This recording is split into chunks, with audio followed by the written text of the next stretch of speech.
It was early morning, and the castle of Baron Bourgeois, located in the kingdom of Reincarnated, was restless.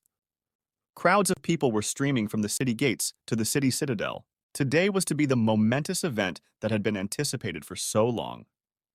More than 1,000 participants will take part in the grand selection.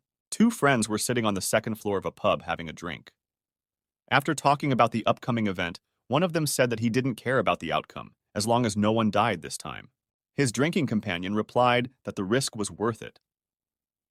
The man in the white shirt said angrily that people's lives were at stake. His friend replied that he was rather grateful to these daredevils. Besides, nothing could be worse than slaving 15 hours a day in a factory. Participants only need to pass the test to skip the stage of a mere citizen and become practically a nobleman. The worthy will be able to become knights and finally get rich. For those who prove their superiority through hard work, the kingdom's calling card will be available. A newly minted knight can become a wielder of the power of the gods, a giant. Every self-respecting citizen should have tried to participate in this test at least once. Only the best of the best will be able to control the giant death machine, with which they will have to spill a lot of blood on the battlefield. Suddenly, in the crowd that was moving in a slender stream toward the castle, a ruffian struck a sneaky blow to the tramp's back. The boy fell to the ground, and the three thugs immediately began taunting him. They ordered the brat to get out of the way of potential riders. One of the bastards grabbed the victim by the hair and asked the guy what he was doing in a place like this before the all-important test. Immediately, the bulky man smelled the incredible stench coming from the homeless man. His friends called out to him, telling him that they should go now and not waste their time on this lowlife. A pumped-up guy named Thomas shooed the hobo away, saying he'd better not see that ugly face before the test. The other hooligan laughed and pointed out that even this bastard was going to be tested for something. When the thugs were gone, the guy pulled himself up and sighed heavily. Toward the middle of the afternoon, a test was being held in the large square in front of the Lord's castle. The Baron lamented that they had gathered about 1,000 people, but still hadn't found anyone worthwhile. The next contestant, tentatively approaching the center of the square, also failed the test with a bang. The guard dragged the exhausted lad aside, and the organizer summoned the next daredevil. A tall old man in an expensive suit shouted that this was a very bad result. He asked those present if they really wanted to remain commoners and suggested that they should grab the opportunity that lay before them all right now. Anyone had the opportunity to step forward and prove themselves. It was enough to raise a magic stone to become a candidate in the Rider of the Giants. The participant and his family would then be generously rewarded. After these words, the crowd murmured. Most of the people were skeptical. An old man standing in the front rows said that the Lord was just trying to impress the royal family by finding candidates among his subjects. However, Baron Bourgeois is beginning to lose patience. For the sake of this event, the factory has even stopped, and the candidates are still missing. The fact that more and more guys are failing, no one will remain in the plus side. Suddenly, Thomas stepped forward.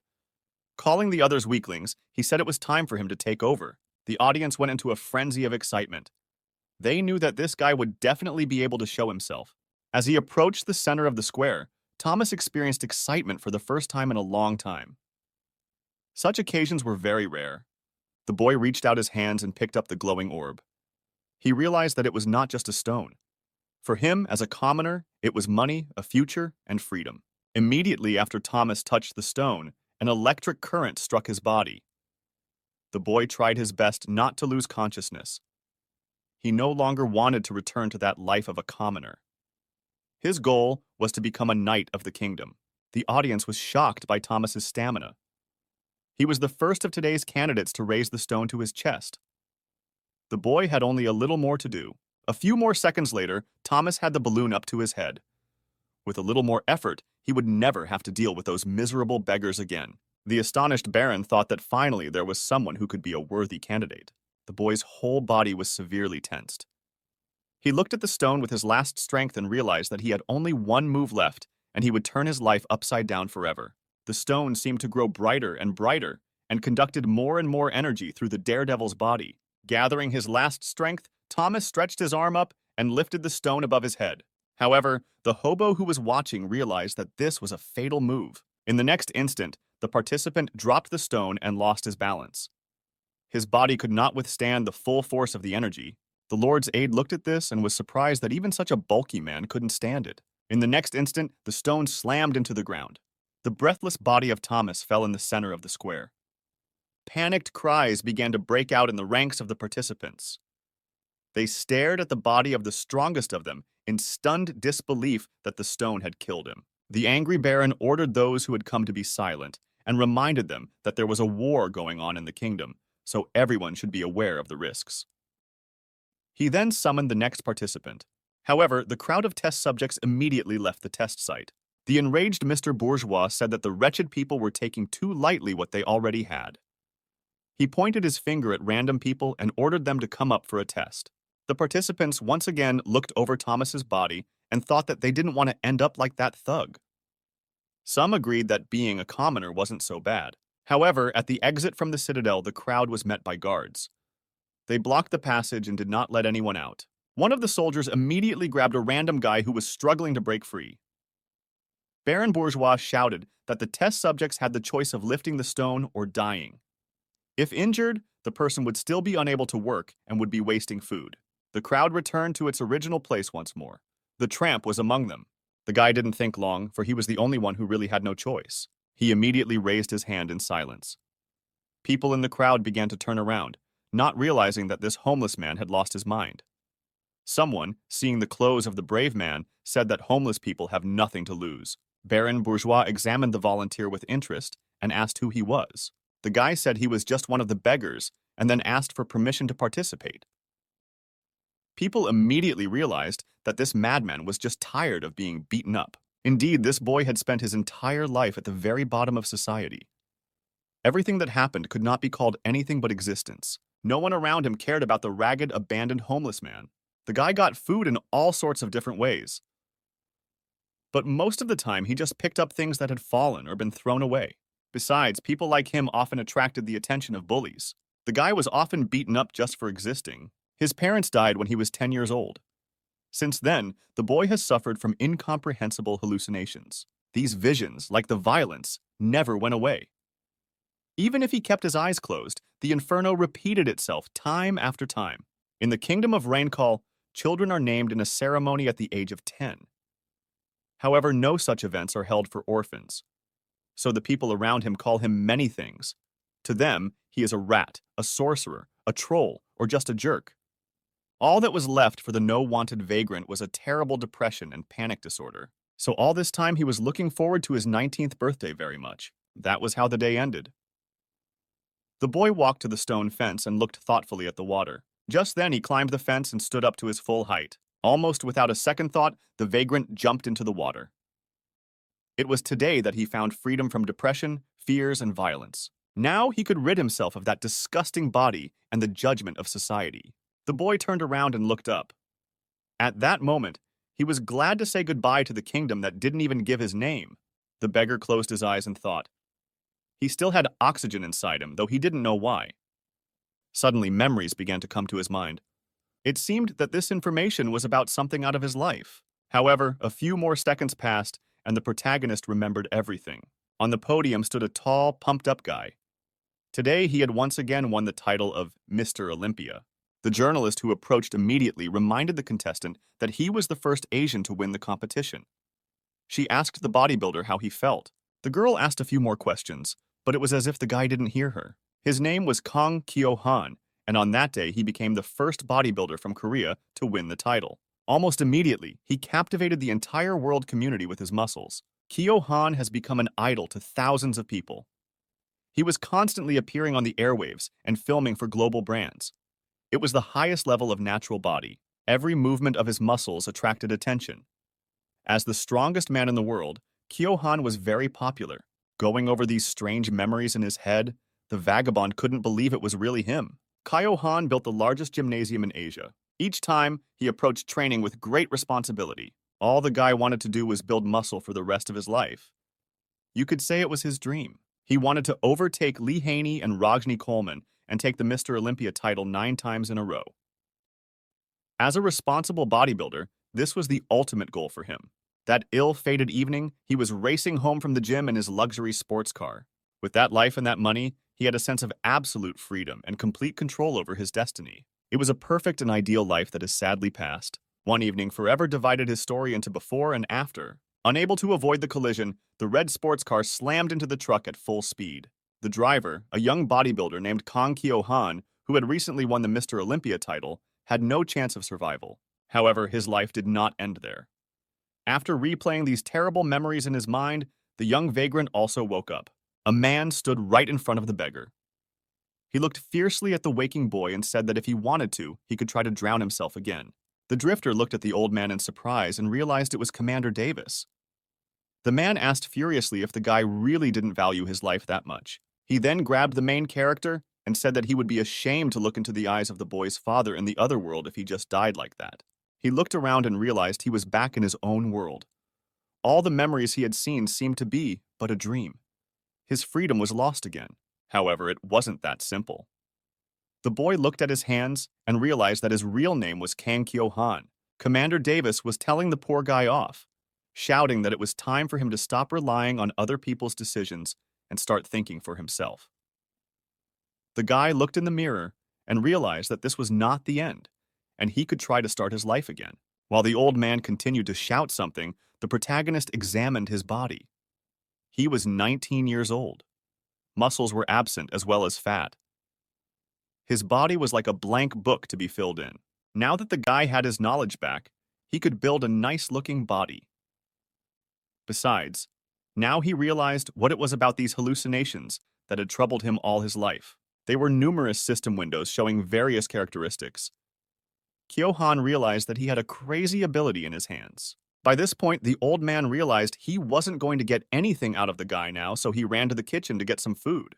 Commander Davis brought out a bowl of herbal soup and told the poor guy not to flinch and eat it. After looking at the soup, the protagonist realized that there was even a special window with information about the food. Before, Kang Kyo-han couldn't read anything because I couldn't make out the symbols. However, now that the boy remembered Korean, he was able to understand what was written here. The overjoyed protagonist asked Commander Davis if there would be a writer test in a month. The stunned old man replied that nothing had been canceled. He asked the boy if he really wanted to participate. Kyo-han jumped with happiness and said that it was the best idea he'd ever had. Commander Davis had told him himself that he couldn't live by what others told him to do. The main character was beyond happy. He still could not believe that this shitty life, which lasted 19 years, would soon end. The guy was sure that he would be able to achieve the success that he had conquered in his previous life. Now he had a solid advantage in the form of nutritional information and his body. It was impossible to think of a better way to develop his body. Jumping with happiness, Kyo-han realized that he could now build muscle again and change his destiny. Suddenly, the guy tripped and hit his face on the ground. Still, he had a few barriers to overcome first as well. These included low stamina and depression. This body required a lot more effort than it seemed at first glance. The test was still a month away, but he had to prepare now. With that thought in mind, Kyo-han went into the forest. For starters, he decided to beat depression and panic disorder. At the same time, climbing uphill would help develop a little stamina. The most common plant found in these mountains was the puria herb. It helped regulate serotonin levels in the brain. The daily allowance of this plant was 2 kilograms. The essence of fitness is not just about lifting weights. Real bodybuilders are experts in anatomy, physiology, movement mechanics, and nutrition. Depression is aggravated by a lack of neurotransmitters such as dopamine and serotonin. Treatment of this condition can be accelerated with a proper diet. The guy started hastily gathering weed into a bag. Omega-3 and protein would be substitutes for antidepressants. He decided that he would chew anything that contained these elements. Kyo-han also reflected on the fact that it would be difficult for him to get meat. He wondered if he could eat 2 kilograms of grass every day. Taking a bite of the first leaf, the protagonist immediately remembered his friend from a previous life. He used to make videos with recipes in his social networks. One of his favorite people was the so-called protein rice. Kyo-han still remembered the taste even though 19 years had passed. Nevertheless, as a bodybuilder, the guy ate this kind of food every day. Becoming the best in the world really wasn't easy. The next stage of training was working in the factory. It was an insanely hard job to haul the coal carts. In addition, the shift lasted 15 hours. On the first day, the protagonist even threw the cart into the oven out of happiness. He could only hope that his muscles would grow at least a little. And so a month of hard labor had passed. Now Kyohan was at the point of no return. He could only hope that all that hard training would help. As he climbed the stairs, the guy took something out of his pocket and held it to his nose. The people closest to him smelled a strange odor. Suddenly, some strange white balls and a piece of cloth fell out of Kyohan's hands. One participant, out of curiosity, brought the dropped items up to his nose and sniffed them. Immediately, he crouched down and yelled out that it was like the smell of urine. The man standing next to him said it was disgusting and realized that this guy was not to be believed. However, it was all part of the protagonist's plan. The smelling salts he used contained the odor of ammonia, which made the body alert. In addition, this stone must be lifted with willpower. Snuff salt is ammonia in solid form, which is used by powerlifters before lifting extremely heavy weights. When ammonia vapors come into contact with mucous membranes, the nervous system temporarily enters a state of arousal. To make the boy take more responsibility for the action, Baron Bourgeois shouted that the tramp had better try harder, for all beggars would be held responsible for his actions. Kyohan walked to the center of the square and looked at the rock. The guy had bodybuilding skills that Thomas didn't have. However, the moment his predecessor lifted the stone, his willpower was equal to 15. After all the doping, the protagonist's equivalent was 11.8 tenths, which was still not enough. However, Thomas did not know how to put all of his power into a single spurt, and so was destroyed by the magic of the stone. All Kyohan needed was one repetition maximum. It was the unleashing of all power for a single moment. This skill is achieved through years of practice. The first thing to do was to get rid of the tension. If you overdo it at a key moment, you can quickly lose stamina, as was the case with Thomas. The boy exhaled and crouched down, gripping the rock with his hands. The only trick to not getting stressed out by hard tasks was to make them a habit. At times like these, a novice athlete may wonder how bodybuilders manage to stay strong after pushing the limits. Stress can be beaten by daily repetition. This is exactly what the body gets used to. Kyohan looked at his target. In his hands was the most ordinary stone, a simple load that the guy encountered every day. At this point, he tried to convince his mind that he was just doing a daily routine, like 15 hours of cart work. Kyohan lifted his back, tensed his pelvic muscles, and drew air under his belly. Immediately, he began to lift. Gritting his teeth, the protagonist focused all his strength on lifting the small object with his entire body. The stone was already near his chest. Kyohan brought his thumbs to his collarbone and aligned his center of gravity. Then he made a decisive leap by flexing his legs and bouncing upward with the back of his body. Suddenly, the most ordinary vagrant raised the shining stone upwards. The only thing left to do was to hold it for a while. The crowd synchronously began to support the beggar. There were only 3 seconds left to stand. Baron Bourgeois watched the miraculous phenomenon with his mouth hanging open. He, like everyone else, could not believe what was happening. The right time was over, and the protagonist threw the stone to the ground with all his might. He had passed the test. At the same instant, the participants began to cheer. Some were glad that they would soon be going home. Some were thrilled to see something like this with their own eyes. Baron Bourgeois, who had barely kept his patience up to this point, finally exhaled. With a smile, he turned to the boy and asked him his name. The protagonist, who still couldn't catch his breath, smiled. A couple of days ago, he would hardly have found an answer to this question, but now he triumphantly said that his name was Kang Kyo-han. The people around him were a little surprised, for the local vagrant had a name that was not atypical for this country. He was confident that he could become the best in the Rankle kingdom. However, his legs were trembling. Stamina was still lacking, so starting tomorrow, the protagonist decided to work on his lower body.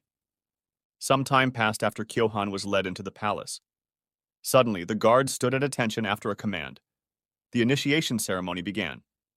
Baron Bourgeois drew the ceremonial sword. He said that the great guardian of Rankle, fearless pioneer and just ruler, His Majesty Seraph Rankle had empowered him, Baron Bourgeois, to ask the candidate a question. Placing the blade on the shoulder of the boy sitting on his knee, the old man warned that Kyo-han should always remember this blade near his neck. He then asked if the guy would sacrifice his life to protect this kingdom. The protagonist thought it wasn't his life anyway, but had no problem swearing. After that, Baron Bourgeois removed the ceremonial sword from the lad's shoulder and said that he was appointing him as a knight of the Renkal kingdom.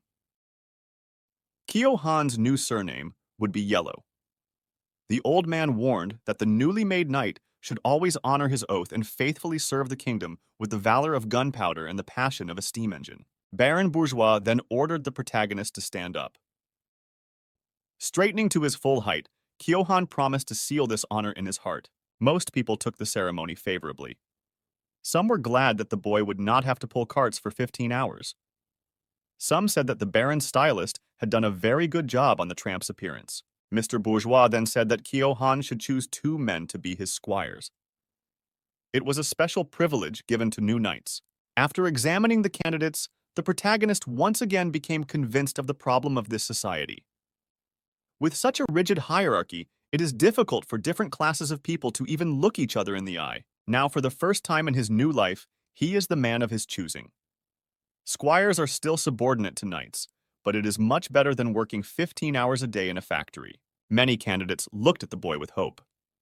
Some whispered about the alms he had received, while others noted that the 9th team, which was in the same dormitory with him, had a better chance. After a few more seconds of deliberation, Kyo-han shouted out that his squire would be the member of the 9th team, Commander Davis. Immediately afterward, the boy said that he would choose his second squire later. An old man standing in the crowd pointed a finger at himself in amazement, unable to believe he was so lucky. Kyo-han looked at his late father's friend with a smile. It was the only adult who cared about him. Besides, the old man had saved his life. Baron Bourgeois grinned in surprise, glad that the knight had not taken the able-bodied man away from him. Turning around, he said the lad would receive a gift from him. Then the old man handed the protagonist a magical sword, Chapente. Baran noted that it was not the best gift, but it would come in handy for the newly minted knight. The magic enchantment makes the blade stronger and sharper. Kyo-han bowed and thanked Mr. Bourgeois. The Baron smiled and said that everyone had done a good job today. He also declared today a day off and ordered the workers to get a good rest before the new workday. The participants began to disperse, and the main character looked at the gift with a smile. No one expected that a dirty nobody would break through the soil and become a mighty tree. The next morning, Kyo-han woke up again in the barracks. 12 men lived with him and worked from 6 o'clock in the morning until 9 o'clock in the evening. The whole day the guy worked at the factory. Going through more and more carts with coal, the protagonist wondered what he was doing here. Suddenly, one of the guys turned to him, shouting that the furnace engine had exploded and an evacuation had been declared. Kyo-han was making his way through the fire to the exit. He was sure he had become a knight yesterday. Was it all just a dream? After that, the boy woke up. The morning light was pouring through the window into his room. He realized that it was all just a bad dream. Now he really didn't need to run to any factory. Sprawled out on the bed, a tired Kyo-han thought that it had been a long time since he had slept so sweetly that he had even forgotten to take off his uniform. Suddenly, a panel of information appeared in front of his face, notifying him that the magic stone was filling the protagonist's body with energy. But immediately, the boy saw something that made him jump up sharply and grab his head. Kyo-han had lost all his muscle mass overnight. However, he had also added mana and magic power to his stats. The boy thought it was probably the kind of energy that night wizards use. Lifting weights builds muscle, so most likely lifting a magic stone increases magic. Kyo-han immediately decided to test his hunches and tried to create a storm spell, but it didn't work. Unbuttoning his uniform, the protagonist saw that he had lost some muscle, however his body seemed stronger. Most likely, it was the effect of magic power. It was very strange, considering that this indicator had increased by only 1 unit. Suddenly, the room was rushed into by Commander Davis, who shouted that it was time for Sir Knight to go. Kyo-han turned around and said hello to the old man, who immediately bowed to the guy. The protagonist took the man's hand and reminded him that he had asked him not to be formal with him. Davis tried to object, saying that he couldn't behave any other way with a knight. The protagonist said that all these formalities did not concern his family. The old man looked at the boy in surprise. His lips quivered afterward, and barely holding back tears, he said he hadn't heard the word family in a long time. Deciding to change the subject, Kyo-han unbuttoned his uniform and showed Davis that his muscles had tightened and now he looked like a real rider. The old man said that was very impressive and suggested that the boy get out and look around. After a while, the partners found themselves on the training ground. The main character was horrified by what he saw. Most of the knights had clothes made from the skin of the monsters they had killed. They had huge muscles and magnificent long swords and guns. Everyone's magic power was between 2,000 and 3,000, and their mana was between 200 and 350. All of these stats were several thousand higher than Kyohan's. Knights who used to be commoners are given a surname according to rank. Yellow, green, blue, red, white, black, silver, and gold. The yellow-ranked guy didn't realize how much longer it would take him to catch up with the others. Suddenly, he was embraced from behind by one of the knights, who recognized the newcomer as someone who had recently passed the test. The protagonist immediately saluted the thug by introducing himself and naming his rank. The knight shouted to his acquaintances, saying that a newcomer had come to them. Most of the warriors received the boy favorably. They asked with a smile if the newcomer was ready to jump into the giant already, and intimidated him by saying that a real hell was waiting for him here. Someone in the crowd said that the guy better not be surprised, but he won't be able to become a rider right away. Kyohan asked if not all knights are given control of a giant right away. Grumila, who greeted the newcomer first, said he had a red rank and officially only becomes a rider from white and black. The other knights supported their comrade, saying that a big heart leads to big dreams. Then the boy heard that there was a selection process ahead of him, which would last 3 months. Not everyone will make it through this stage, of course. Some will get hurt or die in the process. Those who fail will not go to the Rider Academy, but to the School of Ordinary Knights. Immediately, he learned that everyone who was at the training ground had failed the test. They immediately began to prove to the boy that it was better for a commoner to put up with it and become an ordinary knight, as it was much easier, and only a few passed further. Suddenly, Davis patted Kyohan on the shoulder and said that an old knight had called him and they needed to go. Leaving the training ground, the protagonist thought that these people may look like silly old men, but are still stronger than him. The boy had a long way to go. Suddenly, the travelers lost their balance from fright. Right in front of them stood a senior knight with a bare torso. In his hands, he held a huge magic stone that was much larger than the one the protagonist had struggled to lift. Kyohan thought that this guy was like a beast and a man in one. The muscles of this knight attracted special attention. The guy had never seen such a stunning form. This man's name was Cal's Black. His last name said that this was a true rider candidate. Kyohan compared the stats and saw that there wasn't that much difference between them, only 3 kilograms of muscle and 3% fat mass. Usually, at this age, one would be a gaunt old man, but this guy looked like a god. 5,873 units of magic power spoke for themselves. The bully approached the boy and asked if it was him. Kyohan confirmed and wanted to introduce himself. The knight immediately ordered the boy to get into the wagon. Walking off to the side of the road, the protagonist thought that he wanted to look like this in the future. Directly in front of them was a semi-automated wagon. It moved faster thanks to steam power. Inside, everything was impeccably equipped. The wagon looked like a medieval wagon, but the engineering was impressive. Inside, it had been converted into a large camping machine. After making sure the passengers were seated, the coachman pulled the lever and warned that they were departing. At that moment, the 2 steam engines at the rear of the wagon came into action. The crew immediately set off at breakneck speed. While Commander Davis stared at the scenery in amazement, Kyohan and Kaltz looked at each other in silence. The boy timidly said that they would probably spend a lot of time together, and he wished he knew his mentor's name so he could properly address. The bulky man answered nothing, however, and tension hung in the air. After a few seconds, he said that Kyohan could just call him Sir. Later, when they got to know each other better, he would introduce himself. After that, the atmosphere in the wagon became tense again for a while. Suddenly, Kaltz said that their trip to the training center would take a full 5 days, and right now they were driving outside the boundaries of the safe zone. He also warned the companions to be very careful outside.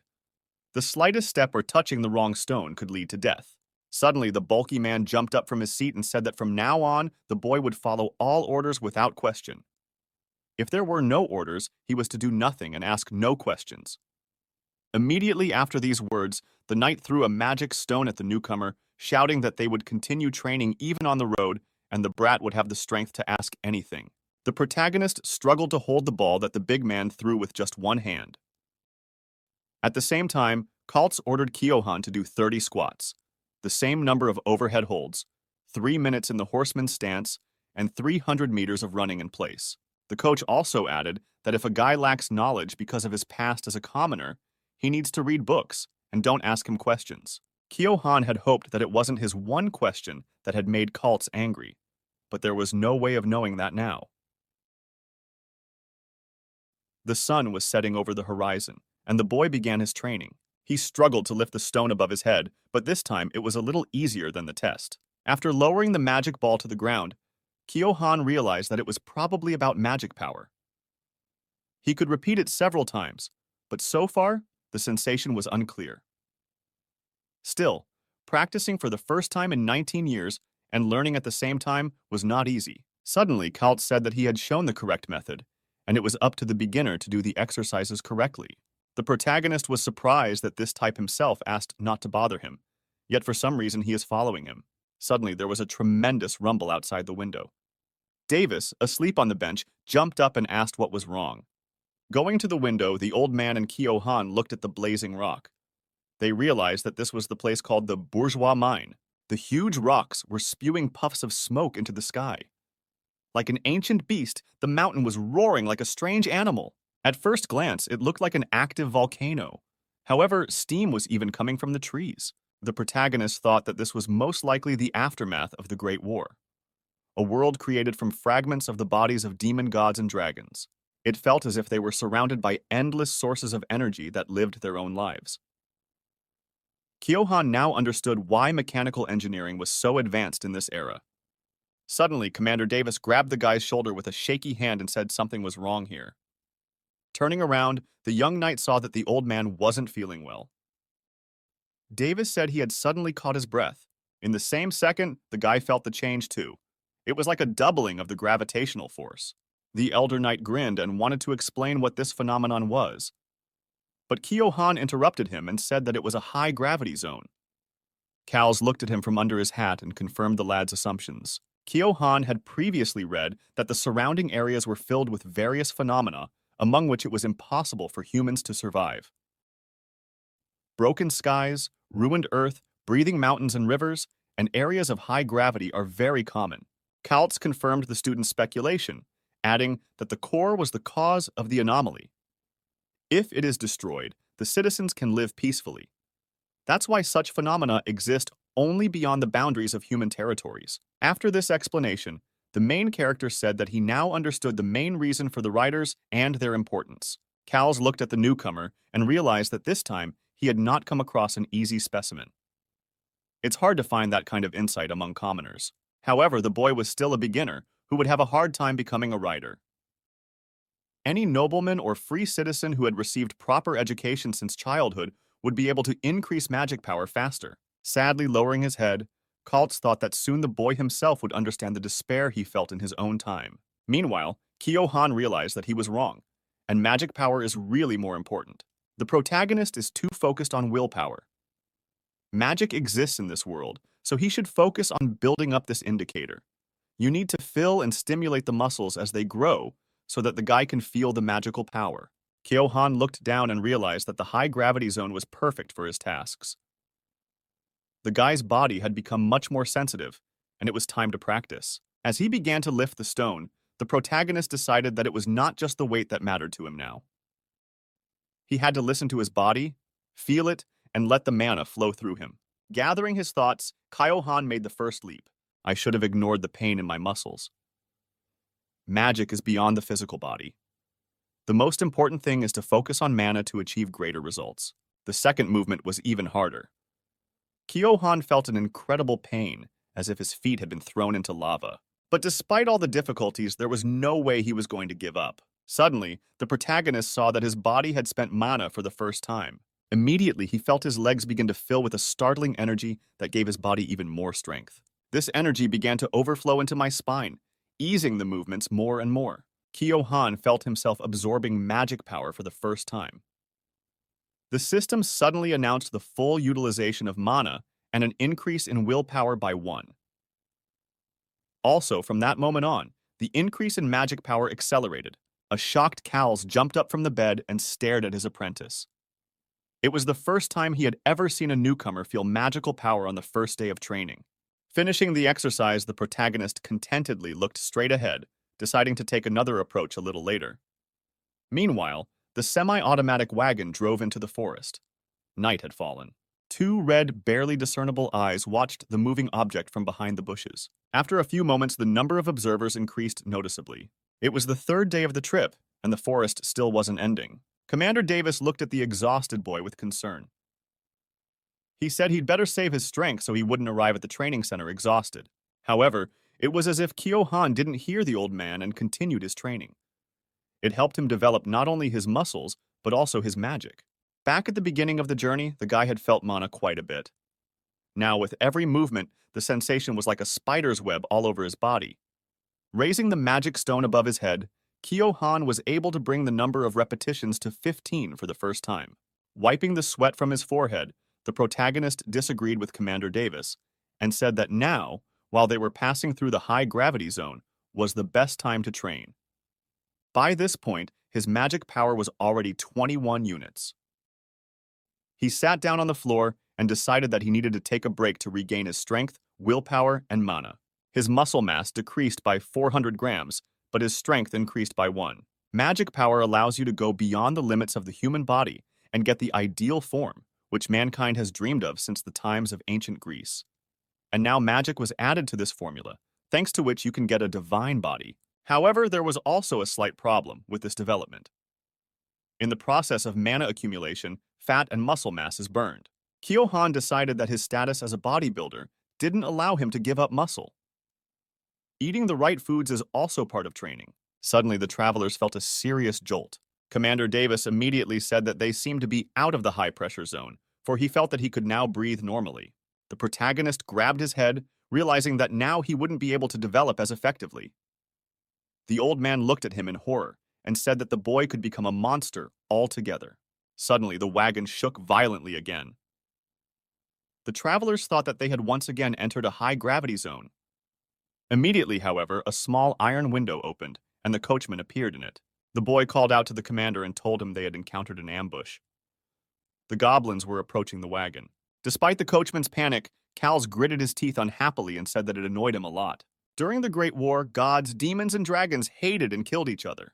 Blood and flesh, filled with death and madness, covered the ground like a torrential rain. Out of the endless stream of despair and hopelessness, monsters were born. The protagonist leaned out the window. Finally, he would be able to see these creatures in person for the first time. Indeed, a group of several creatures were heading out of the forest towards the wagon. According to the system description, goblins had as much as 700 units of magic power. In addition, their muscles were 10 times larger than a normal human's. They looked more like huge gorillas than those little creatures from children's horror stories. Their bodies smoked like armor fresh out of the furnace. A group of monsters were approaching the wagon at a tremendous speed. Even despite the steam plant, the travelers had no chance of escaping the battle. A coachman with a sniper rifle peered out of a hatch in the roof of the wagon. He hit one of the approaching goblins with an accurate shot. The monster slumped to the ground and stopped moving. But unexpectedly for the newcomers, it turned out to be not the end. The creature's fingers immediately began to twitch violently. Suddenly, the goblin slowly rose from the ground and looked toward the wagon again. Not even a headshot from that high-powered rifle was enough to finally kill the creature. Cals rose from the bed, scratching his aching head nervously. Putting on his hat, the knight pulled out several daggers and cupped his fingers around them. Kyo-han and Davis turned around and saw Kaltz walk to the other side of the wagon and open the door. The knight surveyed the area, then turned around and smiled at his apprentice. The next instant, the thug leaped from the wagon and hurled his daggers in flight. The blades flew into the approaching pack at great speed and killed 3 monsters at once. The boy leaned out of the window and shouted that he had no doubt about the Black Knight's greatness. The old man asked in surprise how Kyo-han knew the rank of this gentleman. The protagonist replied that he would tell a little later. Suddenly, strange sounds came from the forest. It was so loud that the surrounding trees shook. Suddenly, a huge pack of goblins came out of the bushes. They were right next to the wagon and were approaching at high speed. However, the creatures' muzzles expressed a strange emotion. It seemed as if they were also being chased by someone. At this point, even Kaltz said it was not a good sign. A second later, a huge ogre swarmed out from behind the trees onto the road. It was about 3 times the size of the average goblin. This 4-meter-tall monster had an incredible magic power value of 15,000. Cal's realized that the goblins were using their wagon as bait. Immediately, the knight ordered the coachman to urgently change direction. Knight shouted for the driver to get back into position and turn them around toward the road. Kaltz reached the back of the wagon and with the push of a button brought the large caliber machine gun into action. After the coachman had leveled the direction of travel, he returned to the roof and sat down behind the gun. Just then, the driver opened fire on the goblins running after them. Due to the fact that the crowd of monsters was very large and dense, the bullets would hit the target very often. However, even so, the coachman warned that they would only be able to slow down, but not stop the goblins as there were too many of them. One by one, the monsters fell to the ground, but others immediately took their place. Meanwhile, the ogre was approaching the wagon faster and faster, crushing the smaller goblins in its path. Kaltz ordered the driver to shoot at those monsters that were approaching. The coachman asked the knight what he was going to do. The man realized that it would be very difficult for him to win, so he needed to cut off the ogre's leg to stop chasing them. However, even for such a task, the difference in strength between human and monster was too great. The ogre's magic power was 3 times that of Cal's, and its muscle mass was at least 50 times greater. This monster was comparable to 1,000 adult humans. No matter how strong the knight was, the situation was too dangerous. Suddenly, Kaltz looked down the hatch and motioned for the boy to hand him the booster. The protagonist handed over the box and asked if there was anything he could do to help. The knight replied that it would be nice if the boy would just sit in the wagon and keep his head down. Kaltz explained that it was his job to get the recruits safely to the training camp. Taking a booster out of the box, the knight considered it for a while. He hoped that he wouldn't have to use additional force, however. Cal stood up and drew his sword, heading to the back of the roof. Magical power began to fill the knight's body. He tried out a fighting stance, creating a small, bright green vortex. After that, Kaltz turned to the driver and told him that his task would be to protect the wagon at all costs. The knight himself planned to attack the ogre and distract him so that the goblins would scatter as well. The coachman said he understood perfectly, and then the old man jumped off the wagon. Suddenly, the driver saw that the knight, like a whirlwind, flew through the air in the direction of the enemy. The coachman could not even suppose that Kaltz had a gift. Kyo-han, who saw this, was also greatly amazed. A gift was a supernatural power that only a few knights had awakened. For a moment, the guy thought that his information windows might also be a type of gift. The driver smiled and shouted that victory was definitely on their side now. It would be impossible for some pathetic monster to defeat a knight with a gift. Cal's, meanwhile, approached the ogre from above at breakneck speed. The monster saw this and tried to attack the annoying man. However, the knight maneuvered confidently and evaded the blow. He landed behind him and called out to his opponent. The enraged ogre turned around sharply, swinging his mace in the process. However, the man behind him was no longer there. Cal's was behind him again and called out to the monster, glad he hadn't wasted a booster for nothing. The protagonist was amazed at the speed at which the Black Knight was moving. It was even hard to keep his eyes on him. This once again proved that no matter how strong a person or monster was, without speed, they wouldn't be able to face an opponent on equal footing. In turn, the Black Knight successfully maneuvered and simultaneously dealt with the goblins that got in his way. The wagon gradually began to move away from the battle site. So far, the plan to delay the monsters to a successful one was working. Kaltz looked at the monster and asked him which leg he wanted to lose first. The monster tried again to hit the man with his powerful club, but the knight easily returned and approached his opponent from below. The monster's left leg was open. It was the one that Kaltz decided to cut off. Swinging with all his might, the knight delivered a mighty blow to the ogre's limb. Kyo-han, who had been watching the battle, saw that the blade had hit its target. However, the Black Knight at this moment looked fearfully at the monster. The body of this creature seemed to be made of metal. Looking back, Cal saw that the impact of his blade had only left a small scratch on his opponent's leg. At the same instant, the monster's aura began to change.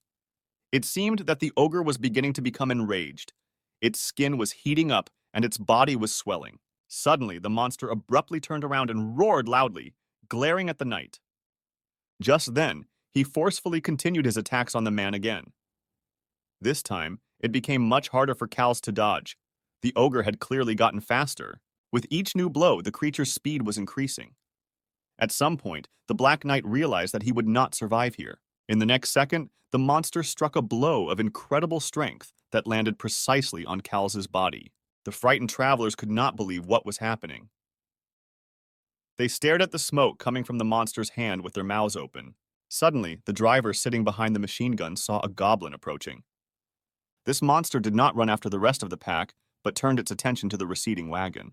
The coachman began firing at the target, but the goblin was surprisingly successful in maneuvering, getting closer and closer to the crew. A second later, the monster soared upwards and hovered in the air for a few seconds. It was the perfect moment to finally hit the target. One of the bullets slammed into the creature's forehead. It seemed that the threat had finally been eliminated.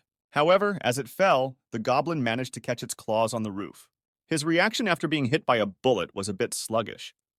Nevertheless, he was able to break this wagon with ease. The driver grabbed an axe and began chopping the monster's fingers with it.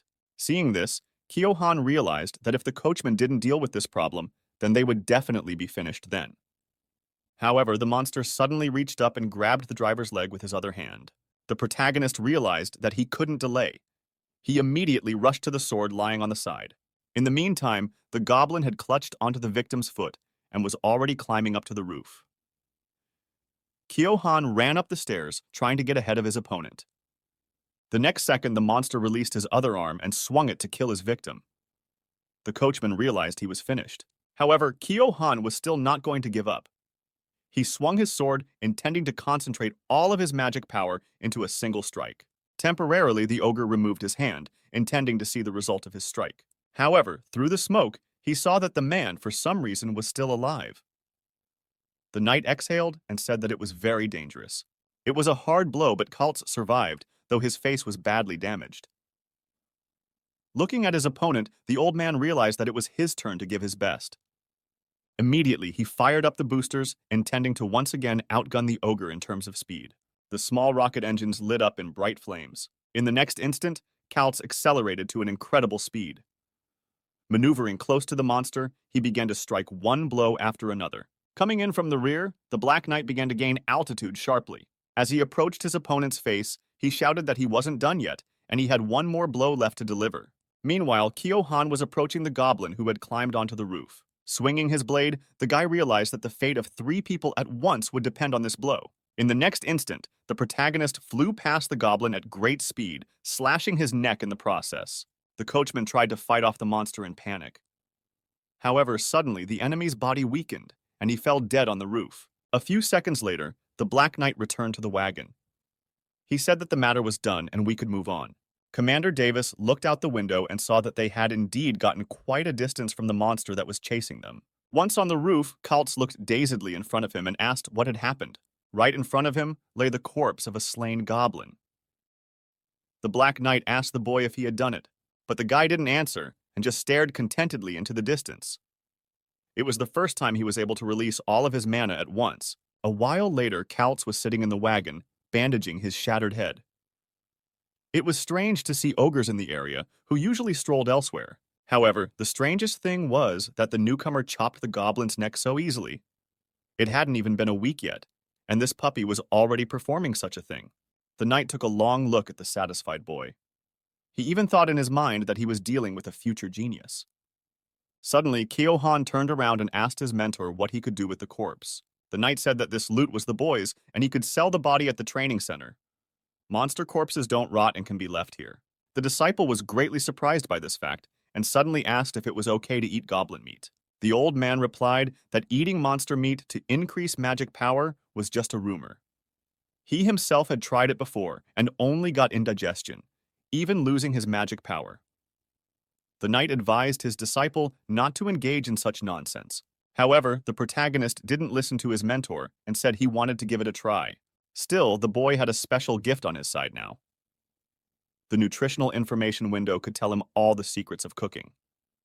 In this case, if the goblin meat was cooked successfully, it could get rid of toxicity and increase magical power.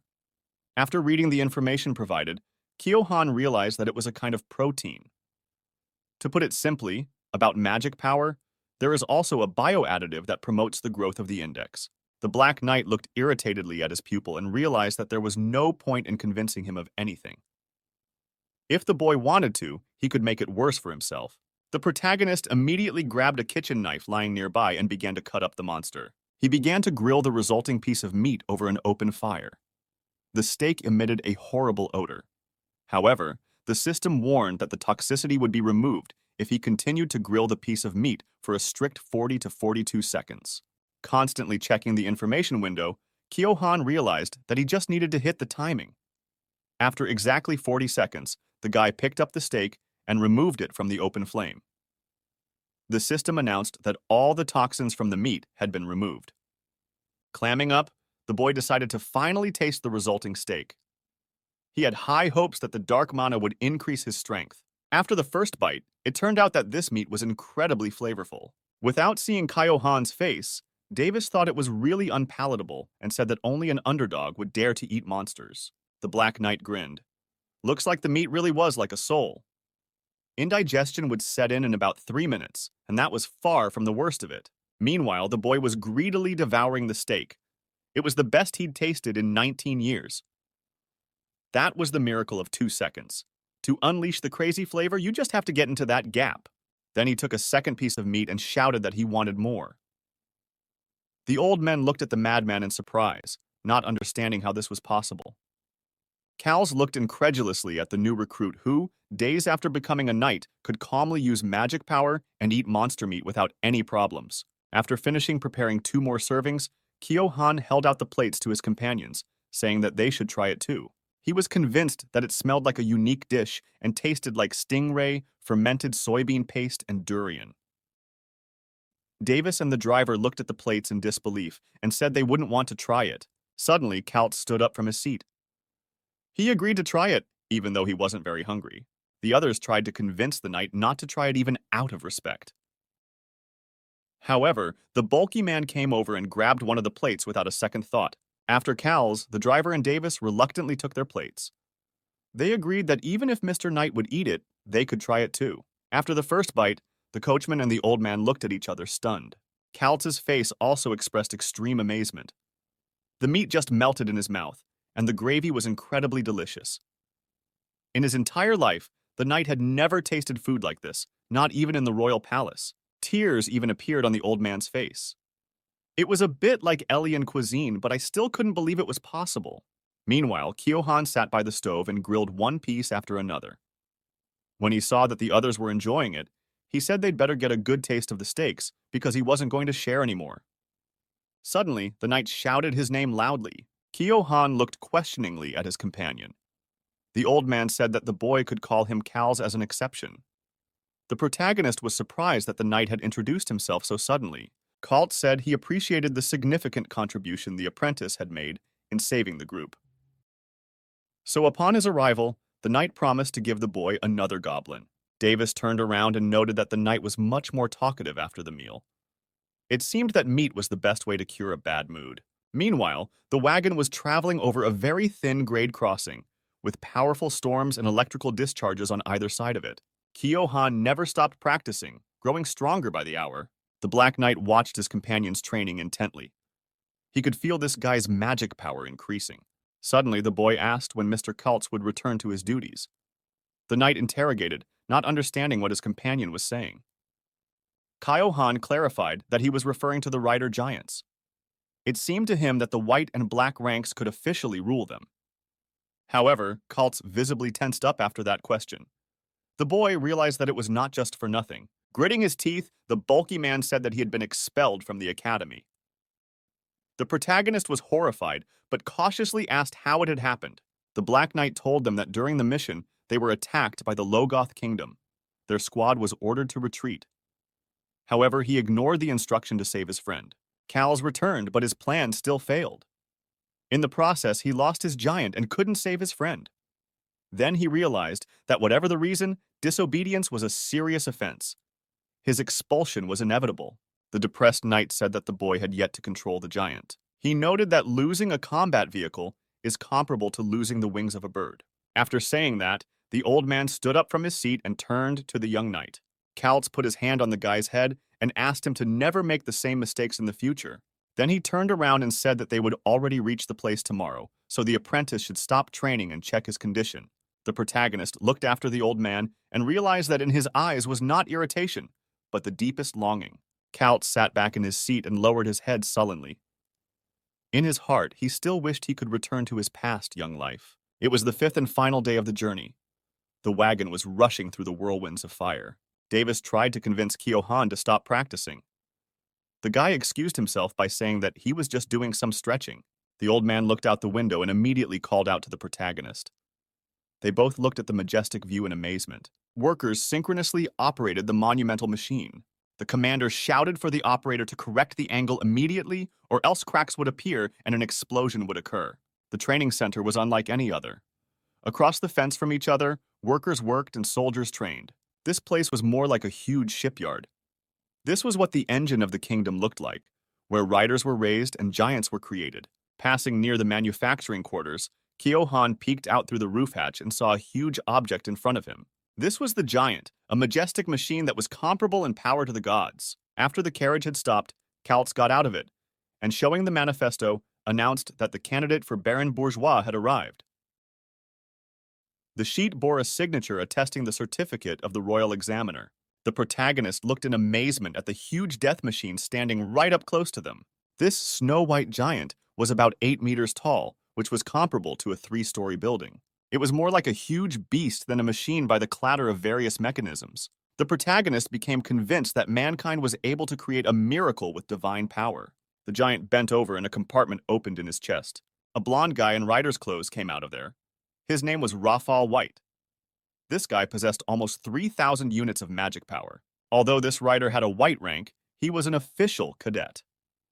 He looked to be in his early 20s, but his features were on par with those of a 30-year-old knight. Rafal jumped to the ground and approached the arrivals. After reading the ruling, he shouted that it was excellent and ordered the newcomer to line up on the training ground. The protagonist immediately ran to the central square. There he stood up with the other trainees. For a moment, Kyo-han thought he was back in the army again. Suddenly, he saw the bleachers right in front of him, where people wearing the same clothes as him were sitting. They seemed to be the attendants and trainees who had come earlier. There were about 100 people on the formation now, but not all of them were standing in a row. On one of the giants sat people in different uniforms. Smiling, they were arguing about how many newcomers wouldn't pass the screening this time. Someone laughed, saying that they would be very lucky not to end up in the hospital. Suddenly, Rafal came out to the trainees. He announced to the trainees that they were the last group of 13. Then the instructor introduced himself and said that he was a cadet rider in the training center. Knight explained that the actions of the interns would determine whether they would continue on or simply remain as temporary guests. Then, unexpectedly for the protagonist, the instructor announced the entrance test. Rafal ordered the trainees one by one to get into the giant and take off. Kyo-han immediately turned around and looked reproachfully at Kaltz, who immediately turned his head away. The guy couldn't believe that the Black Knight didn't know what was going to happen here. Resentment and anger were beginning to build up inside him. The protagonist only now realized why he had been advised to interrupt his training. Kyo-han cursed Kaltz for enjoying the meat he had cooked, but he didn't say anything about the test he was about to undergo. The guy was starting to get pissed off by this strange hierarchy in which all knights live. He realized that he could not escape the constant trials and tests. Even in the army in his past life, there was nothing like this. Suddenly, someone called him a commoner and asked him to turn around. The annoyed Kyo-han looked away with hatred. It was a girl trainee standing in the row with him. She greeted the guy and went by the name Lowen. The main character said his name was Kang Kyo-han. From the titles, both knights realized that they both had yellow rank. Suddenly, the girl explained that taking off meant landing into the giant, synchronizing and activating it. She also added that this is roughly what rider slang sounds like, but the poor people don't know much about it. Kyo-han saw the girl waving her hands and tried to repeat after her. However, he was so mesmerized by Lowen's beauty that it was too sluggish and indecent. The girl who saw this got embarrassed and immediately pulled out her knives, shouting that she would chop those hands into pieces right now if the guy didn't listen to her. She then squatted down and said roughly, so the rider would need to place their hands on the bottom of the cockpit. The magical force would synchronize with the giant and the engine would start. After that, a tremendous amount of pressure would come down on the pilot. The rider will need to get past this stage and stand up. This will complete the takeoff phase. The protagonist asked what synchronization meant. Lowen explained that the rider and the giant become one at this stage. The machine will repeat the movements of its pilot. In turn, the rider will see through the giant's eyes. Just then, the girl patted the excited new recruit on the shoulder. She said she was confident that the guy's magic power would be enough. Kyo-han was surprised that Lauren could sense other people's magic power. The protagonist thanked the girl and asked how she knew all this. The trainee replied that their family had a great passion for education, and she had touched a magic stone when she was 14 years old. Then Lowen said that if you look closely, there are only 4 outstanding people in their group of 13, counting the 2 of them. The girl noted that at first glance, the 2-meter-tall trainee named Curled looked the strongest of them all. Plus, a cute guy with red hair caught her attention. It was Harkrux. This trainee also came from a poor family, but he had accumulated enough magic power. In addition, his concentration was at an all-time high. The test was already starting, and Lowen said she couldn't wait to see the first results. Kyo-han looked at her and wondered how she could get all this information. Before beginning, Rafal asked everyone to come up to the projector. He said that first and foremost, all test subjects should try not to lose their minds. The projector turned on and everyone saw the image of the first trainee, who was already in the cockpit. Rafal explained that at first the pressure would be so high that the rider would feel like he was suffocating. Then the rider would start to feel dizzy. At this point, the trainee must make a cold-blooded decision as to whether or not he or she is capable of sustaining such a load in the future. The instructor asked the trainees to stop taking off if they felt they were losing control. It is better to fail the exam than to die, for only the best of the best have always become riders. Cadet argued that there's no shame in failure, so it's best not to try to overpower what you don't understand. Kaltz, who was standing behind him, looked at the trainees. Today, they would all realize what it meant to gain the power of the giant, a fighting machine created with ancient knowledge and absorbed the power of the gods. Rafal looked at the screen and ordered the trainee to place both hands on the floor to begin the takeoff. The guy got down on all fours in the center of a large pentagram. Immediately, the huge machine came into action. The mechanisms began to rotate and make a great noise. Puffs of smoke billowed from every crevice of the giant. For a while, the trainee held on and tried to control his breathing. Looking at it, Kyo-han thought that as a dash, he had already seen something like this in his past life. He once learned about the breathing method L1 used by fighter pilots. The acceleration of these planes is terrifying. The pilot is subjected to a pressure 9 or 10 times greater than normal. The pilot tenses every muscle in the body and speeds up blood circulation to counteract this pressure. At speeds above the sound barrier, every change of direction or acceleration increases the strain. Even in a past, more advanced world, a power that has surpassed human capabilities is still controlled by humans. The same principle goes for riding a giant. The only difference is that in this case, the operator is opposed to divine power. Being in the center of the pentagram, the trainee was experiencing tremendous overload.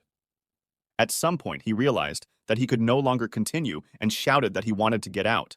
Immediately afterward, smoke stopped billowing from the huge machine. Rafal praised the rookie and said that even though he had surrendered, he would remain a knight.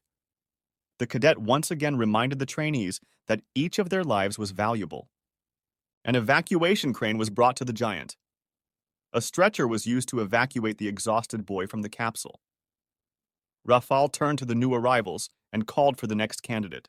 Within a few tries, one by one, the rookies were eliminated. Many of them went into a frenzy and injured themselves in the process. So far, however, no one has died. Looking at all of this, Kyo-han realized that all of these people were also lifting the magic stone. But it seemed to be an incredibly difficult task for an untrained body. Kurld was to be the next to be tested. I had to be sure of Lowen's words about this boy's promise. The thunderbolt entered the giant and began the ordeal. However, even this powerful fellow, judging from his facial expression, was experiencing incredible difficulties. Nevertheless, he did not leave the capsule to the last. After a while, the giant stirred and shimmered. When he saw it, the cadet shouted that they had their first successful rookie test taker. The admiring trainees looked at the huge machine with a twinkle in their eyes. Lowen was glad that her predictions about Kurld had been correct. With both pain and joy, the thug raised his head and shouted loudly. The newcomers faced the jubilation of the first of the group to successfully prove themselves. Rafal grinned and told the intern that he needed to wait a bit. The very next instant, the cadet jumped into the cockpit of the other giant. This raised big questions from the newcomers standing below. Not even 10 seconds later, the second giant also went into battle mode. Kyo-han was surprised that Rafal did it so quickly, as the same Kurld had been moaning for more than 2 minutes. Cadet got into a fighting stance and again congratulated the newcomer on his successful entry. He then said he wanted to see if Curled could block his punches. The trainees were immediately horrified. No one understood why an experienced fighter immediately decided to test a newcomer who had just taken off for the first time in his life. In the next second, the giant began to accelerate, rapidly approaching Curled before he realized what was happening. A moment later, a powerful blow to the chest struck the trainee, who immediately flew backwards. But suddenly, Rafal decided not to stop there. He immediately rushed at his opponent, lying on the ground, shouting that he wanted to try another punch. The strongest attack came right into the chest of the defenseless rookie. Curled's giant was driven into the ground with several blows and did not move. There was only hope that the newcomer was still alive. The trainees looked on in bewilderment. Rafal, who was greatly amused by the situation, laughed and said that they now had 9 more people to try out. In the first few moments, Kyohan didn't understand why such an attack was needed after a successful test. Then he realized that this cadet obviously wanted to destroy morale and intimidate everyone. The newcomers saw a picture of the hazing typical of such organizations. Rafal climbed out of the capsule and looked around at the stunned trainees. Then he irritably told the next test subject to approach the giant. Another guy decided to try his strength and stood in the pentagram. It was obvious to him that it was better to finish the test and give up. However, the newcomer held on with his last strength to keep from falling to the ground. He didn't want to return to the life he had had up to that point. Suddenly, the trainee's body weakened and he hit his head on the surface. Rescue services on the ground immediately sounded the alarm and declared an emergency. The hatch leading inside the giant's body was emergency opened, and several people rushed inside. As they entered the control cabin, they saw the young trainee's breathless body lying there. The protagonist and the rest of the candidates were still standing on the ground, not realizing the situation inside the giant. Suddenly, a member of the rescue team leaned out of the cockpit, shouting that the test subject was dead. Kyohan looked on fearfully as the body was carried past him on a stretcher. A question crept into his mind. Would he be able to do it? This place had a completely different atmosphere. None of the people who were here at the moment were like those idiots from Baron Bourgeois' castle. At this point, out of the group of test subjects, there was 1 seriously injured, 5 were lightly injured, and 1 dead. However, the remaining novices looked forward without hesitation. It seemed that their willpower and desire for change could not be broken by anyone. At that moment, Rafal called the next candidate, and Harkrux stepped forward. Looking at the back of the departing intern, the protagonist thought that even this guy was going in unchallenged. It was unclear what had kept them all here until now. Perhaps it was courtesy to those who had failed. After the synchronization process began, the giant was silent and made no sound for a very long time. But suddenly, all its mechanisms started, and the huge machine came into motion. The new result was even better than the previous one.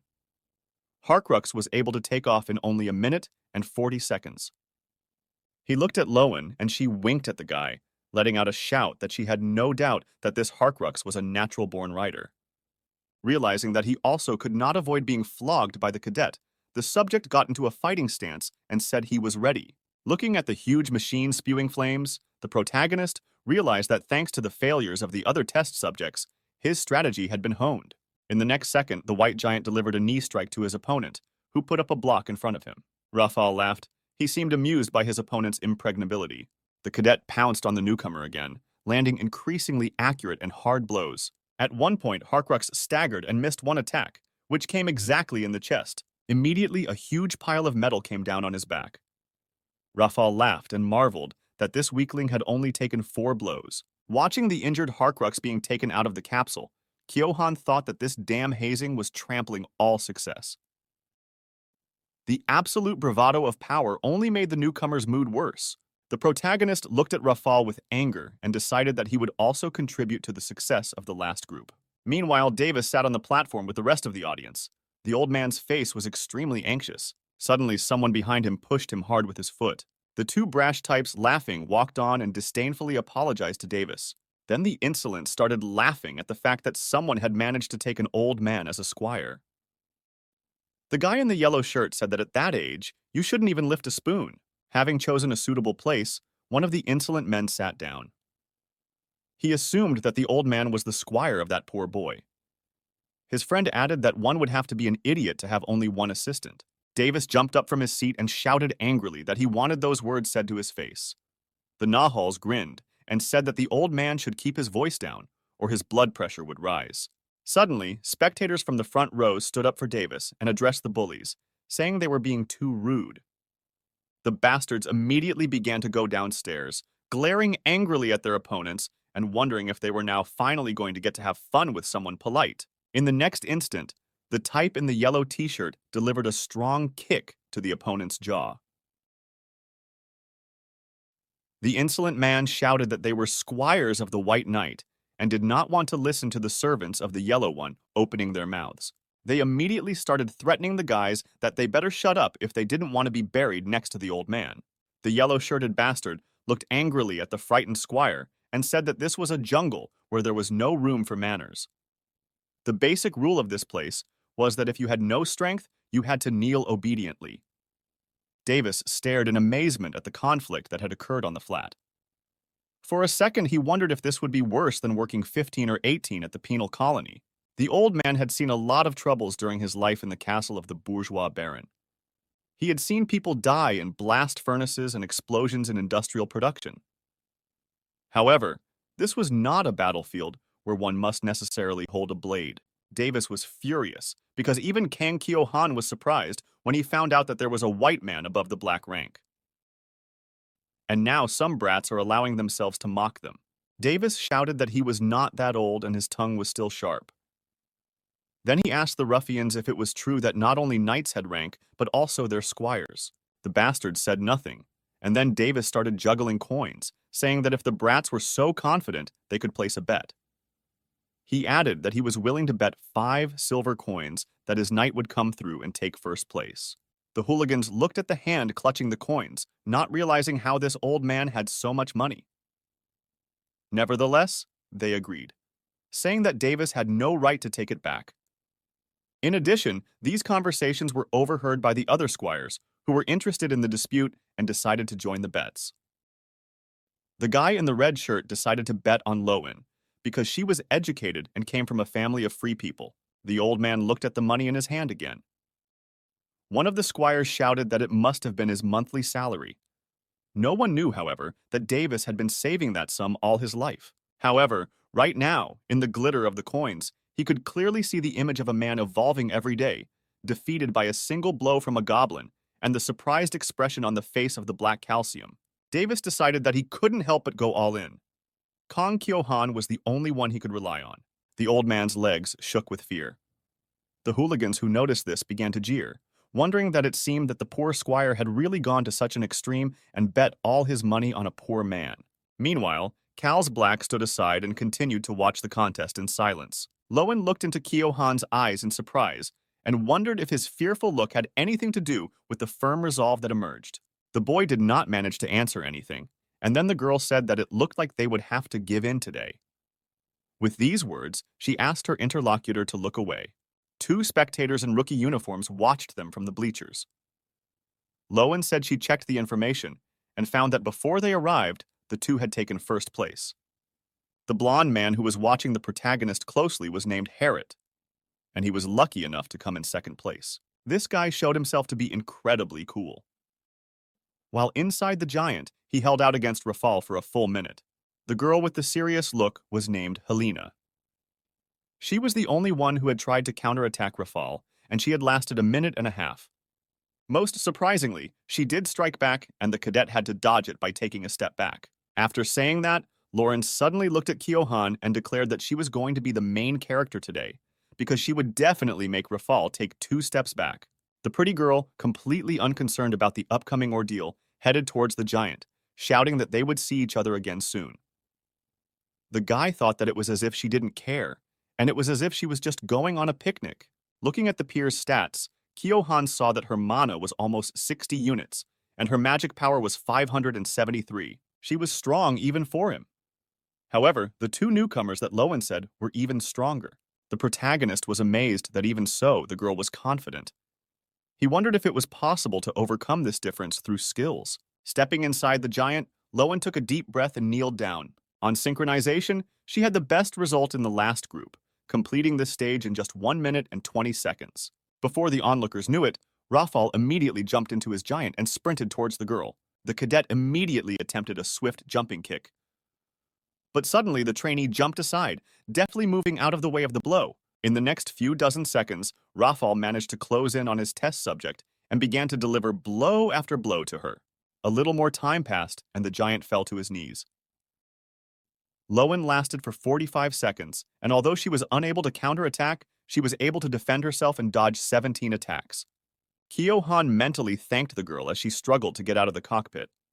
Once again, he was able to observe Rafal's movement pattern. In some ways, this could serve as a serious advantage. But there was still a serious gulf between them. Dodging the first attack doesn't seem to be that difficult. However, there is a chance that all of the following attacks will not be answered. There was a huge gap in experience and ability. Kyo-han realized that there was a high probability that he would be beaten. Helena, who had tried to brush Rafal off and even attacked him, was a monster. The protagonist looked at his hands and wondered if he could do it. At the moment, the guy had only 11 mana and 107 magic power. As it was, he had already developed a lot in the past 5 days. However, even so, those numbers were at least 5 times less than the same Lowen.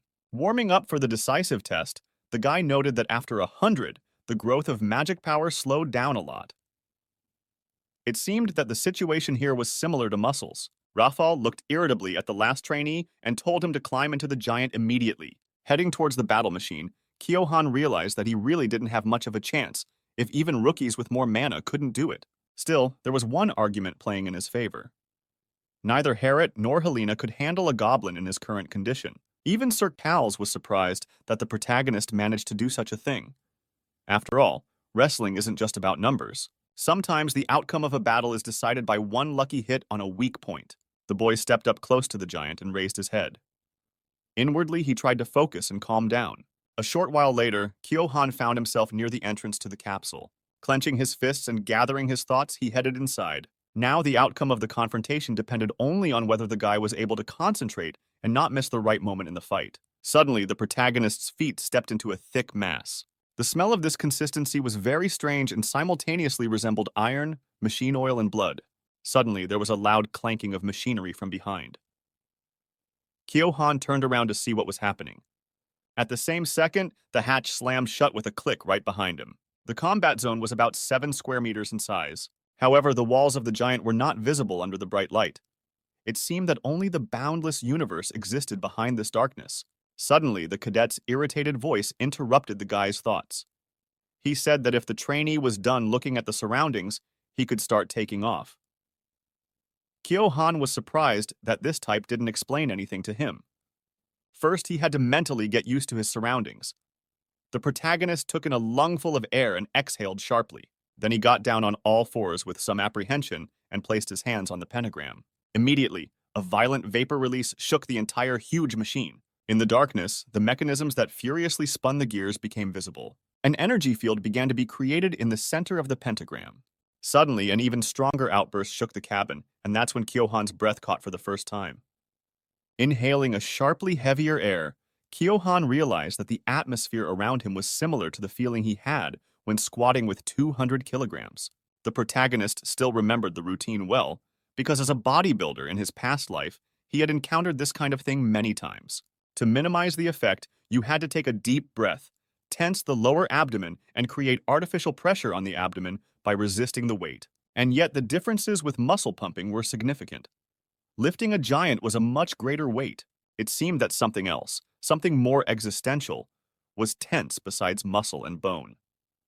This supreme level of pressure made it feel as if even my soul was being pulled to the bottom. However, unlike the heavy weights, it was quite different from the pressure from above. It looked like the giant was simply absorbing mana while creating a kind of vacuum. Kyo-han thought that this pressure could only be handled by feeling magic power. And for that, you had to gather all your strength and survive all the mana available. The protagonist tensed with his last strength and gritted his teeth to keep from screaming. Suddenly, there was a sudden change in the sensation. The boy opened his eyes wide and looked straight ahead. He suddenly began to feel the very heart of the giant, which was pulsing, emitting an unknown power. Thoughts of the heaviness of the weight receded into the background. Kyo-han began to feel that strength growing. Sweat was pouring down from the protagonist's face. But it didn't matter, because now he felt like a pump pumping all the strength out of the giant. It all happened in the same breath, without any hesitation or loss of stamina. Kyo-han began to feel like his own body was disintegrating into tiny particles. However, the guy quickly realized that these were only false sensations, and now needed to focus on the main goal.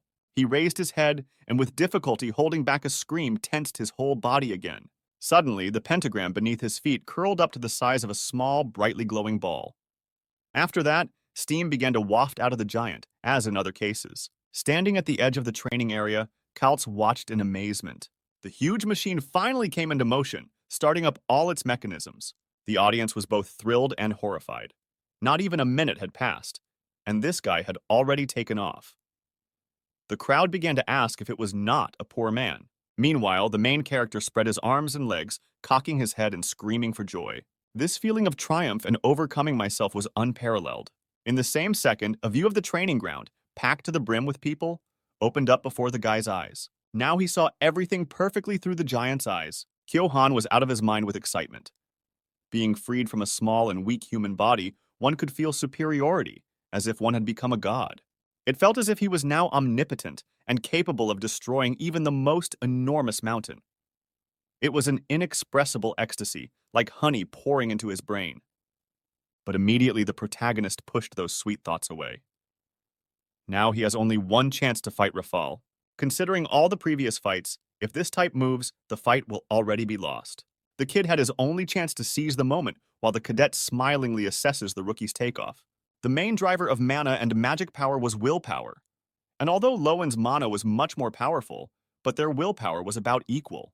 The girl stretched her strength so that she had enough for the entire fight. She used mana and reflected the blows 17 times. However, the protagonist decided to do otherwise. He would release all of his mana to the limit, using his willpower in one go. Meanwhile, Rafal was already on his way to the capsule. All he had to do was seize the moment. The gawkers, sitting on the other giant, were surprised that a certain type had managed to take off in only a minute. They concluded that this kid was not ahead of Helena, for he had taken 53 seconds against the girl's 45. Still, such a result was very surprising for a representative of the poor. It was even scary to think what this boy had done to himself in the week after the Magic Stone test. But suddenly the space in the center of the arena erupted into flames, and the boys stared at the plaza in surprise. The combat vehicle driven by the newcomer shifted and ran. Rafal was already in the capsule and squatting. He was about 10 seconds away from taking off. Kyo-han swiftly ran towards the still idle giant, hoping for the advantage of a surprise attack. A few seconds later, Rafal took off. He raised his head victoriously and looked straight ahead, motioning for his opponent to begin. But no sooner had the cadet uttered this phrase than a huge metal hand appeared right in front of his face out of nowhere. The newcomer suddenly attacked first, taking the experienced Rafal by surprise. And instead of striking hard, Kyo-han wrapped his arms around his opponent and knocked him to the ground. Two huge, heavy bodies slid a few meters, shattering the arena's pavement. Debris and chunks of rocks flew in different directions, pelting random onlookers. Harriet and Helena looked on in horror at what had happened. Kalsblack stood there with his mouth wide open, unable to utter a single word. An ecstatic Davis and a stunned Lowen couldn't believe their eyes. The giant of a protagonist lifted up, shuddering slightly with his entire body. In front of hundreds of spectators, a trainee who was boarding a giant for the first time was able to overpower a White Ranch cadet. Raphael lay on the floor of the capsule and looked up silently. There had been a desynchronization from hitting the ground so hard. Suddenly, the hatch on the giant's body with the newcomer opened. The protagonist emerged from the capsule, glaring victoriously at his defeated opponent. Even though Raphael was caught off guard, it will be a big blow to him when he wakes up. Now it was well worth it for the guy to stop, as his mana was almost out as it was. But suddenly, everyone's shock began to gradually change to anger. People began to call the newcomer a coward who had attacked stealthily and decided to run away. Curses and calls began to be heard in the crowd, demanding that the insolent man's ass be kicked. Kyo-han looked over the defeated opponent. This was all an official hazing that was meant to break the spirit of the newcomers. Therefore, such a result should have been enough. However, most of the people present were angry. They shouted that no insolent person had the right to hit an elder. The crowd moved in a steady line toward the giant. Even the insolents who had been harassing Davis were surprised that the crowd had a team spirit. Meanwhile, the old man looked fearfully at the approaching men and did not know what to do. The protagonist heard Davis call out to him and turned around. He saw some people approaching him quickly. Shaking the dust off his uniform, Kyo-han thought that they were running to him to congratulate him on his victory. Suddenly, the white giant stirred. The crowd that was approaching the protagonist stopped abruptly. At the same instant, a large hand soared into the sky above the head of the bully leading the procession. The giant slammed her to the ground and leaned over to stand up. As a result, the combat vehicle came to an upright position and froze. Then the hatch leading into the capsule opened and steam poured out of it. A few seconds later, Rafal jumped to the ground. He glared in the direction of the protesting men, then gave the newcomer a displeased look. Just then, he asked the intern's name in a calm voice. Realizing that he was in no danger, the protagonist loudly introduced himself. In the next second, Rafal turned around and said that he had memorized the name. Then he ordered the squires to organize a place for him to sleep. Some people in the crowd looked at the boy in exasperation, wondering if their boss had just walked away like that. Nevertheless, they reluctantly followed the knight who was clearly still in turmoil. After the opponents withdrew, Kyo-han finally allowed himself to exhale deeply, and then he immediately fell to the ground. It wasn't easy because the guy had used all his strength at once. It was also very frightening to have to fight against the pressure that could kill him at any moment. Kyo-han looked at the machine with a satisfied look and tried to imagine the sensation again. The moment he had exhausted his mana, the entire world had become a small dot. In this situation, the body and mind seem to disappear, and only willpower remains of the operator. The protagonist thought that he experienced a feeling of incredible satisfaction, as if he had touched God himself. Only then did Kyo-han realize the longing his recent companion was feeling. With a glance at Black Pebble, however, the guy thought that it would be the right decision for him. After all, he already had a second life and nothing to lose, so he had to take the high stakes. Meanwhile, the two bullies who remained on the podium stared in amazement at the aftermath of the fight. The red-shirted type asked if there had ever been a trainee who felled a white-ranked knight in the entrance test, to which his friend replied that he had never heard of such a thing before. And it's not even just about rank. The main thing is that Rafal is rumored to be the strongest cadet in this place. He's the knight who'll probably get the black rank soon. One squire asked another if it wasn't just plain luck, to which he received the reply that it was clear enough. Then of the boys quietly remarked that they had lost the bet after all. Even for them, it was a lot of money.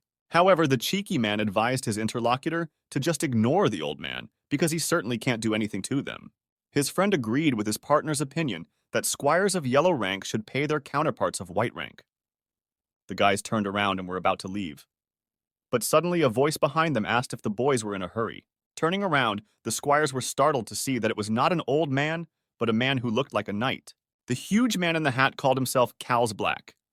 He asked the impertinent men if they were betting even in the sacred training center. Hearing the rank of this knight, the idiots trembled with their whole bodies. They started to justify that it was just a small game between the squires. Kalt smiled and said that he was very fond of games, and he was not a strict man himself. Then the bulky man asked if the guy's opponent was some old man. Then the knight looked over and saw Davis running with all his legs towards Kyo-han. When asked by the villains how Cals knew this weirdo, the knight replied that they had seen him a couple times and had even killed goblins together. Then the bulky man put his hands around the boys' necks and asked if they would abide by the rules of the game. He also reminded them that only people without honor do not keep their promises. The squires were scared as much as possible, for they would now really have to pay this old man. Realizing that the brats weren't going to answer quickly, Cal asked if they knew what they did to such jokers. After a silence, he answered that they put their hand up to their elbow in their ass and pull their ears off with their teeth.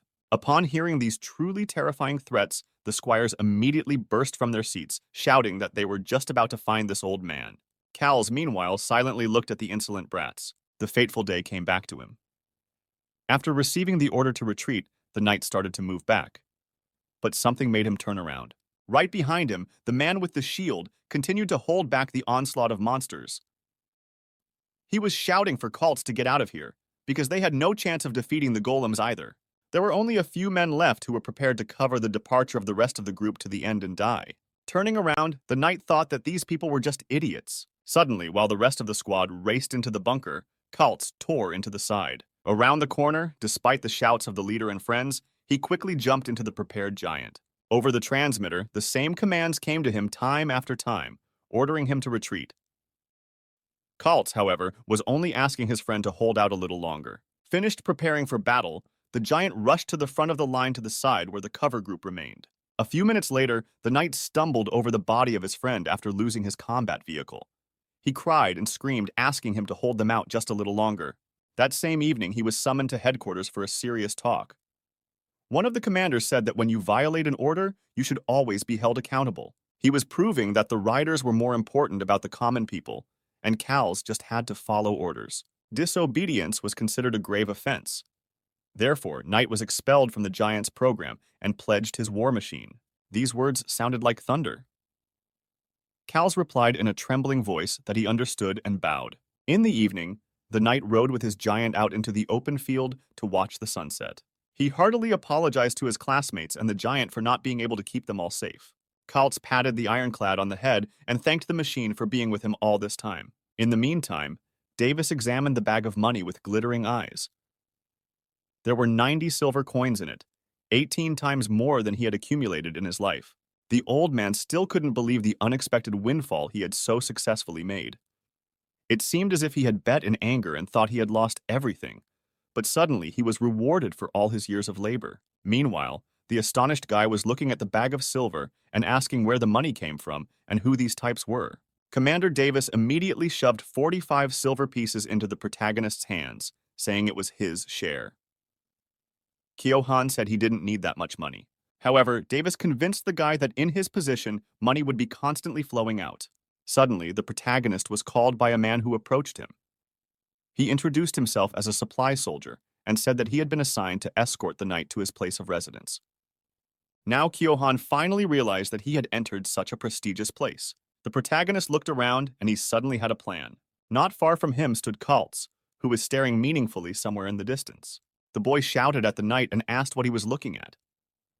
The thug started to excuse himself, saying that he was just looking at the weather. Kaltz then explained that he was now under no obligation to train the boy, and the boy should follow the instructions of the training center. The boy stared intently at his escort. At the same moment, an ingenious plan was born in his mind. The knight looked questioningly at the newcomer, not understanding what he wanted from him. Suddenly, the protagonist suggested that Kaltz join him. The suggestion infuriated the bulky man incredibly. He asked if the boy was crazy to say such things. However, Kyo-han held out a wallet containing 45 coins and said that he was betting on Sir Kalz's abilities. The knight tried to object in some way, but the boy interrupted him and said that he would allow his new squire to control the giant. Kyo-han was sure that he would become such an outstanding rider that his companions would also be allowed. Kalz immediately grabbed his face and reminded him that Ryder, who had disobeyed orders, would never be able to drive the giant again. However, the protagonist again interrupted his interlocutor and said that there are no inviolable rules and he would be the one to rewrite the existing dogmas. The knight stared intently at the boy. This proposal on the verge of insanity was nevertheless extremely attractive. Seeing that the interlocutor was hesitating, the protagonist asked Sir Kalz if he would bet on him.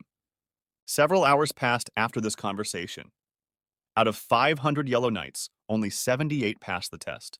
Climbing the stairs, Lowen pointed her finger forward, saying that there was a so-called public dining room under the warden's tower. In it, the excellent flavor of the local food would help you forget even the failure of the dough.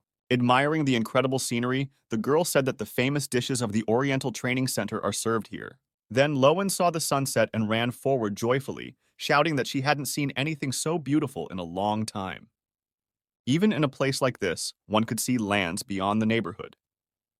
The girl assured that one could get intoxicated here even from simple water. One of the organizers shouted that newcomers were not allowed to leave the dining and market area. In addition, the gathering was announced here after the 7th ringing of the bell. Lastly, he said that everyone could eat in peace, but those who were late would show all that they had eaten. Kyo-han looked at the surrounding scenery with a smile. That there must surely be some dark manna to be found in the training center's dining hall that helps development. One of the staff members stared at the protagonist, recognizing him as the rookie who had sent Rafal flying. The newcomers immediately began to scatter around the area with interest. They were all ready to quench their incredible hunger after a lot of stress. Suddenly, a thump was heard somewhere off to the side, followed by a scream. The trainees began to look around, and Lowen noticed a newcomer named Harriet. There was another guy lying on the ground next to this trainee. Harriet shouted to the bastards, wondering if they had decided to just shut up and munch. Harkrux was lying on the ground. He didn't even know the man who had just knocked him down, and he was puzzled by what had happened. The blonde looked contemptuously at the red-haired man and asked if he was a poor man too. After a silence, he added that all the beggars were getting on his nerves today. Harkrux didn't stand for it and jumped to his feet, swinging with all his might. The guy tried to attack his opponent, but the blonde easily dodged to the side. Harriet then countered with a smile, landing a jab that landed right on his opponent's jaw. Harkrux fell to the ground and hit his head, splattering blood in different directions. Harriet said they needed to clear the air. In his opinion, not everyone with the last name Yellow is of the same level. The other interns didn't like this arrangement and started preparing for a fight, shouting that they weren't going to consider the opinion of some licked girl. The newcomers said with hatred that the children of nobles shouldn't think that by right of descent they were allowed everything. They humiliated Harriet for opening his mouth just because he came in third place. The blonde man, however, seemed only amused by this talk. He turned his back defiantly and, smiling, ordered the poor men to come closer. Immediately, a brawl ensued, in which Harriet had a distinct advantage in speed and punching power. He used his feet in combat with ease, throwing the name to the sides of his opponents. Harkrux tried to attack him from behind, screaming at the top of his voice. However, it only gave away his location. Harriet prepared himself, and at just the right moment threw back his leg, delivering a powerful blow to the poor man's stomach. As the guy fell to the ground, the blonde walked over and put his foot on his head. He said that now the red-haired man would be quieter. Harriet then shouted to the whole square that from now on everyone, especially the stupid poor people, should behave cautiously and favorably to him.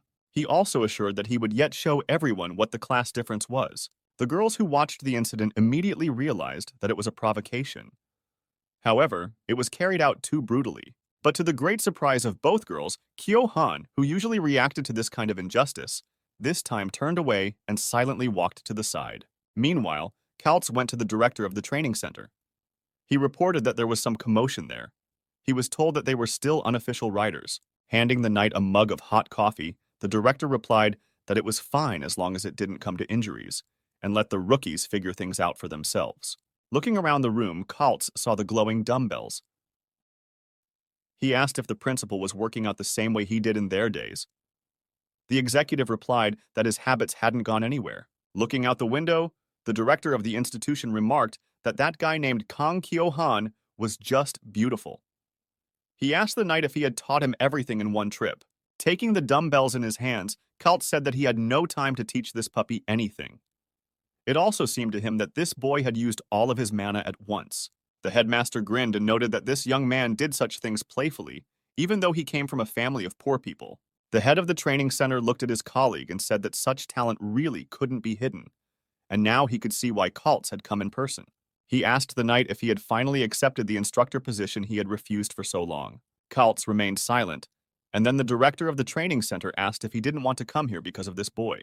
At the same time, the knight remembered a recent conversation. He asked his interlocutor how he was going to make the squire able to control the giant. Gathering his thoughts, he coughed and politely asked if the boy knew what he was even talking about.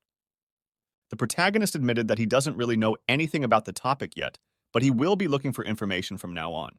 Kyo-han then reminded him that he had lived as a poor man for 19 years before becoming a knight. The boy asked him if he had to swim further downstream. The knight pondered the question. Adjusting his hat, he exhaled heavily. After that, he ordered the boy to put that money away. The protagonist asked frustratedly if Kaltz was refusing. The old man said that he was very surprised today, as Kyo-han was calmly using mana, even though he had lifted the stone only a week ago. As an assumption, the boy can be considered a genius writer, although there are many. But then, Kaltz suddenly asked if he understood correctly that the protagonist had used all the mana at once. The guy looked at his companion in surprise and asked how he realized it here. The knight explained that there was no way to use all the mana in one burst, not even in the methodology of the legendary writer Herpen Gall.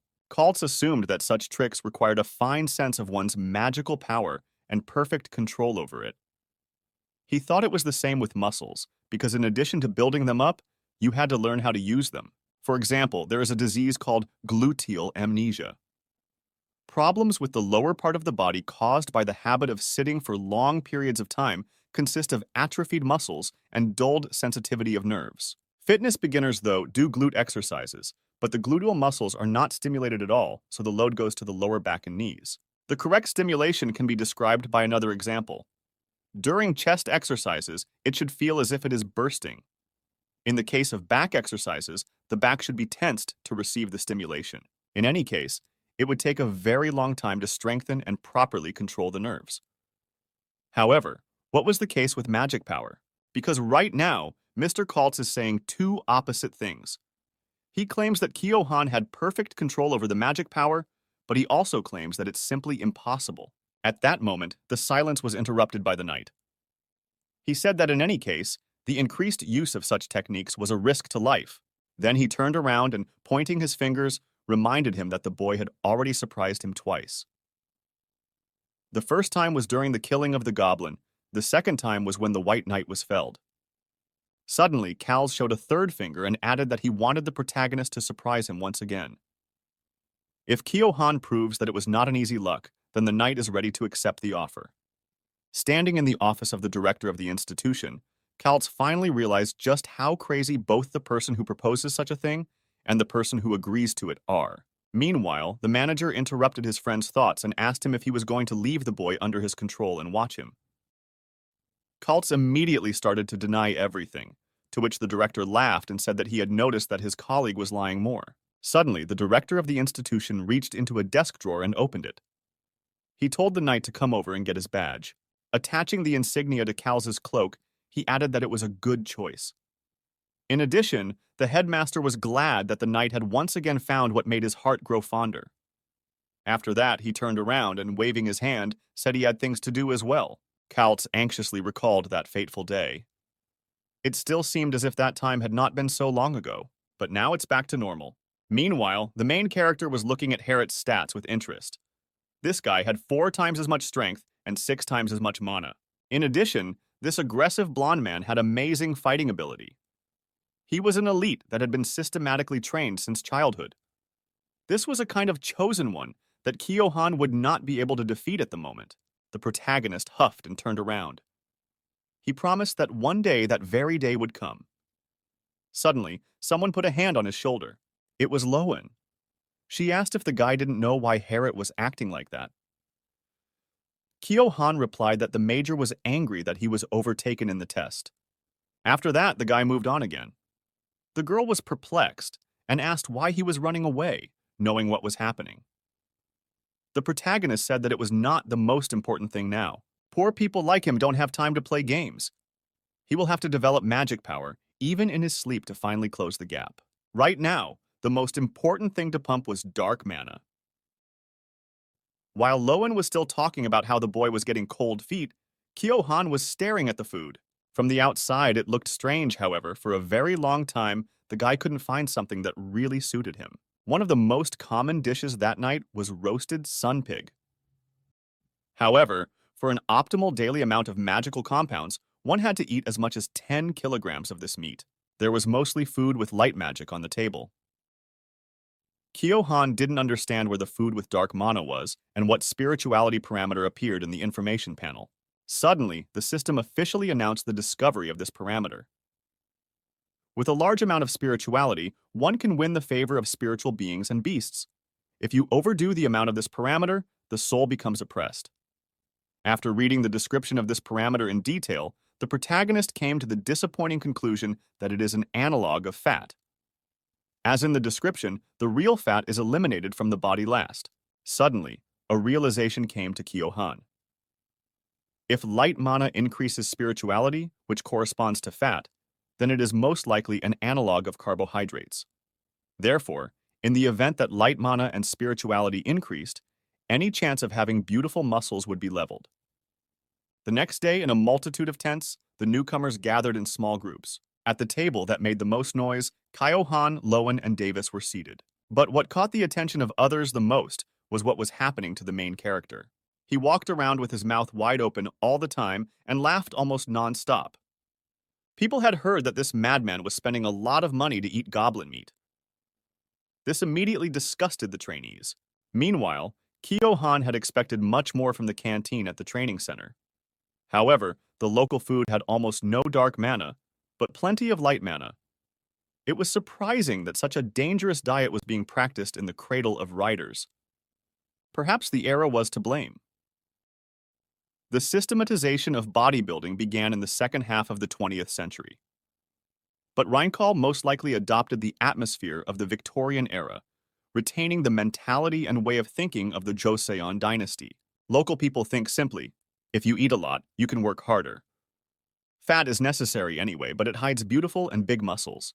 Eating carbohydrates is also very important for the body, but only after having gained enough protein. Looking at the questionable food the guy was preparing, Lowen asked if he really didn't want to fill his stomach with delicacies. The protagonist replied that you can't start a meal with disgusting things. The girl was indignant and stood to her feet and pointed to her plate. She said that eating just one spoonful of these divine dishes of the writer's canteen would give you a burst of energy.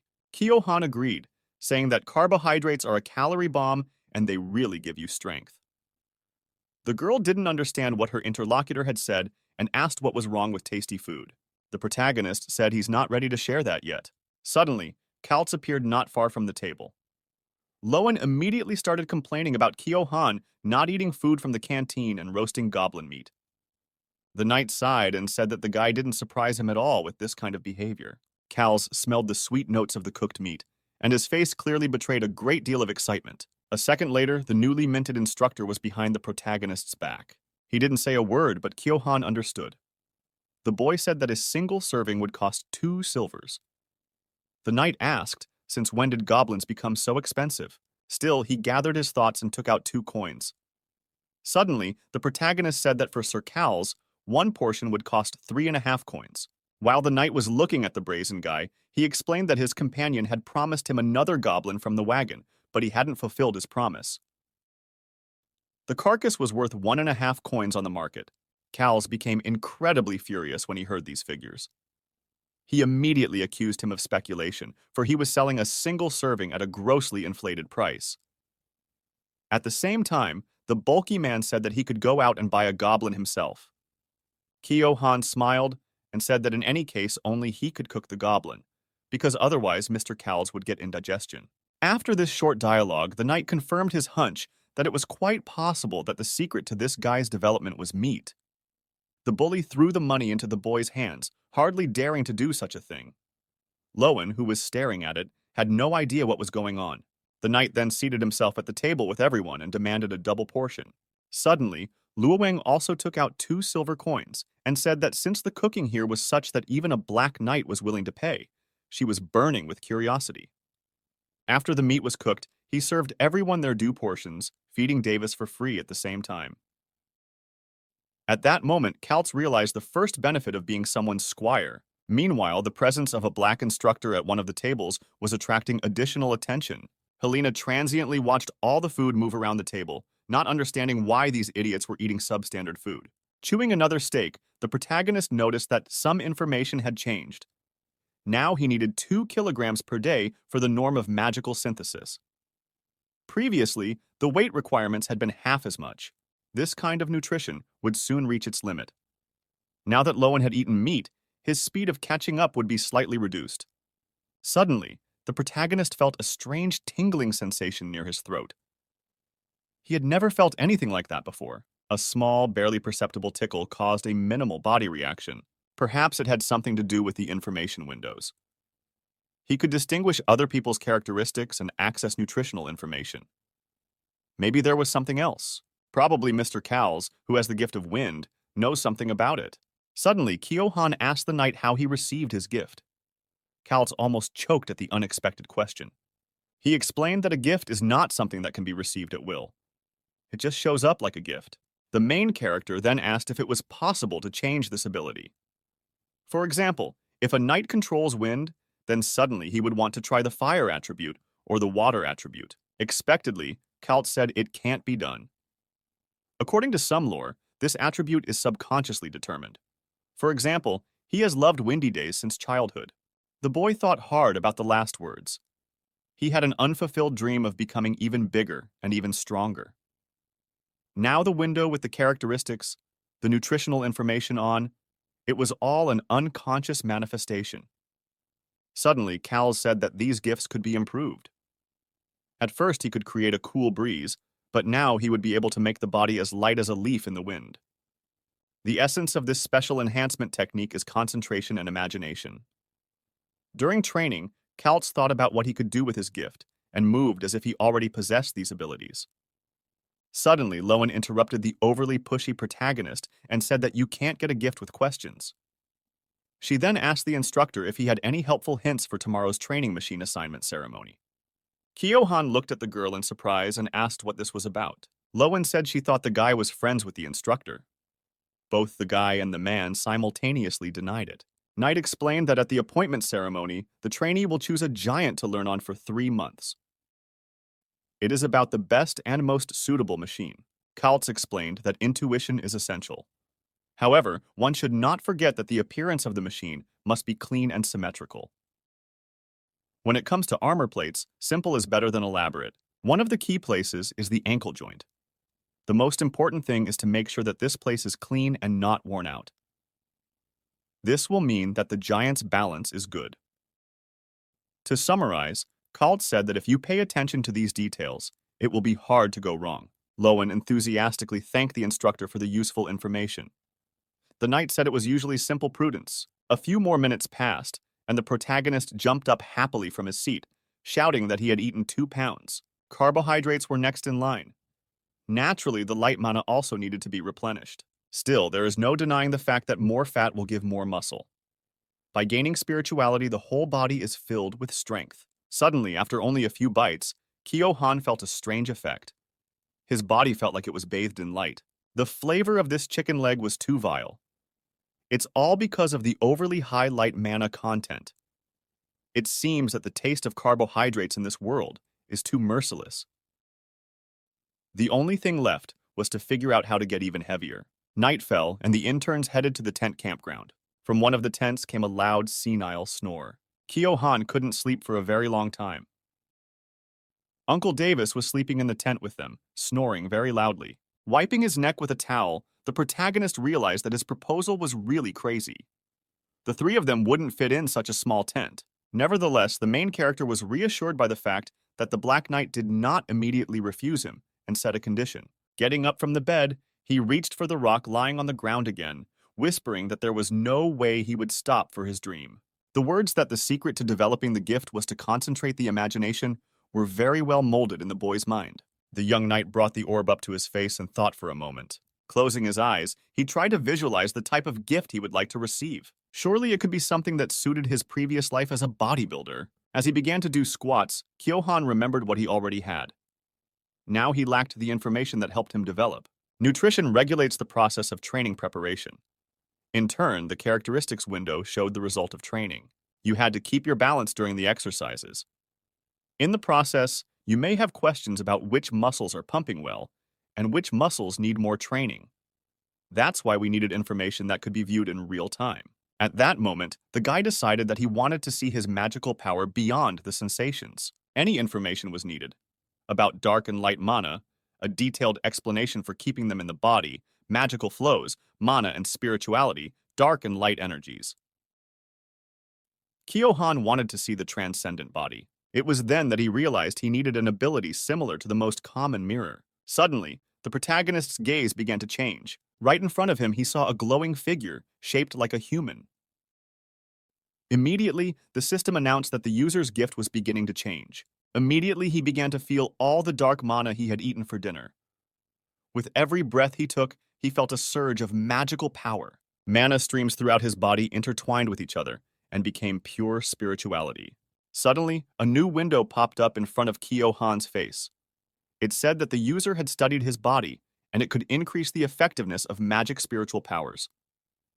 In addition, it was now possible to accelerate the growth of magic and spiritual powers by controlling mana absorption. After reading this, Kyo-han looked at his hands once again. Then he tried to mentally control the mana flows. Suddenly, it paid off. An incredible pain gripped his wrist. But this sensation was natural and familiar to the protagonist. The muscular pain from the tearing connections was like the destruction of biological cells. The resulting gaps are immediately occupied by transcendent magical power. Now the protein eaten in the form of dark mana could be channeled to the desired locations. In turn, it could allow one to develop magic power without losing it. The next day, columns of recruits lined up in front of large rows of containers. A few seconds later, the tents were unfurled as ordered. A rumbling sound filled the small valley. After removing the covering, the first iron legs showed themselves. Huge ranks of godlike beings only recently released from the factories were awakening. The head of the training center, Baron Haran Basio, came out to the recruits. He announced that there were 300 training machines here, and that today, each of the trainees would become the owner of these giants. The director of the training center said that everyone would get a real killing machine for exactly 3 months. However, there was a nuance that had to be announced in advance. These training machines are built from spare parts that have already been used. Accordingly, their performance lags far behind the real giants. Therefore, each cadet has the opportunity to find a suitable robot. The quality of each individual model varies. However, this also means that there is a chance that the trainee will get a car in near-perfect condition. In this case, this giant will not be inferior to those who fight on the front line. Kaltz, who was at the same event, grinned. Harun Batzio had actually exaggerated, and they were still the most common used cars. The principal then announced that today would be a momentous day for each of the cadets for the next 3 months. They would be given time to find the perfect treasure. Today, trainees were allowed to take off as many times as they could handle. In addition, they had to pay attention to various sounds. The more ringing the engine is, the higher the power. Whether the sound is even, then the machine is stable and perfectly matched with the magic power of the rider. According to the rules, the ceremony had to start in the order of the results of the entrance test. Therefore, Helena Yellow was the first to choose her car. The girl looked with some irritation towards the main character, who didn't even pay attention to her. The type standing behind Kyohan said that this test was not determined by winning, but by the time of takeoff, by which the girl was definitely the first. The cadet moved closer, and the principal reminded her that a good car would make learning a lot easier. Harun Basio then commanded that the others should also gradually start to depart to pick their cars, but on a first-come, first-served basis. The girl walked slowly past the rows of huge cars, gazing into each one. Eventually, she stopped near one giant and began to examine it. Helena realized that out of 300 cars, she had enough strength to check 10 at most. Therefore, it was necessary to start by visualization. This model had good symmetry, clean body, and simple design. In addition, the joints were suitable. Watching the process, Harun Basio noted that Helena was not so simple. It was clear to the director at a glance that she was much better than Harriet. This young nobleman's family is famous for its wealth. However, this girl is much better, even despite her uncertain history. While the principal and instructor were discussing the most capable students, Helena had already tried out another giant. Harun Basio noted that he likes guys who have not only talent, but also history. Such are better than others and still work twice as hard. After a while, the girl jumped into the 10th giant already. She was about to have to make a decision. Examining the combat vehicle, Kyohan thought that this particular robot would be a good fit for him. At that moment, the girl started synchronizing. The machine shook and started up. The takeoff was successful. The mechanisms worked perfectly, and everything around looked better than in the other copies. However, Helena's own strength was gradually beginning to run out. The girl realized that this was her last takeoff for the day. The director examined the giant and suddenly said that this specimen was very good. The proportions of this machine were excellent, though not standard. The armor plates were arranged identically to each other, which meant that the protection was effective from all sides. The joints were particularly impressive. Although they were a bit crooked, you could see modifications that resembled Landel's hydro joints. Helena thought exactly the same thing at the same moment. She smiled and realized that she had found what she was looking for. The car rumbled and the takeoff stopped. The principal noted that so far this was the best of the 10 options the girl had tried. The fact that she had managed to take off 10 times in a row at once could not be ignored. A very good result for a cadet. Coming out of the capsule, Helena showed Kyohan with all her appearance that she had chosen the best specimen. Harun Basio also noted this. Laughing, he drew his friend's attention to the fact that his subordinate was under pressure. Moreover, the other people are also constantly looking at the guy who attracts attention. The next to choose his war machine was to be the protagonist. As soon as he stepped out in front of the crowd, everyone whispered. Some dashed to recognize him as the poor man who had felled Rafal. Some discussed that the idiot had eaten goblin meat. The boy himself realized that he couldn't defeat Helena with neither insight nor magical power. He would only be able to make 2 or 3 takeoffs. However, he had previously been attracted to one instance. With that thought, Kyohan took a quick step toward the other rows. At some point, the guy, thanks to his quick stride, broke away from the group, which was in no hurry to catch up with him. Suddenly, Kaltz appeared out of nowhere in the ranks of the trainees, hiding and peeking at the choice of the protagonist. While passing by the numerous giants, Kyohan suddenly felt something. Even as Helena took off, he made sure he began to feel something. But those sensations had been a little dulled then. The magical power in his head would react if he approached the giant. That way, he could understand the power without even sitting inside. In his case, the stronger the giant, the faster the streams of magic traveled in his head. All it took was to find a machine that could surpass Helena's giant. Still, it was also not easy, as it was hard to maintain the mirror ability. The director asked his colleague why his subordinate suddenly started running. Kyohan rushed over, scanning all the giants around him. There really wasn't much time left. The rest of the group was struggling hard to catch up with the guy who was running at breakneck speed. Suddenly, he stopped abruptly beside one giant. The protagonist was breathing heavily and gazing intently at the combat vehicle. The director examined the giant and said that this specimen looked like the simplest robot. Kaltz realized that, as expected, this was simple childishness. However, the guy's eyes suddenly shone. I was sure that this combat vehicle was the best he had ever seen. Kyohan could feel the magical power within this giant that was gushing outward as if from a fountain. The boy was also familiar with such cases in his past life. All the weapons seemed to be the same, the most ordinary parts, many coincidences during countless assembly processes. However, when all the parts fit together perfectly, the cannon starts firing at a surprisingly mark. It can be taken apart and put back together, but everything remains perfect. The boy watched the huge metal creature. All of its parts had been used at some point. However, in this situation, they fit together perfectly. Going into the capsule and starting the synchronization stage, Kyohan was certain that finding such a combination was a great luck comparable to a miracle. As it began to take off, the parts began to work, making the satisfying sound of a perfectly running machine. The protagonist, confused, didn't understand why all the sounds and sensations were completely different from the giant he had worked with at the entrance test. There was a feeling that this combat vehicle was prepared by the best frontline specialists to immediately send it to the front line in the hottest spot. Hearing the sound, Helena whispered that it wasn't fair. She was already certain that no one would overtake her in terms of giant quality either. The astonished Harriet exclaimed that it was simply a masterpiece. At a loss for words, Lauren didn't understand how such an ideal could be here. Harkrux stared at the humming machine, unable to believe that such a specimen could be picked out on the first takeoff. The giant's hatch opened and Kyohan slowly stepped out.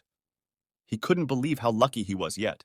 Then he fairly shouted out that he was choosing this giant. However, the protagonist did not see Sir Cal's nearby. After a couple seconds, he did find the knight standing a little further away, along with the headmaster. They were both silent, however. The boy smiled and realized that their emotionlessness betrayed utter admiration. Now he was one step closer to his goal. Harun Bashio didn't understand how this could have happened. From the looks of it, this robot looked completely ordinary. It wasn't as if the boy had excellent eyesight or was lucky. The Black Knight also didn't understand how this newcomer could do such a thing. The principal called Rafal over, asking if he was in charge of training. After the cadet confirmed, Harun Bachio patted the boy on the shoulder and warned him not to embarrass himself. Rafal didn't understand what he was talking about and asked again. The headmaster whispered that the boy would have to try to the death. The cadet had to find out if it was all just luck or if a real monster had appeared among them. After these words, Rafal realized what he was talking about. He smiled and said that he had been preparing for this all along.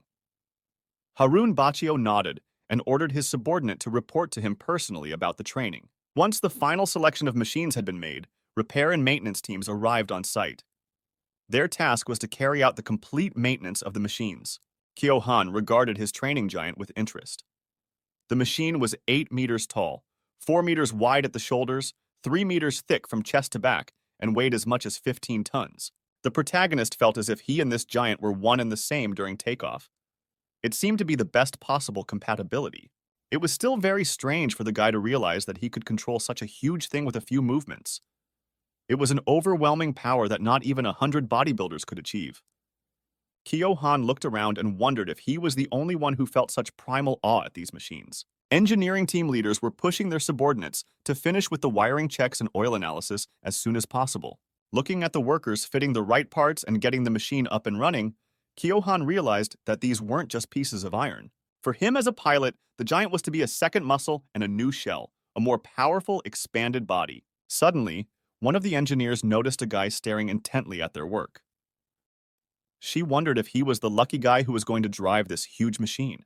The girl jumped down and said hello to the protagonist, calling herself by the name of Ren Anjani. She was the maintenance team leader of the first 10 units. Hearing her name, the guy realized that such a surname was given only to distinguished individuals in magical engineering. When Kyo-han realized that he had a talented girl in front of him, he happily shook her hand and introduced himself, saying that he was the lucky one. Ren smiled and said that she wished she had a talent for magic when she saw this giant. The girl pointed her finger at the car and said that both the outside and inside of this monster looked amazing.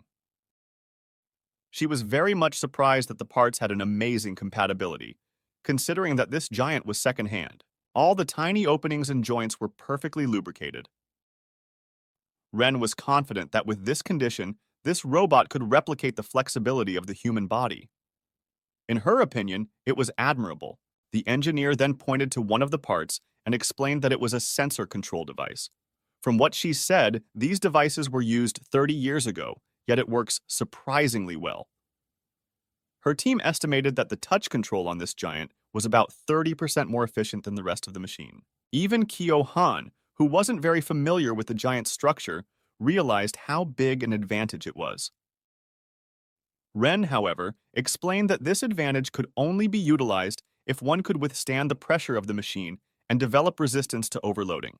In addition, she hastened to inform the young man to be more careful, for the sensor control device was located on the left side of his abdomen, and if damaged, it would malfunction, denying the giant the advantage. After that, the engineer pointed her finger at the heart of the machine. It was also of the highest quality and looked as if it had been made yesterday.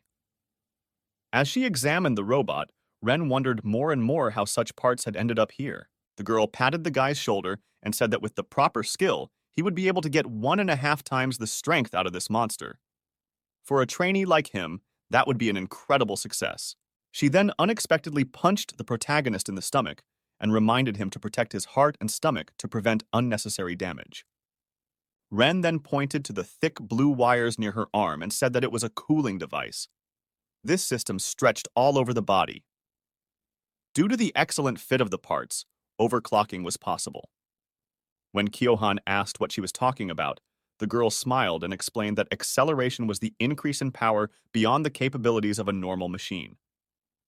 On average, the power of a giant in this mode was doubled, but it could not last more than 10 minutes. With each new fact, the protagonist became more and more amazed at what a great choice he had made. Given the basic performance, which was 1.5 times better than the others, and the overclocking, it was possible to say that at peak power, this robot could be 3 times stronger than a normal car. Suddenly, Ren asked the name question again. Kyo-han was a little confused and decided to repeat his name again. However, the girl laughed and clarified that she meant the name for the giant. She didn't think it was fair to call her robot number 2.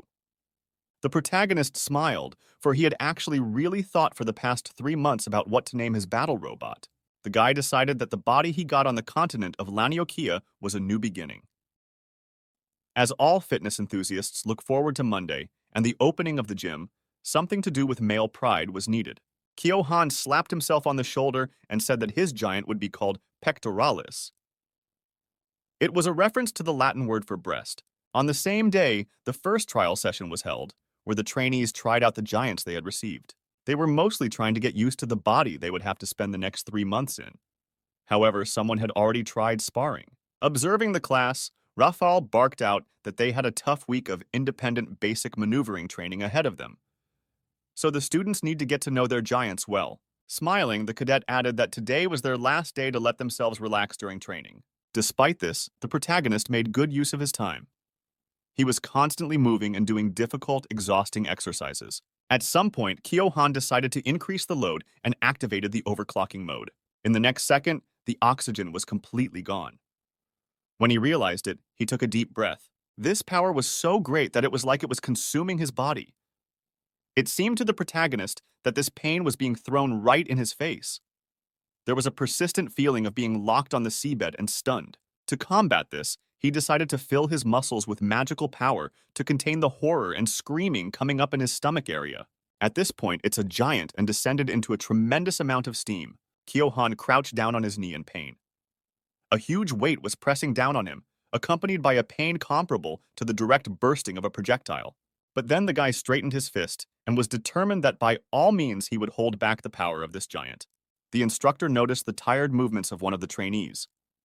He radioed the protagonist not to increase power too sharply. Rafal advised him to start with easier exercises that could be repeated many times.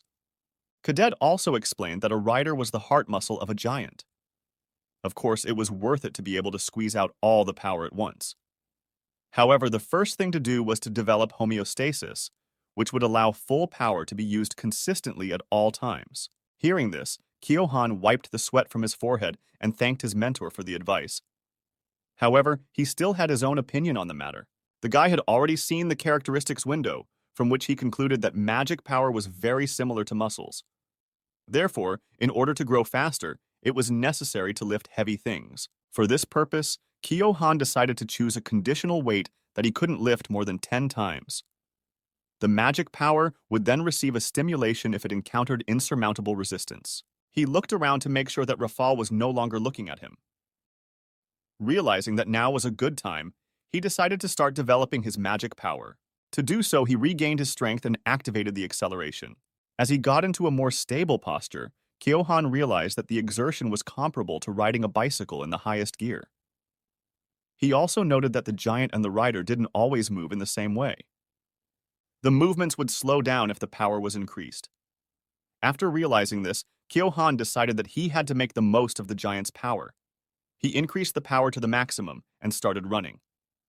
The boy took one long step after another, shouting with happiness.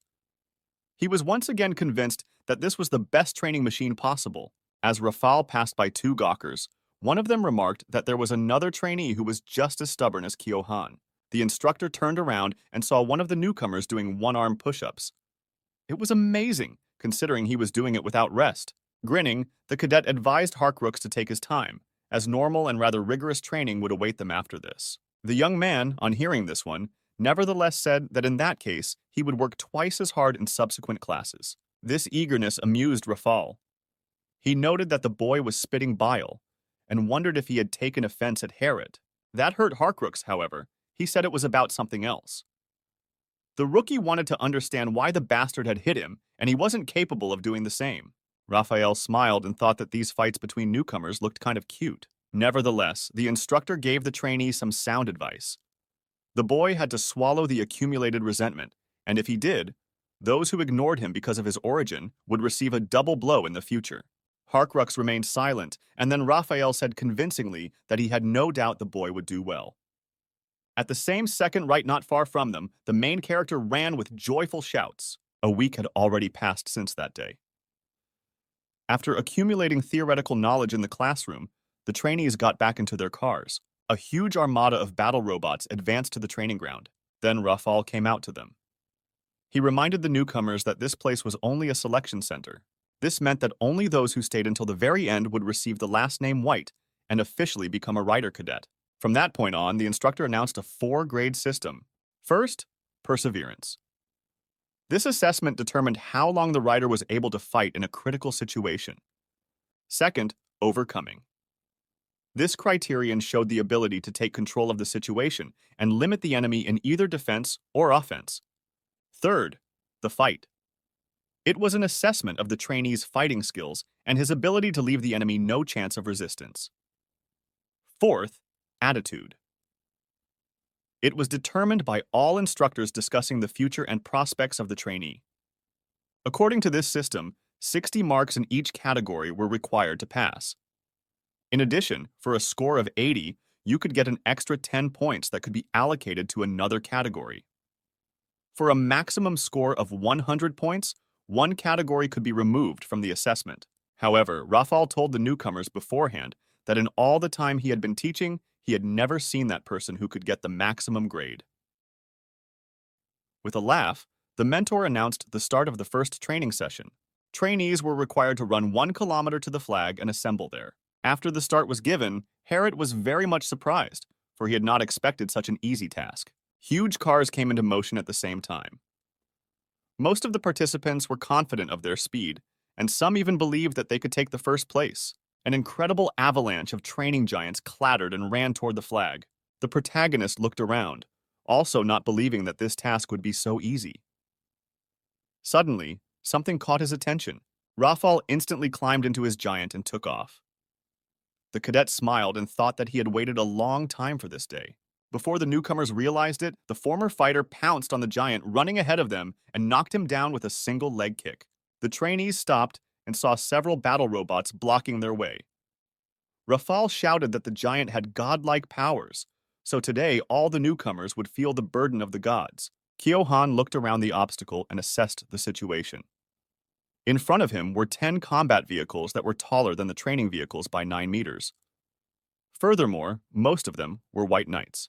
Without another word, the instructors rushed at the trainees, knocking them down with powerful blows. They tossed rookies aside before they could do anything about it, yelling that they had a worthless lower body and a terrible lower body block. Their ferocity spoke volumes about the fact that no one would let the trainees forward today. It couldn't withstand the first blow either, falling to the floor with helplessness. The bright flashes made it impossible to open his eyes. The white knight grabbed one helpless newcomer, shouting that if those couldn't recover, they wouldn't be of any use on the battlefield, for they would become ordinary cannon fodder. Shoving one of the students aside, Rafal saw a combat vehicle lying on the ground. He slapped the newcomer's chest with all his might, shouting that it was time for him to get to his feet and stop lying around. The trainee struggled to get to his feet as his mentor gave him an unexpected pep talk. Suddenly, he grabbed the victim's head again, shouting that he was too late. The instructor tossed the rookie aside, adding that he was sending him for free treatment. The first training day turned into one continuous beating. Desperate screams mixed with wild laughter filled the training ground of the selection center. At this moment, Kyohan clearly realized that an imminent failure awaited them all. Suddenly, Garoth burst out of the ranks of the trainees to the side. He chimed in that the knuckleheads need to learn how to read the game. In the guy's opinion, this test will show how savvy and determined the rookie is. While a beating was going on somewhere off to the side, Garoth ran aside and rushed towards the flag. He realized that it was impossible to survive the confrontation between the trainees and the White Knights. As he rushed toward his goal, the young man had no doubt that he would receive the highest score for this activity. It was obvious that the novice knight's agility and cleverness had been taken into account. Of course, running as hard as I could wasn't easy either. However, it was still better than trying to confront the assistants. There were only a few long steps left to their destination. The young man grinned and realized that this time he was the first. The instructor standing in front with a flag in his hand saw the giant running up. He was surprised that Herod had already reached the finish line.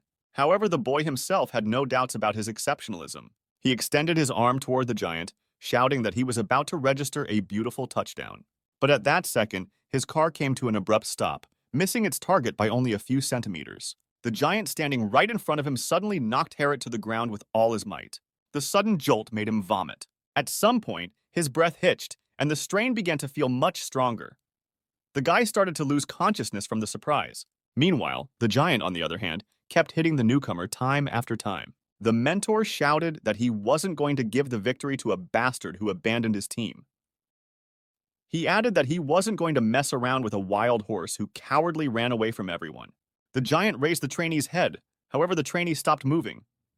The mentor smiled and shouted that a fallen horse was a dead horse. While Herod was begging for all this torture to stop, the instructor yelled out that if the boy soloed, he had a way out of this situation. The thug thrust the trainee's head into the ground again and shouted that he would give him a personalized training session. Meanwhile, the ground in the training ground shook from the numerous blows. The students tried to get to their feet time after time, but they were thrown to the ground again. There was no way out of the situation, not even close. All the trainees were exhausted and in a panic by this point. Suddenly, over the general communication channel, someone called for all the newcomers to gather. One of the giants urged the students to stick together. A woman's voice ordered the trainees to stand tightly with the row in front of them. It was Helena. She shouted that they couldn't win if they fought separately, so they could only get ahead if they acted together. This voice naturally could not stop the chaos, but it did reduce the panic somewhat. The trainee began running around the battlefield and lifting the newcomers to their feet, immediately taking them aside. It was doubly amazing to him that a 17-year-old girl had taken it upon herself to pave the way for the rest of the team. In this act lay incredible judgment, leadership, and skill. Helena suggested that we split into groups of 7 or 8. Each small group was assigned one helper or white knight. Only then would the newcomers have a chance to cover the distance. To fight, it was suggested that the squad should simultaneously apply universal force and push the instructor away. Helena added that if it would be hard to get up, they should grab the assistant's legs and pull him down, because every person and their efforts were important. One of the assistants tried to move and realized that his legs were firmly locked. He looked down and saw 2 newcomers clawing at him, making it impossible to move. Looking around, the knight realized that these jerks had finally gathered and were starting to show themselves. But only Rafal was not impressed by this at all. He grinned and shouted that he would also increase his efforts in that case. With one fist, the cadet knocked several people down at once. Realizing that most of the trainees had already recovered and gotten to their feet, Helena ordered the squads to line up in a 5-pointed star. The formation of 10 men was to look like a 3-2-4-1 formula. This would help focus the center of gravity in one direction. After the newcomers were lined up in groups, they rushed towards the knight standing in defense. Helena ordered those who were left without a unit to spread out to the flanks. The first group came upon one of the assistants at high speed. They pounced en masse on the huge car and knocked it down. At the same time, Harcrux's group attacked the White Knight from behind. The 2 forward giants clawed at their opponent's legs, piling their full weight on top of him. Before the instructor knew it, several newcomers had immediately pinned him to the ground. Seeing this brilliantly successful attack, the protagonist thought that Harcrux was imitating him. This kid couldn't use all the magic power at once, but he has great intuition. Looking around, Kyohan decided that now it was his turn to help the team. The fighting spirit in the ranks of the trainees was returning, but they still had one big problem. The organized groups of students were unable to do any damage to Rafal. He was still on his feet even after 10 newcomers attacked him at once. The 5-pointed star formation against him was completely useless. Despite the victories over the other assistants, it was necessary to concentrate on their leader. Kyohan decided to choose the most opportune moment and, just like the first time, pounce on the cadet at the most unexpected moment. This madman was throwing giants around like they were rags. But at some point, he exposed a vulnerable area. Deciding that Rafal's fighting stance was broken, and this was the best moment, Kyohan began to accelerate, deciding to pile on top of him with his whole body. However, the young man could not know that the mentor had already anticipated this move and was ready. Unexpectedly, the White Knight turned sharply in the protagonist's direction. He hadn't expected such an outcome, and at first he was in a stupor. Rafal radioed the guy that he had been waiting for him all along. The next moment, a powerful blow to the back of his head knocked Kyohan to the ground. The instructor laughed and shouted that he could not be defeated like that a second time. This attack almost caused the protagonist to lose consciousness. Kyohan fell to the ground without saying a word. Before he knew it, Rafal had grabbed his arm. The White Knight swung around sharply and shouted that he had really been waiting for this moment. The cadet then tossed the newcomer aside with all his might. The main character's body only dangled helplessly in flight. He thought for a moment that this seemed impossible for him at the moment. Harriet was lying unconscious on the ground by then. Kyohan was still a sergeant of the Korean Reserve Forces in his past life. However, even now, he didn't understand the full meaning of this test. Nevertheless, the team organization that was initially shown before the training spoke to the fact that the local structure was very similar to that of the army. Plus, while not the most cohesive team, they were able to have some success forming the front line of the offense. But this entire plan crashed against one monster whose name was Rafal White. Everyone who tried to attack him had failed miserably. In addition, based on the main character's attack, it could be understood that the instructor was a good attacker who knew how to wait. Still, no one was stopping Kyohan from taking a chance and trying to apply even greater possibilities. Once he came to his senses, he lifted himself up a bit and crawled towards the White Knight. Rafal laughed when he saw the helpless newcomer. He noted that he wanted to have a little more fun, since the brat had a debt to repay. Still, the instructor decided to leave the trainee behind to give him time to rest. He said he would run through the battlefield and come back here again. The knight turned around and wanted to head to the side, but suddenly his leg was grabbed from behind. Turning around, he smiled and wondered if the brat could still move. At this point, the protagonist took a big breath. He was actually partially faking the first attack while retaining most of his strength. All this was done in order to apply acceleration at the right moment, doubling the power of his machine. The sluggish grip suddenly became much more firm. Kyo-han finally felt incredibly heavy and pressurized. He tried to ignore it, however, because if everything went according to his plan, it was going to work. The guy smiled, for in fact, his original goal was not really to knock him down. He raised another hand and shouted that he wasn't going to let the bastard get away this time. His right palm gripped the white knight's leg with equal force. It seemed that the boy had put all his strength into this grip, for it was increasing with every second. Realizing he couldn't move, Rafal swore and ordered the brat to let him go. He lifted his leg and yelled that if the pup didn't let him go immediately, he'd be a corpse. Realizing that entreaties were useless, the white knight started kicking the giant's cockpit. Kyo-han felt at once an incredible pressure and shock, but he was willing to hold out for a while longer so that his team could recover and break through. He had to protect his abdominal area, where his heart and control system were located, at all costs. Each blow to his chest became harder and harder. But Kyo-han was confident that he could hold out until help arrived.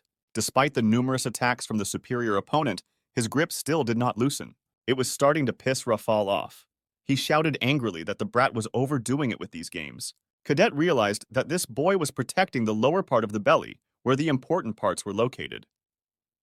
But he couldn't just break such an expensive behemoth, for otherwise he would have to pay money for repairs. Seeing that the white knight was suddenly stopped, Helena shouted out what they could. The rest of the group continued to press on with the assistants taken in a vice-like grip. Lowen, who was in one such unit, shouted out that although these ones were also of white rank, but they were far from Rafal, for they were almost exhausted. Realizing that the groups needed less effort now, Helena ordered several fighters to divert and come to the aid of the protagonist urgently. She added that with their combined efforts, Rafal would be no different from his assistants. The crowd of trainees immediately rushed towards the instructor, who was still trying to fight Kyo-han as well. Hearing an approaching rumble, the thug turned around and saw about 70 combat vehicles approaching him. The enraged cadet shouted that the boys had miscalculated here as well. After letting a few opponents get close, he swung his arm and immediately threw the training machines away. That's when the newcomers completely surrounded the swatting Rafal. Helena continued to command the advance, shouting for no one to stop, for if even one of them fell, the 70 men would be able to continue. The white knight, who was chained to one spot, kept waving his arms, fighting off the annoying trainees. He was using up more and more of his strength from such intense fighting. Rafal noted that it was difficult to use only his arms without movement. If he really started fighting at full strength, it would cost him a lot of money to repair these giants. The instructor began waving his arms in anger. He realized that he had never imagined that these brats would rally like this. However, in the end, the students won in numbers. They attacked from different directions and completely restrained the white knight's movements. Some time passed, and from the crowd of cadets were heard cries of admiration. After defeating a final boss of sorts, they made it to the coveted flag. On the ground, Rafal looked up sadly and wondered what had gone wrong and at what point. He had to figure out if this was a passing grade. The cadet then calmed himself down, deciding that it was okay to let these rookies win once, because it would only get worse from here on out anyway. He pulled himself up and grabbed his aching head.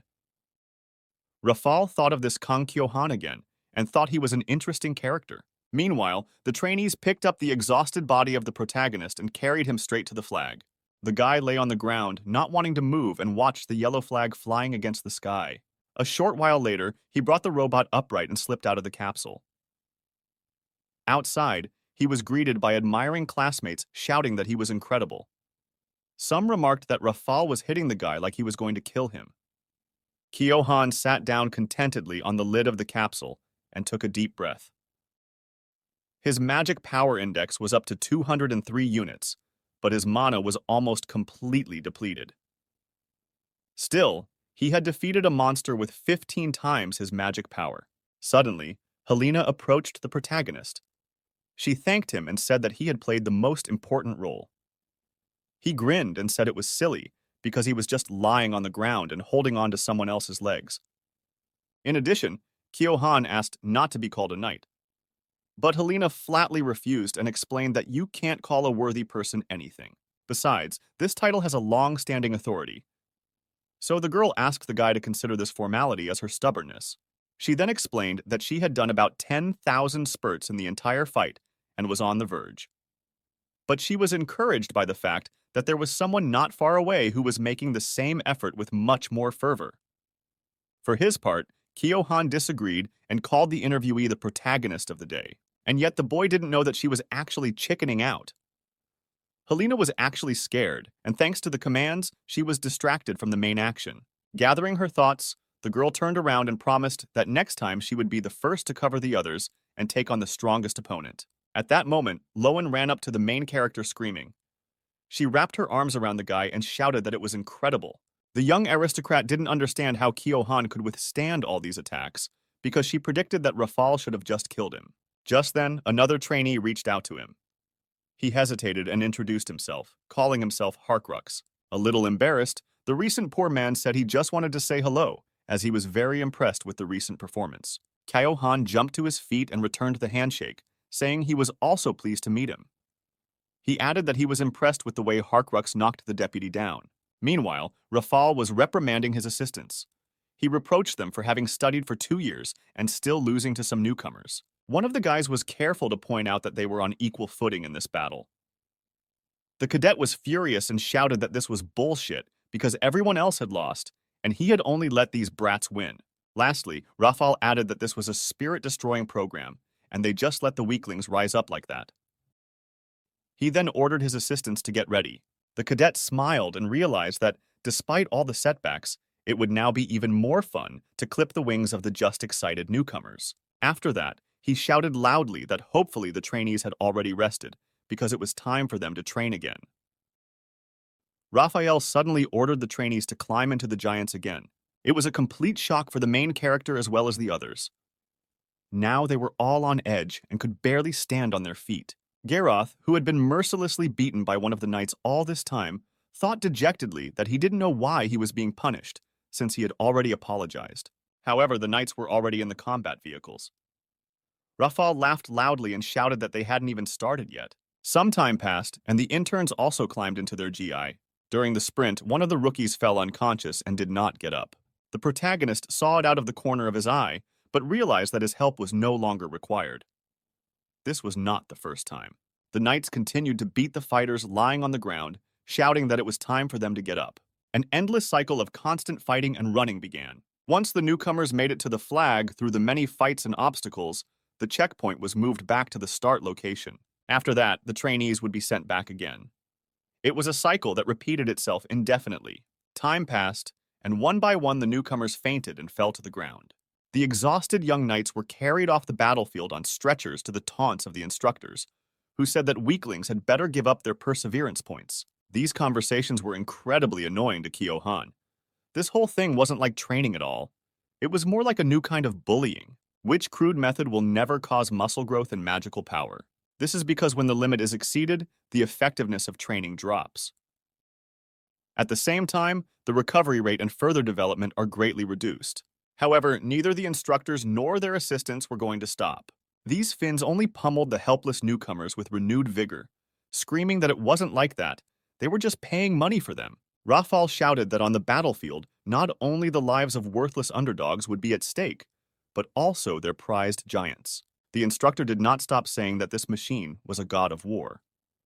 However, all these pathetic weaklings are unworthy of its power, as they cannot even bear the weight of the giant itself. Listening to this impenetrable nonsense, Kyo-han chuckled, for these instructors themselves were slowing down their progress. Looking around, the boy suddenly saw Harkrux lying on the ground. He walked over to his partner and held him by the shoulder and helped him to his feet. The exhausted newcomer called out to his friend to follow him. But Kyo-han, meanwhile, resented the fact that these idiots were doing useless aerobic training at a time when it was most important to raise magic power. In addition, Rafal was psychologically abusive. He constantly called the trainees names and told them that their efforts were not enough to even die with dignity. In fact, what he said was a lot of nonsense. Death pain only brings complications and various diseases. Only a few people can overcome such a thing and become stronger afterwards. Only those people who were originally born strong are capable of this. At the same time, Kyohan thought that these brutes wanted to keep only those who were strong from birth in the ranks of the knights. In that case, there was a question of what the training center was for. Meanwhile, Rafal looked around and found that there were only 15 trainees left in the ranks. At that moment, his attention was caught by the main character standing in one place and not moving anywhere. For a moment, the instructor thought that this strange type was up to something again. However, the guy firmly and clearly decided that he didn't want to put his body under too much unnecessary stress. He had come here to develop, so after a few seconds, Kyohan canceled the synchronization. After this command, the protagonist had a strange sensation. He began to hold back so that he would not vomit right in the cabin. However, there was nothing holding the huge war machine in place anymore. The giant lost its balance and began to fall. A rumbling sound was heard on the training ground. Kong Kyohan dropped out of the test. This unexpected outcome came as a great surprise to Rafal. He stared at the fallen car in bewilderment, hoping that the man was just joking. The instructor came closer and pushed the giant with his foot. He ordered the boy to stand up, and when he didn't answer, he asked in bewilderment if he was serious about dropping out so easily. Some time passed after this situation. Kyohan found himself lying on a bed in the room. He slowly began to come to his senses and open his eyes. A panel of information immediately popped up in front of the boy's face. He smiled and saw that his magic power had increased by 1 point. As expected, normal rest was needed for the key stats to increase. He had only slept for an hour, and in that time his magic power had increased by 1. Kyohan exhaled and decided he'd had enough. Getting out of bed, the guy decided that he was not going to follow this center's illiterate training plan. He needed to use the right set of exercises to speed up development by a factor of 3 or even 4. Smiling, the protagonist did a stretch and decided that now that the training was over and he was rested, he needed to replenish his dark mana and get a good night's rest. At this moment, a disappointed voice was heard from behind, asking if there was any good in this situation. It was Cal's Black. He recalled that the boy had promised to surprise him. However, the trainee had suddenly decided to shock him for some reason.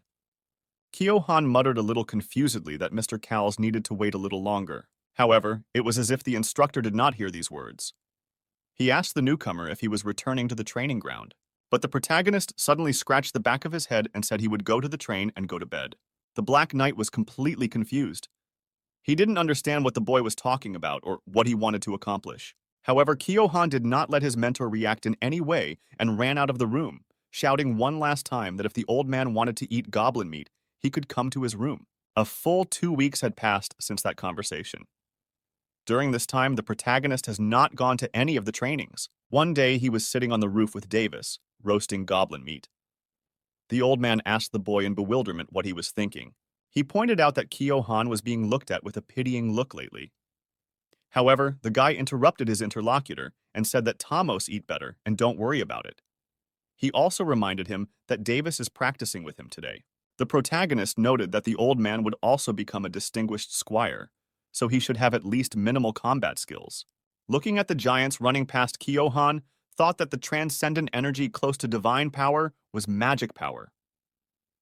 There was a certain path for its development, but the assistant instructors were leading them in the exact opposite direction.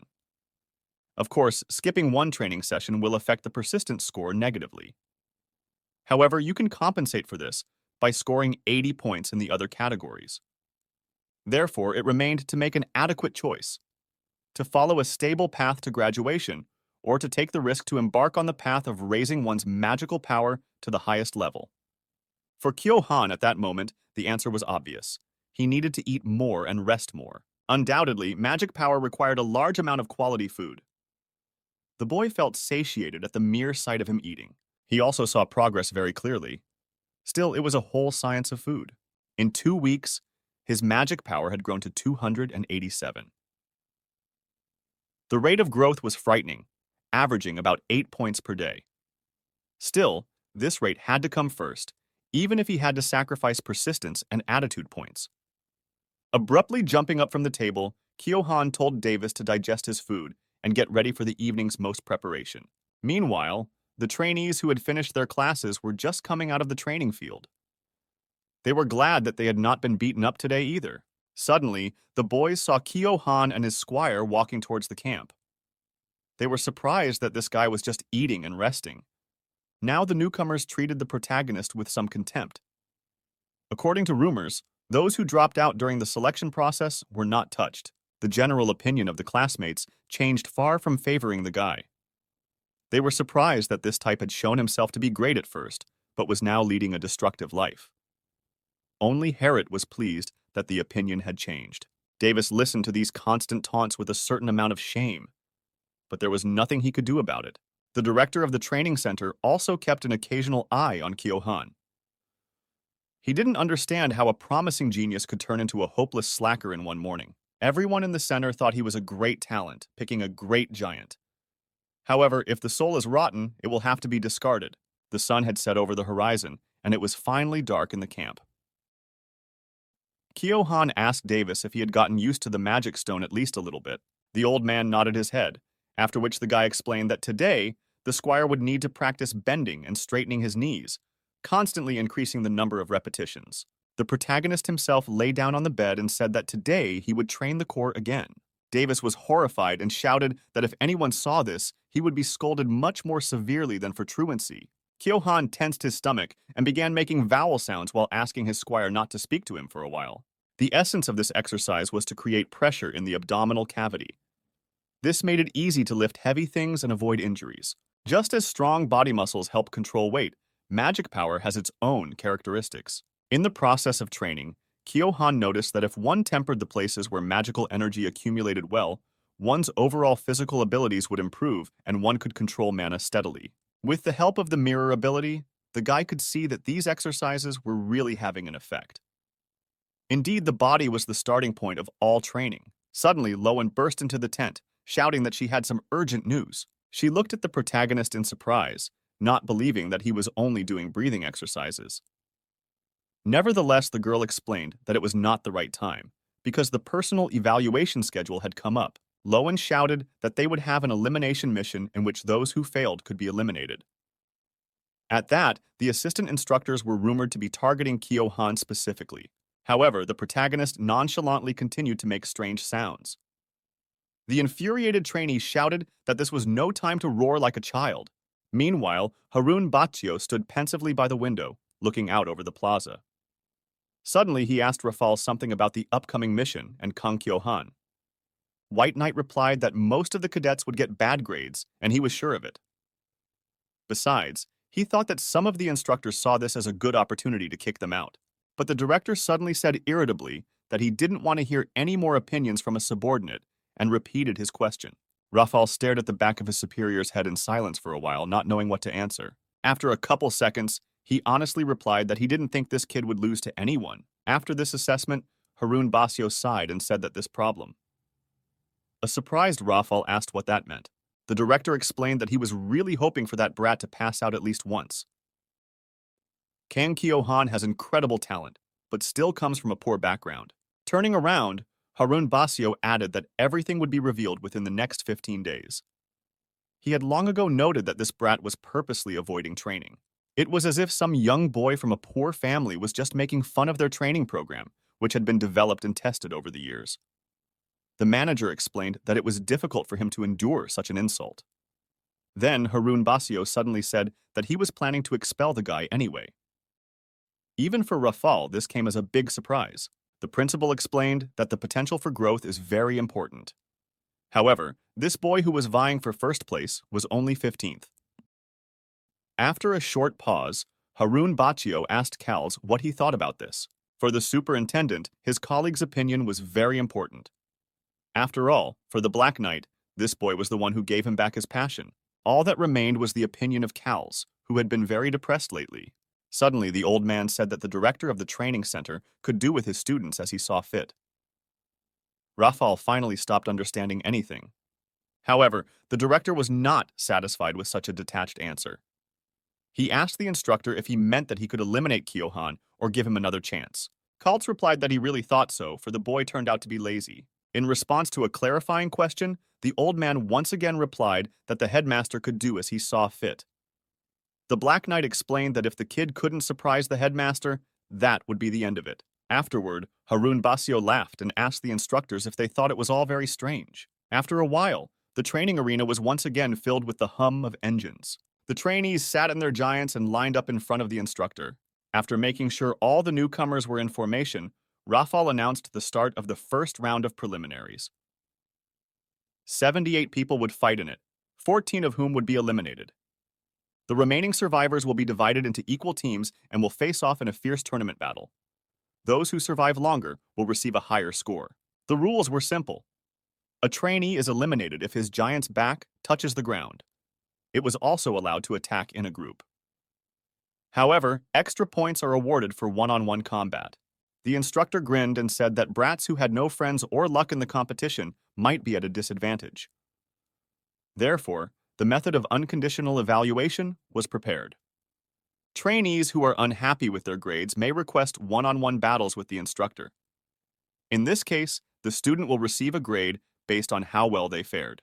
When Lowen heard that, she thought that they were essentially told not to complain.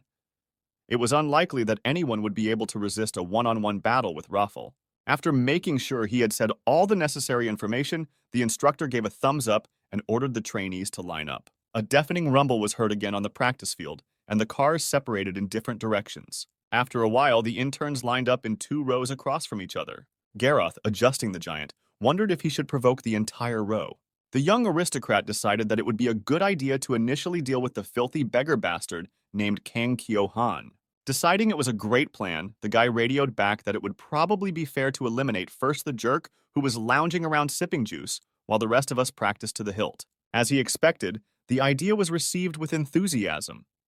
There were people who held a grudge against the gifted beggar. Many interns were highly pissed off that someone had the opportunity to rest all day simply because they had talent. Negotiations on the matter gradually intensified. Very many people came to the conclusion that they even managed to overpower the instructors in the group, so there would be no problems with some brat. The protagonist, however, also realized that he would have a lot of opponents in this battle. However, he had an excellent fortune. Kyo-han had originally expected to be met with scorn and hostility. So there was only one way out, and that was to prove that he was not mistaken. Suddenly, the protagonist is contacted by Lowen on a private line of communication. The girl was very astute in noticing that the guy had been losing perseverance and attitude points all this time, while going to make up for it with something else. So if that was the case, she wanted to make sure Kyo-han was confident in his training methods. However, there was no time for that now. Lowen was sure that given the large number of enemies, the guy would fly out right away in the first round. She offered to join forces and asked the protagonist to stand at the beginning of the battle for her. Kyo-han smiled and realized that this girl wanted to stick her nose everywhere. He explained that she would be in danger too. However, Lowen was 100% confident in her abilities after all. She was a person with intimidating skills. At the same moment, the walkie-talkie announced that someone else had joined the line. The protagonist realized from his voice that it was Harkrux. He explained that it wasn't fair at all that Kyo-han was being hunted, because despite what he's been doing all these days, his skills are amazing.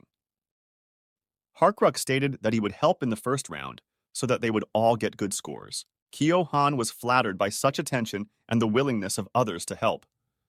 However, he said there was nothing to worry about.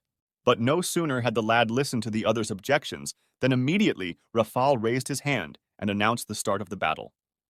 Immediately, the giants from different ranks swiftly pounced on each other. The trainees who attacked the protagonist argued that they were practicing hard while the guy was having fun on his own. However, Kyo-han was not at all afraid of being attacked from different directions. He too had originally undergone some training in maneuvering. However, there was something more important. The young knight had better developed magical power. It was it that helped him overcome his human limitations. After all, the strength of a giant rider lies in its magical power from start to finish. In case of low performance, a normal person won't even be able to move the machine. Kyo-han's main advantage was that he was learning how to use magic power properly. This was what would allow him to properly utilize the giant's power. The guy tensed up and created pressure in his upper abdomen. The giant immediately began to work faster, making contact with the magic of the rider's body. The main energy of the protagonist at this moment was centered in the abdomen and back area. This ability was called core, which was the starting point of sports skills. Through this scheme, the giant's core is also made stronger. The force of the blow comes from the lower part of the body, and the core transfers all the power to the fists without any loss. This is how the strength of the back muscles is affected. Swinging around, Kyo-han struck a swift forward strike. His speed was so fast that the opponent didn't even have time to block this attack.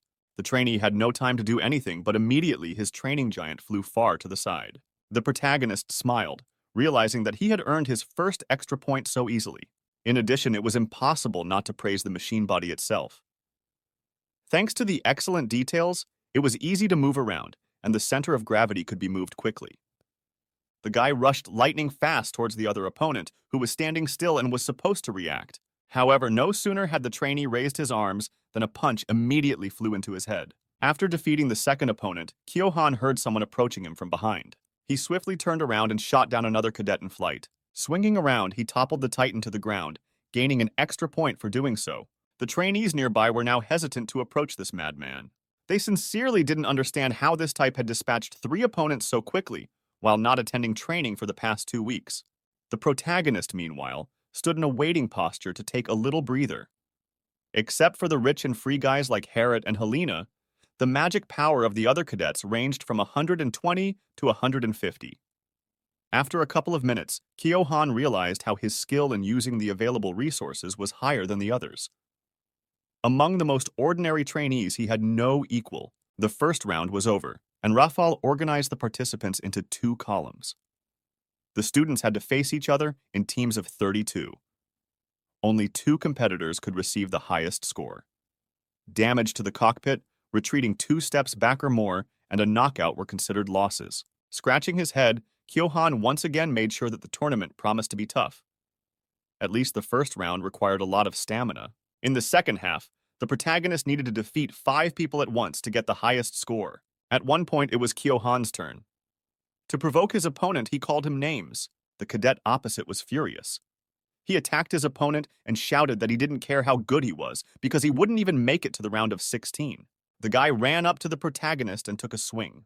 He punched his opponent right in the chest, but it had no effect, much to his surprise. The hand just passed down the slip without doing any damage. The trainee looked at his opponent in amazement, who didn't even think of blocking that punch. However, his opponent still stood still. Suddenly, Kyo-han turned to his opponent and said that his punches were too weak because he couldn't keep his balance. Deciding it was time to call it a day, the protagonist pounced on the boy in return. The one, still in a stupor from his stunning failure, did not have time to react and received a powerful blow to the chest. The guy experienced incredible pain comparable to the instructor's blow and almost lost consciousness. His giant expectedly failed to stay on his feet and flew backwards. The huge pile of metal slumped to the ground without a word, and Rafal declared Kang Kyo-han the winner. The protagonist smiled, for he didn't even have time to sweat. Once again, everything was explained by the fact that they had 2 different corps. Watching the battle, Rafal asked Kals what he thought of his acquaintance's final result. Almost without delay, the old man replied that he was sure the boy would come in 4th or 5th place. The cadet was surprised that his colleague had ranked this dimwit so high. He explained that the top 10 trainees of this set had been training for at least the last 5 years, and they had a significant gap in magic. However, Kaltz rightly pointed out that Kang Kyo-han had a huge gap in magic with the white rank, yet someone had gotten punched in the face by him not too long ago. Rafal became furious after realizing that it was about him. The old man noted that this trainee is unique in that he always achieves results beyond expectations. In addition, his giant, it must be admitted, is outstanding. However, we also shouldn't have ruled out the factor of having those guys who were born free and also have tremendous talent. The round of 16 began, and soon it was Kyo-han's turn. His opponent once again decided to attack first, shouting that he despised the poor. However, just like in the previous fight, the punch was so weak that the protagonist didn't even bother to put up a block. Looking at the helpless opponent, he said that it was his turn. Striking a looser pose, Kyo-han threw his fist forward lightning fast. This strike had a mind-blowing power.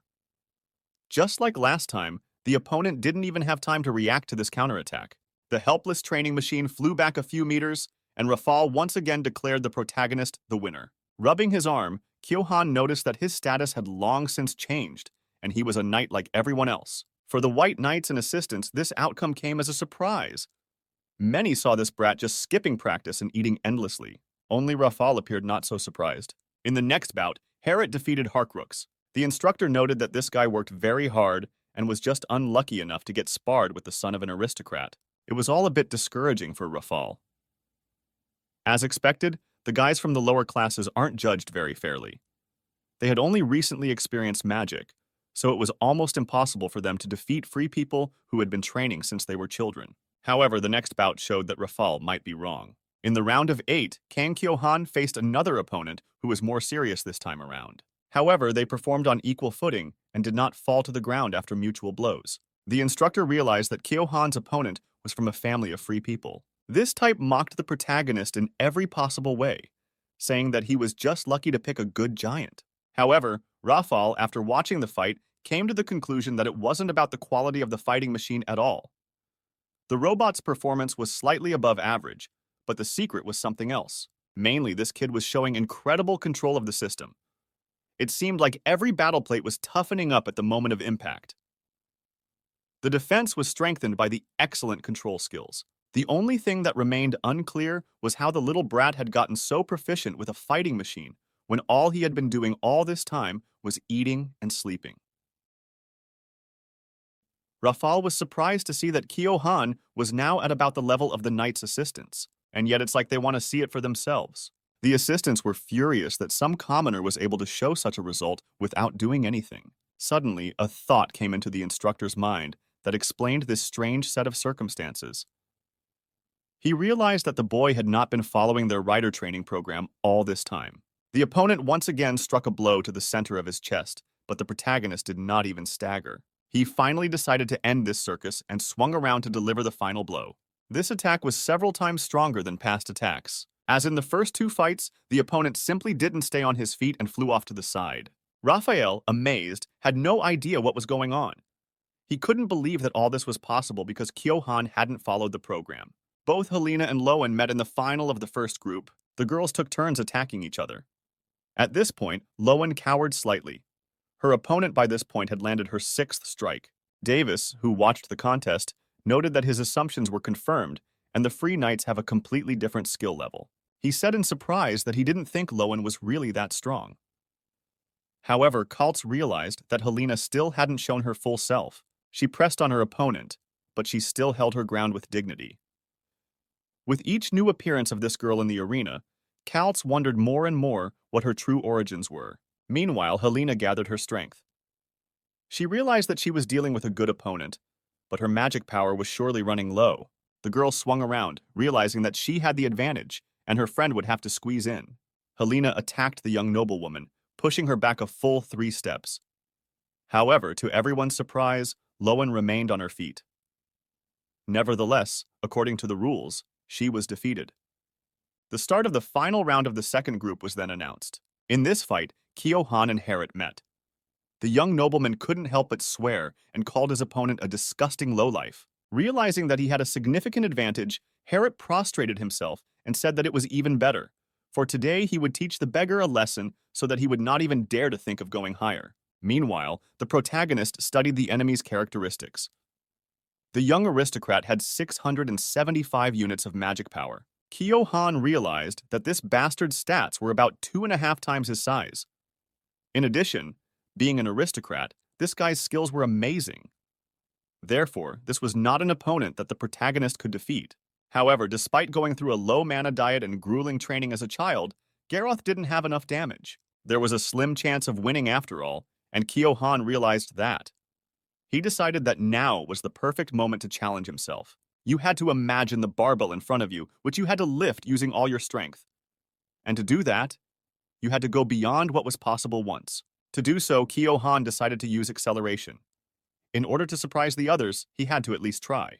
Garroth launched his attack first. It was immediately obvious from him that the level of training was on a completely different level. Even his posture was very different from everyone before him. The young aristocrat swung, and Kyo-han saw that the concentration of magic power in this strike was simply incredible. The guy had to be as focused as possible to endure this blow and stay on his feet. An attack of incredible force came to the center of the protagonist's chest, causing him to feel like he couldn't resist for the first time. Kyo-han felt that powerful push on him. Confident of his victory, Harit began shouting that such pathetic beggar jerks had no place here. It seemed to the protagonist that this attack lasted forever. However, he steadied himself on his feet and moreover did not lose consciousness. The guy pulled himself together and mentally thought that the bastard was completely wrong. Pushing his feet into the ground as hard as he could, he mouthed that this was where he belonged. The White Knight's assistants looked at what had happened in bewilderment. They couldn't believe that some brat could withstand a perfectly prepared blow. Meanwhile, Kyo-han was taking a breath. He realized that it no longer made any difference who he was in his past life, all because his future lay right on that practice field. Preparing to counterattack, the protagonist set himself up to leave a mark on Kang Kyo-han's existence and surprise everyone in his own way. Those around them continued to watch the flow of the fight in silence. Harriet began to regain his breath and catch his breath before the next blow. Kyo-han took a step forward, mouthing in his head that he would leave a trace of his existence right here and now. A few seconds passed and a huge iron fist swung to strike his opponent. Concentrating all his strength into one decisive throw, the protagonist shouted that it was his turn. Before the penultimate bout began, Rafal looked thoughtfully at the fighters preparing. He had once considered himself the best without question and silently swallowed any pain. Being the best in his stream, the cadet was confident that he would be sent to the pioneer group, which includes only the best riders. But now he has been stuck in the training group for several years. Rafal reached his limit time after time, thinking it was because he wasn't putting in enough effort. However, some brat had suddenly violated all these dogmas that the cadet thought were the best. Now this boy seemed to be avoiding any pain. He also grew up in exactly the same poverty, yet he shows growth results faster than anyone else. After the first blow, Rafal looked excitedly at the fighters. Kyo-han, to his surprise, didn't just resist, but found the strength to activate the acceleration. Meanwhile, the guy was calculating the course of further action. Harriet's magic power was higher, but Kyo-han would be able to gather more power at a time. The acceleration would double those numbers, which would help get closer to the opponent's result. All the power available to the body and the machine had to be gathered in one fist. With this thought, the protagonist struck back at the enemy's hull. The young aristocrat's face turned blue with terror at this moment. For a moment, he lost his balance and staggered, nearly passing out. However, Harriet then came to his senses and put his supporting leg back, thus taking one step. His giant balanced precariously for a while longer but never fell. For the protagonist, this outcome could have been fatal. He realized that further resistance would only be possible if accompanied by great luck. The war machine's engines roared loudly and it leveled off again, leaving Harriet in a duel. The young nobleman's muscles all over his body tensed up. He looked hatefully at the dirty ragamuffin who had dared to hurt him. Not giving his opponent any time to pause, Gareth immediately struck back. His fist with about the same force flew straight into Kyo-han's chest. The protagonist once again nearly passed out, but still managed to resist. The training vehicles were spewing incredible flames, who slightly disturbed the instructors. When the smoke cleared, everyone saw that the man no one had bet on was back on his feet. Many people thought that this was already a victory for Kyo-han. However, only the protagonist realized that his situation was far worse than it might seem. Now it was practically a guaranteed defeat in case he didn't manage to take his opponent down with the next blow. Their magic power stats were still significantly different. The more the battle went on, the more Kyo-han's situation worsened. So now he had to concentrate on the final blow and make it even stronger and even harder. Taking a step forward, the protagonist swung around and took aim. Moments before the decisive moment, he began to pray that his opponent would surely fall. The giant's iron fist slammed into the opponent's armor plate with incredible force. Harriet once again took a single step backward but was still on his feet. His training machine spewed flames but kept moving. The protagonist realized that this was the end of the battle. He didn't understand how this guy could even withstand such a blow. Kyo-han had no energy left for his next attack. For a moment, he wondered if he had overestimated himself all this time. Meanwhile, Harriet's condition was critical. Barely holding back his tears, he wheezed that he would never fall at the hands of a poor man. Taking a step forward, the young aristocrat swung around and shouted that the end of the fight was about to come. Kyo-han was scared of the impending danger, but he didn't want to give up. He planned to withstand the blow through sheer willpower and hold on until the end. The huge metal monster loomed over the protagonist, who felt completely defenseless for the first time since the beginning of the tournament. He concentrated all his strength and clamped his eyes shut so he wouldn't see what was about to happen. But after a second, there was no impact. The boy suspected something wrong and opened one eye. Suddenly, he found the enemy's machine stopped working. The giant's eyes went out, and it made a distinctive sound, releasing the working vapors. Lowen gave a surprised shriek as the robot stopped for some reason. Helena sighed and said that was the end of the duel. The control center checked the cameras from Harriet's pod. A staff member shouted that a cadet had lost consciousness. After a while, the rescue team pulled the guy's motionless body out of the giant's capsule. The protagonist, struggling to stay on his feet, relaxed and cocked his head upwards. Despite everything, he still managed to do it and proved to the others that even for a beggar boy, nothing is impossible. Leaving the giant's body, Kang Kyohan jumped to the ground. Coming up behind him, Rafal White addressed the boy. The man noticed that the boy had become incredibly strong in a short period of time. How the hell did that happen? He hadn't even been training. Turning back to the instructor, Kyohan smiled slyly. The trainee explained to the white cadet that he had simply made a choice. He chose the best method through scientific analysis that suited him best in terms of training and rest time. But when Rafal explained that even if the guy made a choice, it was unacceptable for a cadet to do so, Kyohan suddenly agreed with him. It's really unacceptable for an ordinary cadet, but they're knights, practically aristocrats. People equal to the nobility. Such people can make their own choices and take responsibility for them. After saying that, the guy said goodbye to the instructor and headed to his room. Knight, has Rafal forgotten who he really is? Or is he just too used to it? Choice, responsibility. He told himself he wanted to get stronger. Well, what had he been doing all this time? Was this man the best? Or was he a mere ignoramus following a set method of training? Kang Kyohan was able to find a better method. That being said, Rafal couldn't overcome his limit because he was following a familiar path. Could it be that he wasn't a knight then, but a simple soldier? Making your own way on your own, not relying on others. Kang Kyohan Yellow is definitely a knight, and Rafal learned that lesson today. Casually glancing back at the instructor, the trainee realized that the name that existed, Kang Kyohan, was slowly being remembered in the Reincarnated kingdom on the continent of Laniakia. What, this boy has the best ball? Harriet is defeated, the headmaster shouted in anger, pounding his fist on the table. The situation has become more complicated. There's no way to just kick Kyohan out. But still, the management of the training center can't continue to turn a blind eye to this little brat. In that case, the only thing left to do was to talk to this guy personally. When Haran Basio realized this, he ordered Rafal to bring Kang Kyohan Yalu to his office for an emergency meeting. Soon, the trainee that the director had sent the white cadet after arrived on the scene. When Kyohan entered the office, Haran Basio still sat for a while and looked at him silently. Then, slapping his palm on the table, the supervisor shouted that from now on there would be no exceptions for the boy to practice. Well, the moment Kyohan feared most had arrived.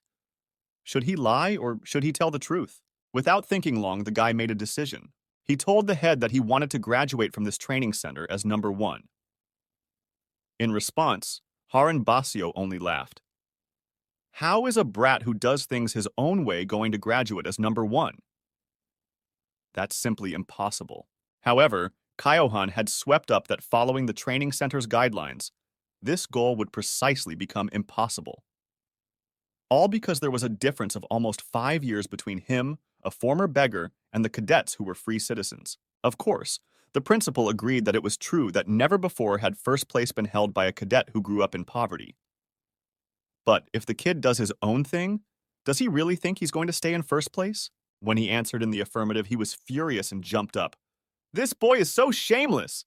He looks at the training camp program like crap. Trying to keep his cool, the man headed for the window to calm himself down at least a little. This boy is like a cockroach. He won't die even if you step on him. As soon as the irritated headmaster approached the window, Kaltz, who was standing off to the side, coughed as if to hint something to his old friend. Turning around to the cadet, the director stated that he respected the knight's choice. In that case, from today onwards, the head of the training center will support Kang Kyohan in his personal training. If anyone said anything, Rafal's job would be to explain that it was the head's order. However, along with that, Kyohan takes responsibility. Also, this guy's attitude score becomes 0. Fortunately, apparently the trainee knows better than anyone what it takes to become number 1 with these scores. Noting that this was an unprecedented case, the headmaster asked the boy not to disappoint him. After waving his hand, the irritated man said he didn't want to see Kyohan anymore and demanded that the cadet leave his office. Left alone with Cal's, the supervisor noticed that this guy definitely doesn't want to be number 1. How is he going to graduate from the center with a 0 attitude score? Then Cal's Black agreed with his old friend. Usually that's not possible. But that's the thing, that's what happens usually. What's happening right now, though, is very unusual. Now that Kang Kyohan has strengthened the Koro, the upper and lower body are balanced. Now he needs to feel the magic power. While the guy was exercising the barbell, Kaltz standing behind him explained that, in fact, if the attitude scores are 0, the training center cannot be completed. The boy would have to get 60 or more points on the other 4 items. As I continued to squat, Kyohan reminded the man that there were extra points. If you get 90 points, you get 20 more. Cal's might assume that the guy can get the right number of points on the coping and wrestling standards. But how is he going to get 90 points for perseverance if he misses practice? Remembering something, Commander Davis reminded him that if a boy scored 100 points, he would be exempt from one criterion, wouldn't he? Covering his face with his hand, the Black Knight said that over the years, only 2 cadets had managed to achieve a score of 100 points. Noticing that Kyohan wasn't listening to him, Kaltz asked the boy why the hell he was insisting on his uncertain and dangerous path. The boy, in turn, asked the man to wait a bit, because now the most important part of the training was about to begin. Iron rubbing against a magnet acquires the properties of magnetism. In the same way, the tissues of the body, which interacts with the magic power, grow stronger. After the last snatch, Kang Kyohan was so exhausted that he couldn't lift the same weight again. After performing the last approach, the guy threw the barbell to the floor. With a relieved exhale, Kyohan asked Sir Cal's how many RMs were in that barbell. That's right, about 300. Last week, the guy lifted the barbell 10 times with a weight of 250 RM, and now 10 times with 300 RM. Do you still require an answer? My path is uncertain and dangerous, but the reward is greater, muttered the boy, looking back at the man. Sighing, Kaltz realized that he was worrying about this kid for nothing. With a sly grin, Kyohan asked the man why he had changed his mind so quickly. He then suggested that in order to truly surprise Sir Cal's, he had better go the hard way. Either way, for a boy to survive, he needs to continue to place first or second in scores. The last grade is especially important. The final evaluation is a true reconnaissance mission outside of the training center. Once outside the training center, the trainees will personally encounter abnormal phenomena. If Kyohan proves himself there, he will be given extra points with which he can compensate for his previous results. However, this mission is very dangerous, as the cadets will have to face real monsters. So that's how it is, Kyohan said with a look of interest. Well then, I'm going to go feed my pecs, the boy added, making it clear to Cal's that he wasn't listening to him at all. The best thing this guy can do right now is focus on personal training. Noticing the way the boy started swinging again, Cal's and Davis, who were watching him, realized that he was incredibly addicted to training. This chest press is great for building pecs, Kyohan yelled as he started pulling the barbell like a madman. 3 months flew by like crazy. Kang Kyohan himself showed an incredible growth rate, having accrued magic power to 507. The guy has almost caught up with Lowen, who is on the third together in terms of magic power in the training center, and now their difference is only 100 points. And by mobilizing all the magical power at once, the boy could easily defeat the best in their center, Helena. As the amount of magic power increases, it becomes difficult to use it at the same time. But as far as knowing how to use it, Kyohan has no equal even among assistants. Initially, the streams of magical power seem to be thin threads. Now, however, they are thick and well-defined. Right now, Kang Kyohan is 5th in points. He's also 5th in the rankings. Nothing scares this guy now. Watching Kyohan's next workout, the other trainees couldn't understand how this brat could become so strong. He had been training alone all this time, and now he was lifting very heavy weights 10 times. Be that as it may, whatever magic power you possessed from this stone, Kyohan only lifted the barbell 10 times. However, it still impressed the other cadets. After all, this guy uses all of his magic power a whole 10 times in a row. At first glance, it might seem like he just has a special body structure. But no, he must be a genius. That's what everyone else thought. Meanwhile, Kyohana had finally finished his last training session. Now he's prepared. Tomorrow is the final evaluation. The boy can't wait to get into the world outside the training center. A day later. Standing on his giant's arm, Rafal announced that the final test was a reconnaissance mission outside the training center. The test will take place in an area where humanity cannot live. The mission has 2 purposes at the same time: training and reconnaissance of the terrain. So today's mission, in addition to a graded exam, will also be considered a preliminary reconnaissance operation to explore the terrain beyond the current territories. Outside of all areas, there are localities that contain the core. Anomalous phenomena disappear only after the core is destroyed, and the area becomes suitable for human life. You can see the reverse gravity zone on the left in the case of this anomaly. Because of the crazy gravity, it's not easy to enter this zone. But the trainees have nothing to worry about.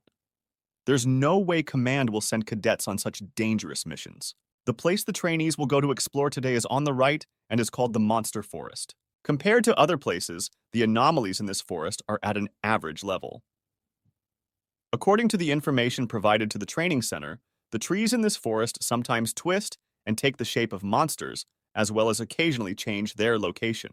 However, the situation changes as you approach the core, which is at the center of the terrain. In the very center of the monster forest sits a huge tree.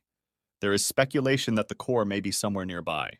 The further you progress through the place, the more it seems like everything around you is filled with incredible monsters. Therefore, today's reconnaissance mission will only go through the outskirts of the forest. So, like peeling an apple from its peel, destroying the monsters on the outskirts, the cadets will be able to sneak in little by little. Hence, the more monsters they can destroy and the more territories they scout, the higher their score will be. Each time the trainees enter a new territory, the Giant's Sensor Processing Unit, or SPU, will provide data about nearby areas and the monsters in them. Also, each battle will be saved on the Giant's recording device. 25 assistants have also been assigned for the safety of the trainees. The first thing the cadets must remember is that safety is paramount. So in the event of an emergency, they must obey the assistant's instructions without question. Well, good luck to everyone. Rafal concluded his speech with these words. Finally, the time has come. The final evaluation has begun, and Kyohan will be able to show everyone what he has accomplished in these 3 months. While the guy was gathering his thoughts, another giant ran past and shoved him in the arm. Mr. Kang Kyohan Yalu, this time the victory will definitely be mine, Helena shouted confidently, pointing her finger at her opponent. At the same moment, another giant ran up from the other side and pushed Kyohan again. Waving to the guy, Harkrux wished him good luck and offered to meet him at the training center after they had completed the mission together to perfection. Peeking out from behind Kyohan's shoulder, Lowen asked if he was ready. This guy hasn't appeared in training for so long, and so he is obliged to show something interesting this time to earn 100 points. Grinning, Kyohan thanked the guys. Since he was a beggar, his first impressions of life in this world were terrible, but now he felt like he was truly living. Well, if his friends believe in him, the kid can't screw up. Hitting a few switches, the guy switched to a local communication line and suggested his buddies make the best of it. Let's go step by step and see what's deeper. I don't want to disobey instructions, so we'll proceed carefully, like peeling an apple. However, I want to speed things up a little bit. Not only will we peel the skin off the apple, but we'll look into the very core so that we can see the seeds. What do you think? It's dangerous to go there alone, but you'll come with me, won't you? As he finished his speech, Kyohan realized that he seemed to have been rejected. No one had answered him. As she suddenly contacted him, Helena said that she couldn't stay behind. She'll go along with Mr. Kang Kyohan Yalu. Delighted with such a great idea, Lowen accepted the offer to work on the team. Smiling, Harkrux accepted the offer as well. He would be honored to join the team. When everyone agreed, Kyohan suggested that they keep to themselves and scout their part of the territory at first, and then, at the right moment, gather and go together to explore the center. As he entered the forest, the boy noticed how big these trees were. They are twice as tall as the giants. But thanks to the giant's sensory processing device, Kyohan can scan the immediate area and read it like an unfolded map. It looks like a kind of radar. It recognizes and records the terrain every time the giant steps into new territory. And yet there's a strange feeling in the guy's gut. Even though there's no wind, the branches do move. It looks amazing.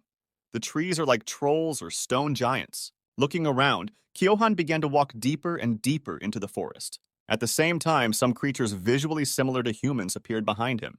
Suddenly, the boy heard a strange rustling behind him. Turning around, the boy tried to figure out what that sound was. The next time, the exact same rustle was heard from the front. Even though there was clearly someone nearby, there was no way Kyohan could detect the enemy. Shifting his gaze from side to side, the guy tried to find the source of the strange sound. And so, he found them after all. Right in front of the boy, hidden behind trees and in bushes, 3 targets appeared. It turned out to be orcs, 3 at once. One such monster has 1,800 points of magic power. That's 3 times more than Kyohan's. Moreover, there are 3 orcs here at once. It's scary to even imagine fighting these monsters in a normal body. But right now, they're like neighborhood kids to Kang Kyohan. The giant, 8.5 meters tall, is more majestic. By the way, these guys aren't rushing to attack the guy for some reason, but they aren't running away either. Monsters are creatures that were created from the blood and flesh of ancient gods. But because they were created by the brutal extermination of the gods during the Great War, their instinct to kill borders on insanity. Well, since they're not going to run away, Kyohan will have to start his giant's first hunt. Standing up in a fighting stance, the guy brought the huge hammer behind his back. Immediately afterward, he snapped out of his seat and rushed towards his opponents. The huge 8-meter-long machine rushed at an incredible speed. Seeing this, the orcs were stunned with fear, not knowing what to do next. When it came to them that they couldn't handle such an enormous thing, the monsters fled. However, it was too late to run away.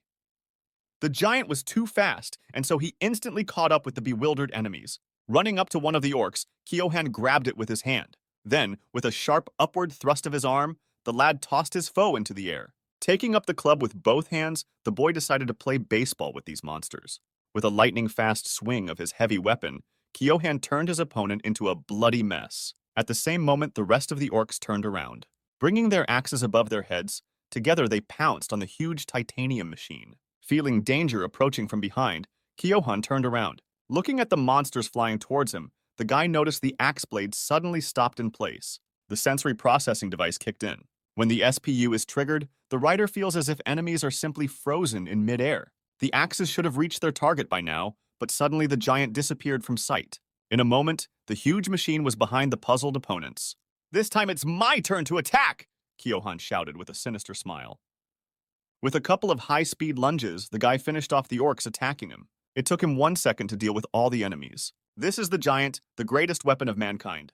It was only through them that humanity, suffering from its helplessness, was able for the first time to take the initiative and break through beyond its territories. If the used giants of past cadets are so good, then what powers do the highest-level giants on the front line possess? Meanwhile, Lowen's cheerful voice was heard on the local line.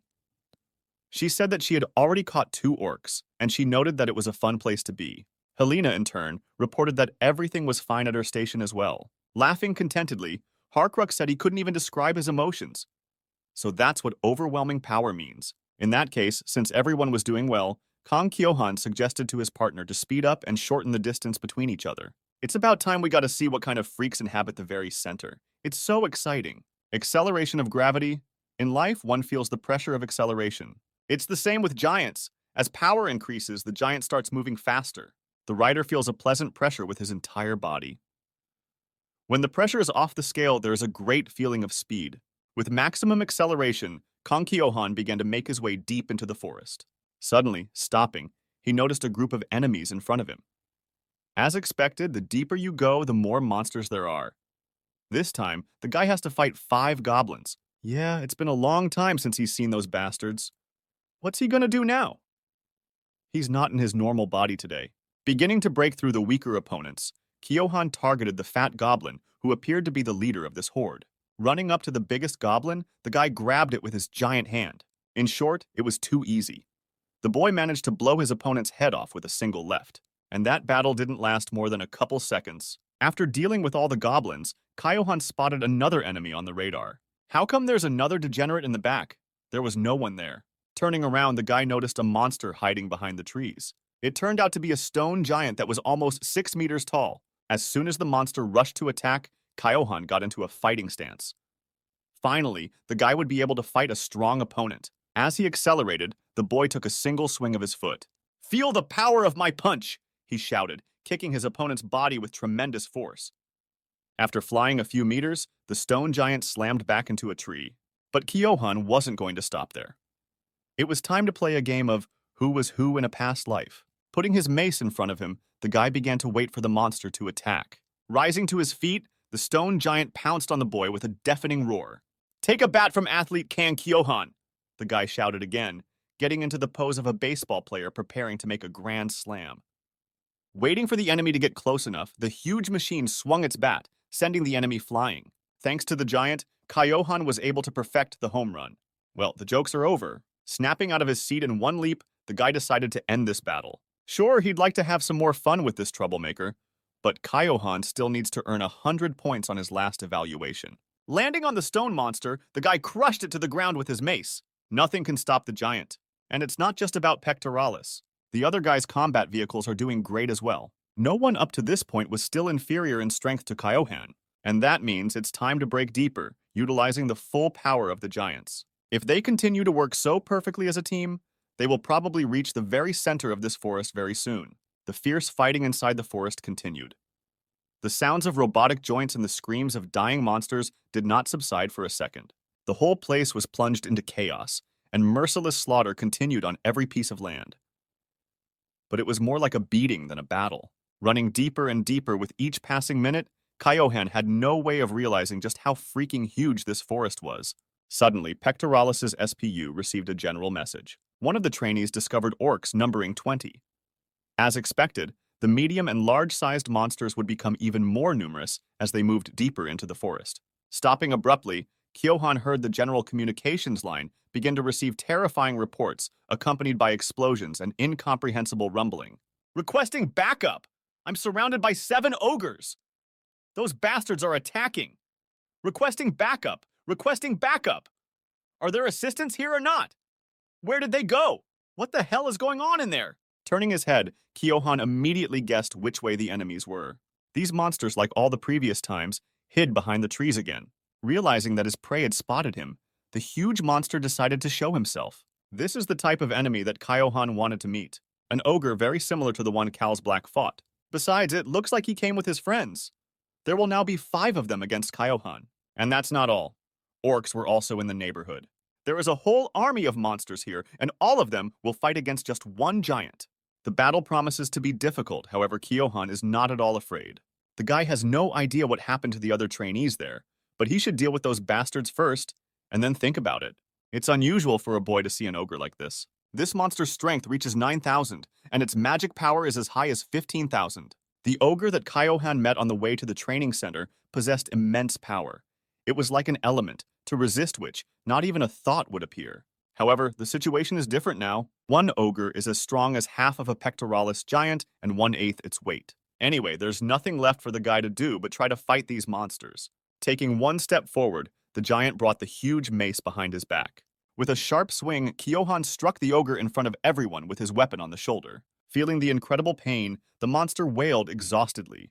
But this ogre was not as simple as it might seem at first glance. For some reason, the monster managed to resist this blow, taking almost no damage. He tensed his muscles and held out before Pectoralis's attack. Smiling contentedly, Kyohan analyzed his opponent and realized that these guys weren't strong enough to withstand his next move. With a tremendous amount of force on his weapon, the guy decided to crush the enemy to the ground. Unable to stay on his feet, the ogre leaned on his knee under the pressure. However, that was all Kyohan could do with such a technique. This persistent degenerate didn't die even after Pectoralis made an incredible effort. Due to development, Kyohan's magic power exceeds that of a human by 49 units. But the ogre's power is 9,500. A human and an ogre can't even be compared. In other words, this monster is so strong that it can withstand the giant's blows. That's better? These disgusting freaks are pretty tough, and so they'll certainly entertain Kyohan well. Noticing that several monsters rushed to attack, the guy activated the SPU.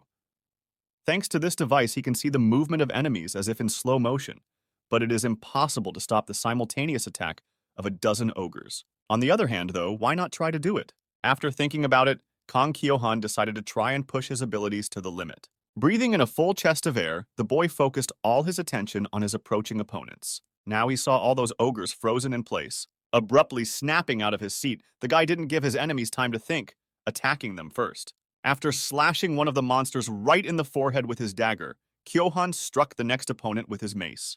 Taking the knife out of the first ogre's head, the giant leapt into the air, preparing for the next attack. With another swing of his mace, he sealed several monsters to the ground at once. At the same moment, another ogre appeared behind the boy, sitting in a tree. Fortunately, Kyohan saw the ambushed enemy, and just as the ogre jumped down from the tree to fell the giant, the guy made a quick U-turn. The boy grabbed the monster's head right in flight. From the power with which he clutched his opponent's skull, a nearby tree was blown to pieces. Lifting the ogre up slightly, Kyohan decided to finish off the enemy in one motion. When he noticed a sharp stake left from a blown-down tree, He put the monster on it, thus piercing through the poor guy's chest. Meanwhile, an ogre ran up to the boy from behind. As he approached the giant, the monster grabbed his torso with both hands to immobilize him and then attempt to plow him to the ground. However, even such an unexpected attack didn't take the kid by surprise. Guessing what the enemy was trying to accomplish, Kyohan redirected his body weight backward to keep himself from being pulled to the ground. Afterward, with a wave of his hand, he stabbed the ogre with a knife. Now all the guy had to do was deal with the remaining scumworks. All in all, it didn't take him long. After interrupting most of the enemies with a few lightning-fast lunges, Kang Kyohan jumped into the air, raising his mace above his head as usual. As he landed, the boy made a strong strike on the ground with his heavy weapon, thus unleashing a powerful area attack. The very next second, a devastating explosion erupted, finishing off all remaining enemies. As the smoke dispersed, Kyohan felt something strange. There was a stone axe sticking out of the giant pectoralis' hand. Taking the weapon out of the car's hand, the guy noticed that the blade went right into the mounts. Be that as it may, this was where Kyohan was finished. No one was left alive, and all the trees within a 100-meter radius were also blown away. Looking around, the guy decided to see how things were in the other territories. For ordinary cadets, fighting even 5 ogres could be an impossible task. If such a large-scale attack occurs in all parts of the forest, it will turn into a terrible disaster. At the same moment, the general communication line reported that a sudden abnormal phenomenon was occurring in the forest. Everyone was ordered to stop the mission immediately. Assistants have already been deployed to support those in need. Everyone else needs to get out of the woods and as soon as possible. While his colleague was sending this message to all the cadets, one of the communications officers monitoring the situation noticed something terrible. The forest began to move. At that time, an earthquake started in the forest. The roots of huge trees sprouted from the ground. Now the enemies of the cadets taking the final evaluation were not only monsters. The forest itself became their main adversary. As soon as everyone got the message from the communicators center, screams started coming over the common line. Some couldn't find their way back, while others got surrounded. The trees began to move chaotically and change the terrain, as well as attacking giants.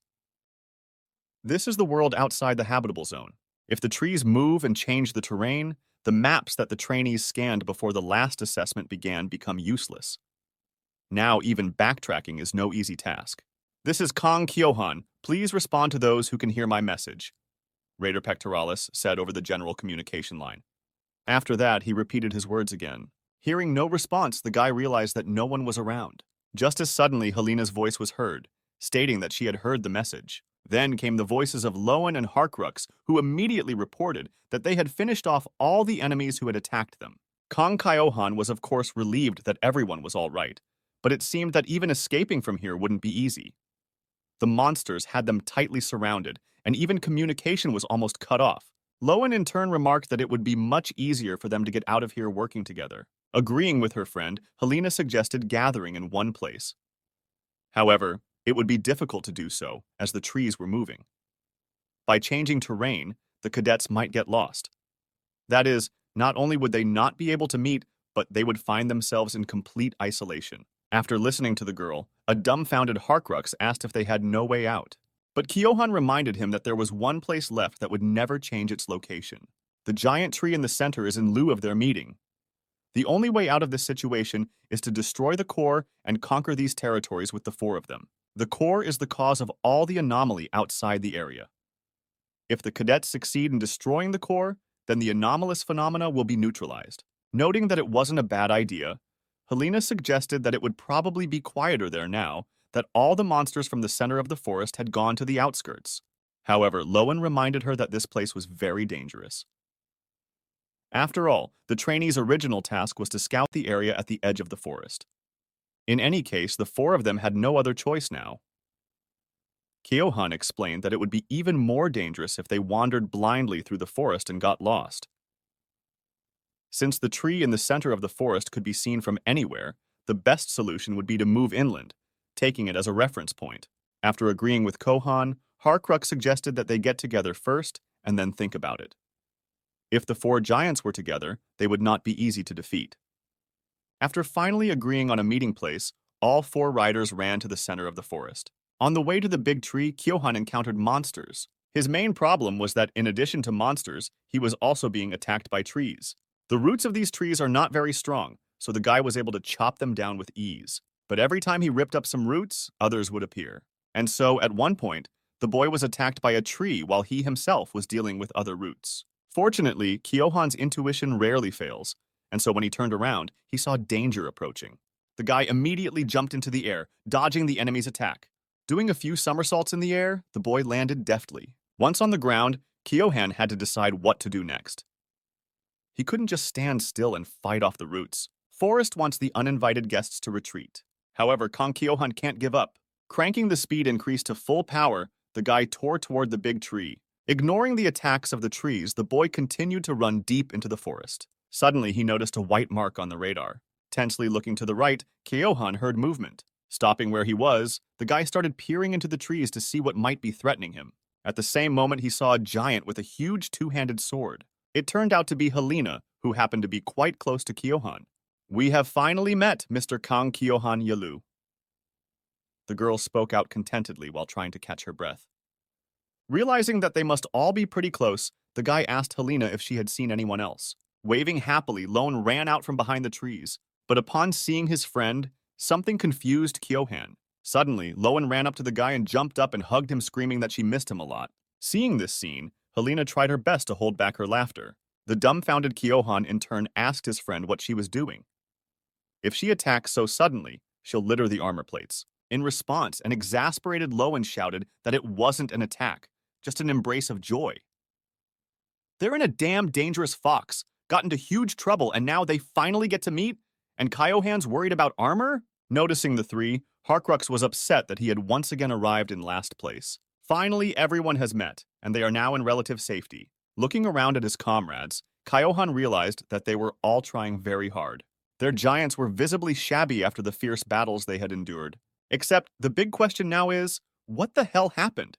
The forest seems to be controlling all these monsters. Nevertheless, the closer to the center, the calmer it got. As Helena had originally suggested, it seemed that the monsters had gone to the outskirts and had been destroyed there.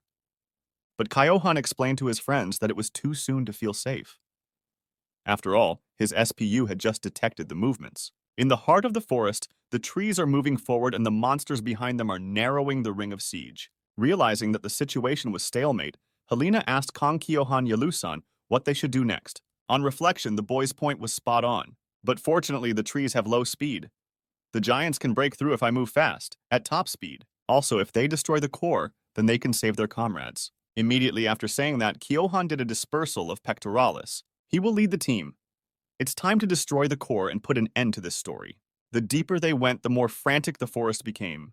Each of the cadets put their best foot forward, having each other's backs. As expected, working as a foursome was much more efficient. After several hours of fierce fighting, Kyohan spotted a creature he had never seen before. It turned out to be a monster tree that looked like a troll. The size of this monster was several times larger than the opponents the guys had fought before. Without a second's hesitation, Kyohan shouted to his comrades that he would grab this monster and knock it down. If it loses its balance, everyone else has to pounce on the branches together. Activating full acceleration, the guy tore towards the enemy. Grabbing the troll with both hands, the boy flopped him on his back. Immediately running up, Harkrux pinned the monster to the ground. Lowen, in turn, followed her friend's example and took hold of the troll's branch as well. Now it was up to Helena. Closing the distance to the fallen foe, the girl leapt into the air and swung her two-handed sword. With one blow, she sliced the huge troll in half. Kyohan couldn't believe his eyes. When did this girl learn to be so skillful with a sword? But what is it? Did blood start flowing from the body of the chopped monster? As the body of the slain troll fell, an unknown liquid began to spill out of it. Then, the monster's corpse began to go underground little by little. This forest mercilessly devours the slain creature. And most likely, the goal of the monster forest is to catch the uninvited guests, the riders, and eat them too. Getting into a fighting stance, Kyohan motioned for his comrades to increase their power. If they slowed down, who would end up like that troll? The guys continued to run toward the big tree, cranking the power of their machines to maximum. After a while, Kyohan noticed something and commanded the others to stop. Obeying the guide, the squad immediately slowed down. Lifting his head up, Kyohan drew the attention of his comrades to the foreign phenomena. For some unknown reason, it was snowing in the forest. However, Harkrux explained that it wasn't snow at all, but pollen. Hearing this, Lowen speculated, suddenly it was this pollen that was controlling the monsters. Would it be all right if people inhaled it? Helena reassured her friend then, explaining that the giant's defense system wouldn't let the pollen inside. Besides, there wasn't much of it. Apparently, it hadn't been released that long ago. While the girls were chatting amongst themselves, Harkrux noticed something else unusual. Interrupting his partner's conversation, the guy pointed his finger somewhere. Not far away, a strange glow could be seen between the trees. Determined to see what it was, Harkrux ran closer to the anomalous phenomenon and pulled the foliage apart with his hands. After looking at what was behind the trees, the four cadets realized that they had finally found what they had come for. They had reached the heart of the monster forest. Up close, this tree was even bigger than the boys expected. The trunk is really wide. Even if the giants of the trainees hold hands, they won't be able to hug it completely. This is just unbelievable. Holy crap, how tall is that tree? But the big question is, where is the core of this giant tree? It's so huge that it's impossible to destroy it completely, so the search for the core may take longer. As soon as Kyohan said that, one of the group members pointed a finger somewhere and asked if that was what they were looking for. A huge hollow tree was visible near the roots. There, behind the branches, something was hidden and glowing brightly. As soon as Helena saw what was hidden in the tree, she immediately realized what it was. The dead-winged creature with a sword stuck in a tree in his hands that they encountered was an alien. The alien is the highest kind of being that transcends humans. Looking at his friend tensely, Kyohan asked how she knew that the creature sitting inside the tree was an alien. The girl in turn explained that she had met them before. Unique wings and a sword. This creature is definitely alien. Now, everything was falling into place. The core of this place had been suppressed as it had been damaged by the sword of Elijah. The training center didn't know about it and mistakenly thought that the forest was relatively safe. As luck would have it, it was today that the core recovered and the forest became active again. Apparently, that's why the forest caught the monster and ate it. It did it to regain its strength, and now it has opened a hunt for cadets using monsters. The core is definitely in the area where the Elijah's sword is stuck. The trainees need to attack that area. The weapons of the aliens have tremendous power. If they could push the hilt of the sword deeper, it would be enough to finally destroy the core. Among us, only Mr. Kang Kyohan Yalu can put all of his magic power into a single strike, Helena remarked with a glance at her partner. That's right, the others will open a path and Mr. Kang Kyohan Yalu will destroy the core. The only thing he needs to do is to strike accurately the first time. Realizing that they were running out of time, Helena offered to finally finish this mission. The rest of the partners immediately rushed after her, and only Kyohan remained standing still. Will I be able to defeat the huge moving tree? That's the only question the guy cared about. Meanwhile, his partners were about to run up to the heart of the tree. These three will be a cover for Kang Kyohan. First of all, they spread themselves apart far enough to give Pectoralis a safe zone. As soon as the cadets got close to the large tree, they were immediately attacked by sharp roots. The branches of the trees flowed like a waterfall. Even so, the trainees continued to run, trying to avoid colliding with the roots. Leaving Kyohan behind, the rest of the squad began to clear a path for him. Focusing on the battle, Helena reminded her comrades that they would only have one chance to put this plan into action, so they will open the way by any means necessary, and Mr. Kang Kyohan Yelu will finish the job. Noticing that the girl had rushed into the tree branches with her sword, Kyohan asked if it would be better to use his mace. However, Helena asked the guy not to worry about her. She's had a sword in her hand since she was a little girl, and so chopping down a twig or two should be no problem for her. The branches and roots of the monster tree move in a chaotic dance. If you didn't cut them off properly, the sword blade would just bounce off. Kyohan's mace would be much easier to deal damage with, since you don't have to find the angle of impact. And yet, Helena's sword could move in a similarly chaotic dance. Meanwhile, as Harkrux fought off the attacks, tree roots were already approaching him from behind. Noticing this, Lowen warned her partner of the danger and advised him to hit with more force. Abruptly turning around, the guy nailed the roots attacking him from behind. After that, he jumps back. There are too many opponents, and so he begins to be displaced from his position. Despite this, Harkrux wasn't going to give up and started moving even faster than before. Thus, the four cadets passed farther and farther toward the rift in the tree. Just as suddenly, a branch tied around Harkrux's arm. The tree immobilized the boy and started grabbing him from all sides. Lowen and Kyohan couldn't do anything to help their friend because they were too far away. Luckily, someone else was nearby. Running up to her trapped partner, Helena swung her sword. In the next second, she easily severed all the roots that bound Harkrux. A terrible thing almost happened. If this guy had gotten hurt, the formation would have fallen apart. Looking at Helena, Harkrux thanked her for saving him. But the girl had no time to exchange pleasantries with him. Without a second's hesitation, she rushed forward with incredible speed. Soon, the target was already right in front of them. Of course, the tree wasn't going to give up so quickly. As soon as the cadets entered the rift, the monster let loose more branches and roots on them. This time, it was even harder to fight off the enemy. These branches are as fast as bullets. The first to fall into the tree's trap was Harkrux. The tree instantly bound the giant without even giving him a little fight. The monster easily lifted the guy off the ground, completely disarming him. Looking after his companions, Harkrux shouted for them not to worry about him and to keep moving. The second to fail to hold her position was Lowen. This time she couldn't keep up with the movement of the huge branch. A tree root slammed into the giant of a girl with tremendous force, throwing her a great distance away. The tree then also took hostage the car that had fallen on its back. Losing the ability to move, Lowen also shouted to her friends not to dare to stop. There's not much left. They're almost to the core. Just a little more and these two will definitely finish off the monster. Since Helena is running ahead accordingly, she was the next to come under massive root attack. Only unlike the rest of the cadets, she's much stronger and more gifted. With a sharp lunge, the girl cut through all the branches pointing in her direction.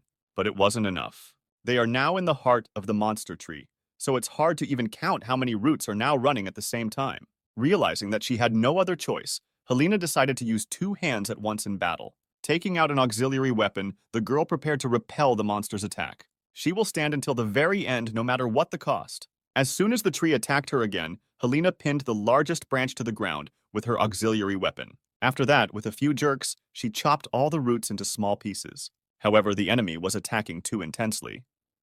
Helena chopped the branches and they grew back. Eventually, the roots did tie around the giant's working arm. The tree monster then proceeded to bind the rest of the huge machine's limbs as well. The situation is worse than ever. Even Helena, the best cadet in the Corps, has been taken hostage. But even though she couldn't move at all, this girl started trying to break free, expending her last bit of strength. Walking slightly forward, Helena pulled on the roots of the tree and tilted the giant's hull forward. "Mr. Kang Kyohan Yalu, step on me and push me off!" shouted the girl, holding on with her last strength. Instantly reacting to her command, Kyohan dispersed Pectoralis. Helena, Lowen, Harkrux, these three have created the perfect environment for the guy, and so he can't disappoint them. It's time to do it.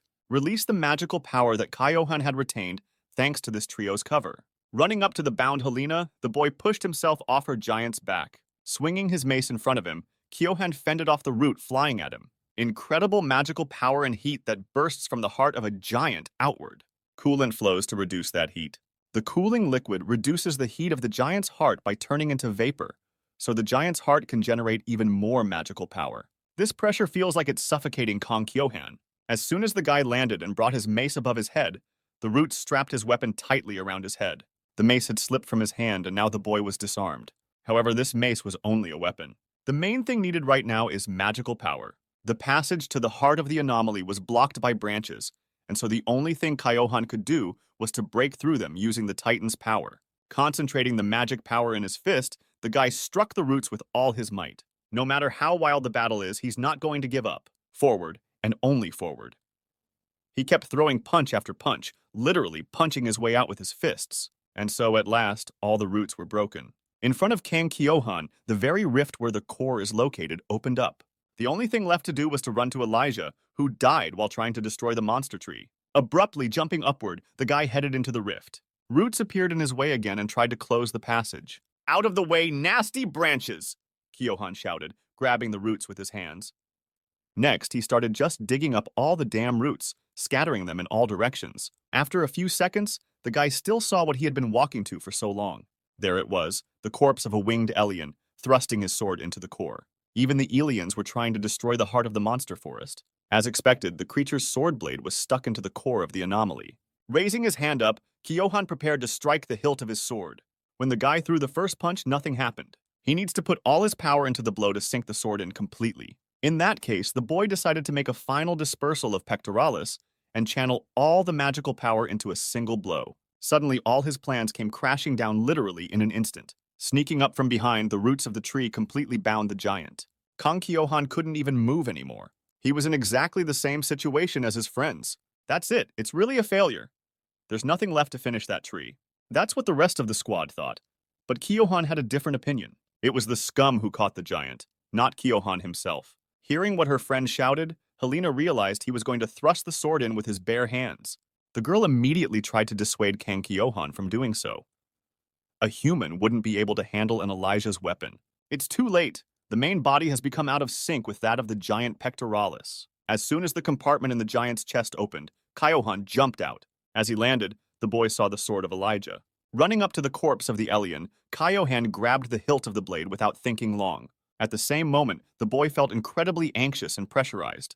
Kyohan felt the same way when he first picked up the magic stone. His whole body felt hot and his muscles cramped.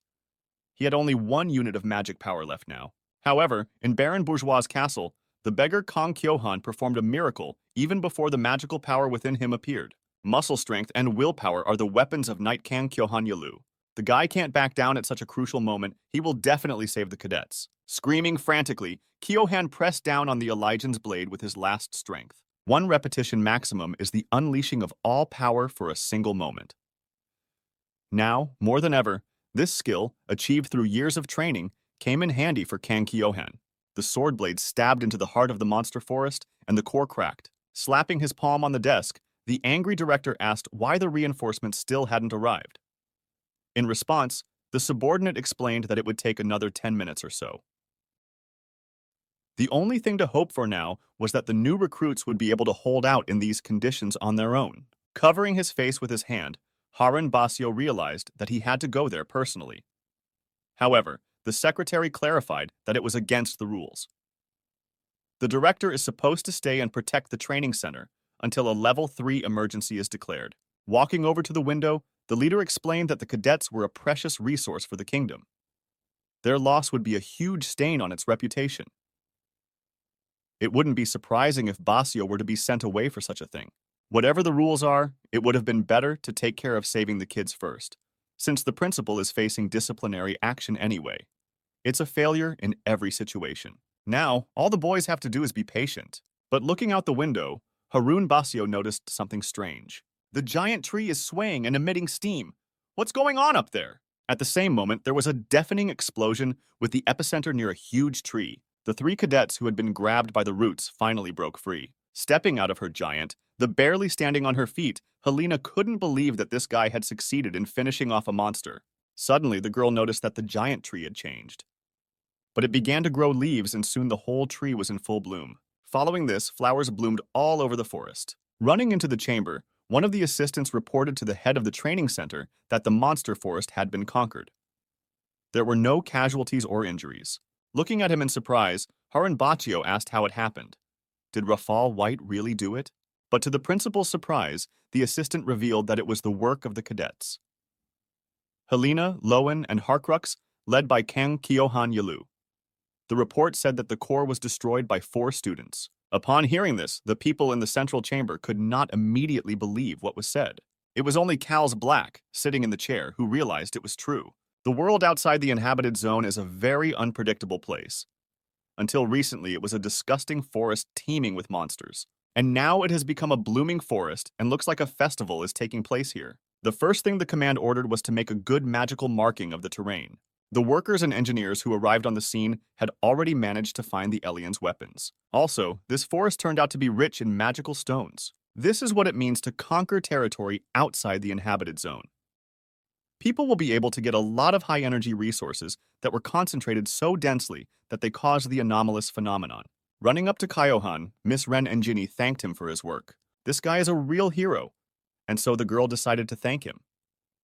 Before coming here, she wanted to go exploring one area. But Kyohan was able to conquer the forest so easily that she immediately rushed here to tell him that he's a hero and the best person she knows. It's true that now Ren and Ginny is leaving. After all, the longer she looks at this forest, the more beautiful it seems. Plus, thanks to Kyohan, the girl also managed to look at the alien weapon. It's just incredible. In short, Anjini urgently needs to go off to do some research. In any case, she would be grateful to her hero for the rest of her life. And it would also be great if the guy ate a lot of delicious food after such a difficult sortie. Still not realizing what that fleeting monologue was, Kyohan stood there for a while, staring at the fleeing girl's back in bewilderment. Poking the guy in the shoulder, Lowen wondered when he'd made friends with the maintenance team leader. Apparently, he had a great ability to gain people's trust, so Lowen was eager to know the secret. And when the puzzled boy asked what the secret was, the girl asked him not to be modest. She too wants to make friends with the engineers before the end of the training center. This is necessary to get a personalized tuning of the giant. Lowen said that when cadets graduate from the training center, they are attached to a squad and then given a personal giant. To this personalized giant, you can add some parts to it, or you can upgrade it. This is a plus if you have an engineer with whom you are on good terms. Their conversation was interrupted by a cheerful Harkrux walking with Helena. When he noticed his friend, Kohan asked him what he was so excited about. Then the red-haired guy told me that the self-development weekend, the 4 golden days, had already arrived. During this period, the cadets should eat good food and have fun. After thinking about it, Lowen said she liked the weekend, but she couldn't relax if their grades hadn't been announced yet. With a disdainful look at the girl, Harkrux asked her not to act like a model student. The 4 of them were the best, after all. The grade is for a mission to explore territory, and they not only explored it, they conquered it. That's exactly what Lowen is afraid of. What if they get their points taken off for not scouting the area and going off on their own to conquer territory? With a friendly nudge of his elbow at the cowardly girl, Harkrux explained that her worry would not change the outcome. So the only thing to do was wait. By the way, I've prepared dinner for my friends with whom I've been through adversity, Kyohan muttered. Hearing this, the guys were excited about the sudden invitation to the corporate party, a weekend of self-development after such a fierce battle. It is said that the nature of magical power changes after a life-threatening battle. This is good for knights whose growth has stagnated, as well as everyone else, because now their growth will go faster. During this period, you should rest more and minimize training. In addition, for the sake of increasing magical power, it is necessary to consume food containing mana, which will stimulate growth. Noticing that their friend had led them to a tent, Harkrux asked why they were celebrating in the forest. If they were having a corporate party, wouldn't it be better to go to the common dining room? Kyohan replied that they were having a picnic of sorts today. As soon as the guy showed his friends what he had prepared for them, the cadets were horrified at the thought of having to eat such a thing. Today they'll eat the meat of the ogre they caught themselves. It's not much, only 15 kilograms. Sitting down by the fire, Kang Kyohan began roasting the monster meat for himself and his buddies. Ogre meat contains a quantity of dark mana, which is a source of magical power and the basic element of magical synthesis.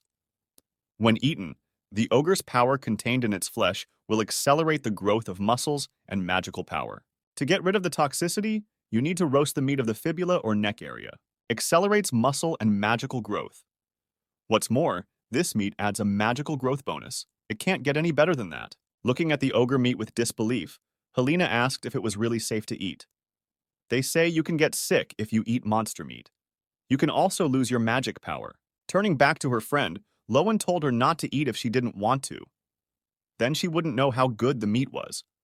And also, although it was strange, it felt like the magical power was increasing after eating this kind of meat.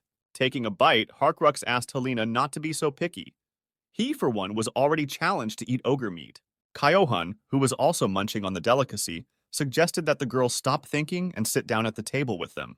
Pretending that she didn't feel like eating at all, even though a second ago everyone could hear her stomach rumbling perfectly well, Helena decided to try just a bite, since her friend was trying after all. Taking a small piece of meat with her chopsticks, the girl put it in her mouth. The second she did, she tasted incredible. It's a flavor she couldn't even imagine. Putting her hand in her bag, Helena started looking for something there. The girl took out a wine made from steamed grapes. Would she really open such a jewel in the training center? Looks like she really did prepare in advance for a weekend of self-development. Noticing the wine in her friend's hands, a surprised Harkrux asked if it was alcohol. Confirming, Helena asked the guy if this was the first time he was going to drink. If so, he should be careful, as people who are weak to alcohol get drunk too quickly. Enraged, the red-haired boy shouted that he wasn't some weakling. Now he would show how well he could handle alcohol. Grabbing a huge glass of wine, Harkrux poured it into himself in a volley, ignoring Helena's warnings. Looking at Kang Kyohan Yalusan with a smile, the purple-haired girl asked if he too would like to taste a glass of very good alcohol. However, Kyohan flatly refused, reminding him that the weekend for self-development had begun.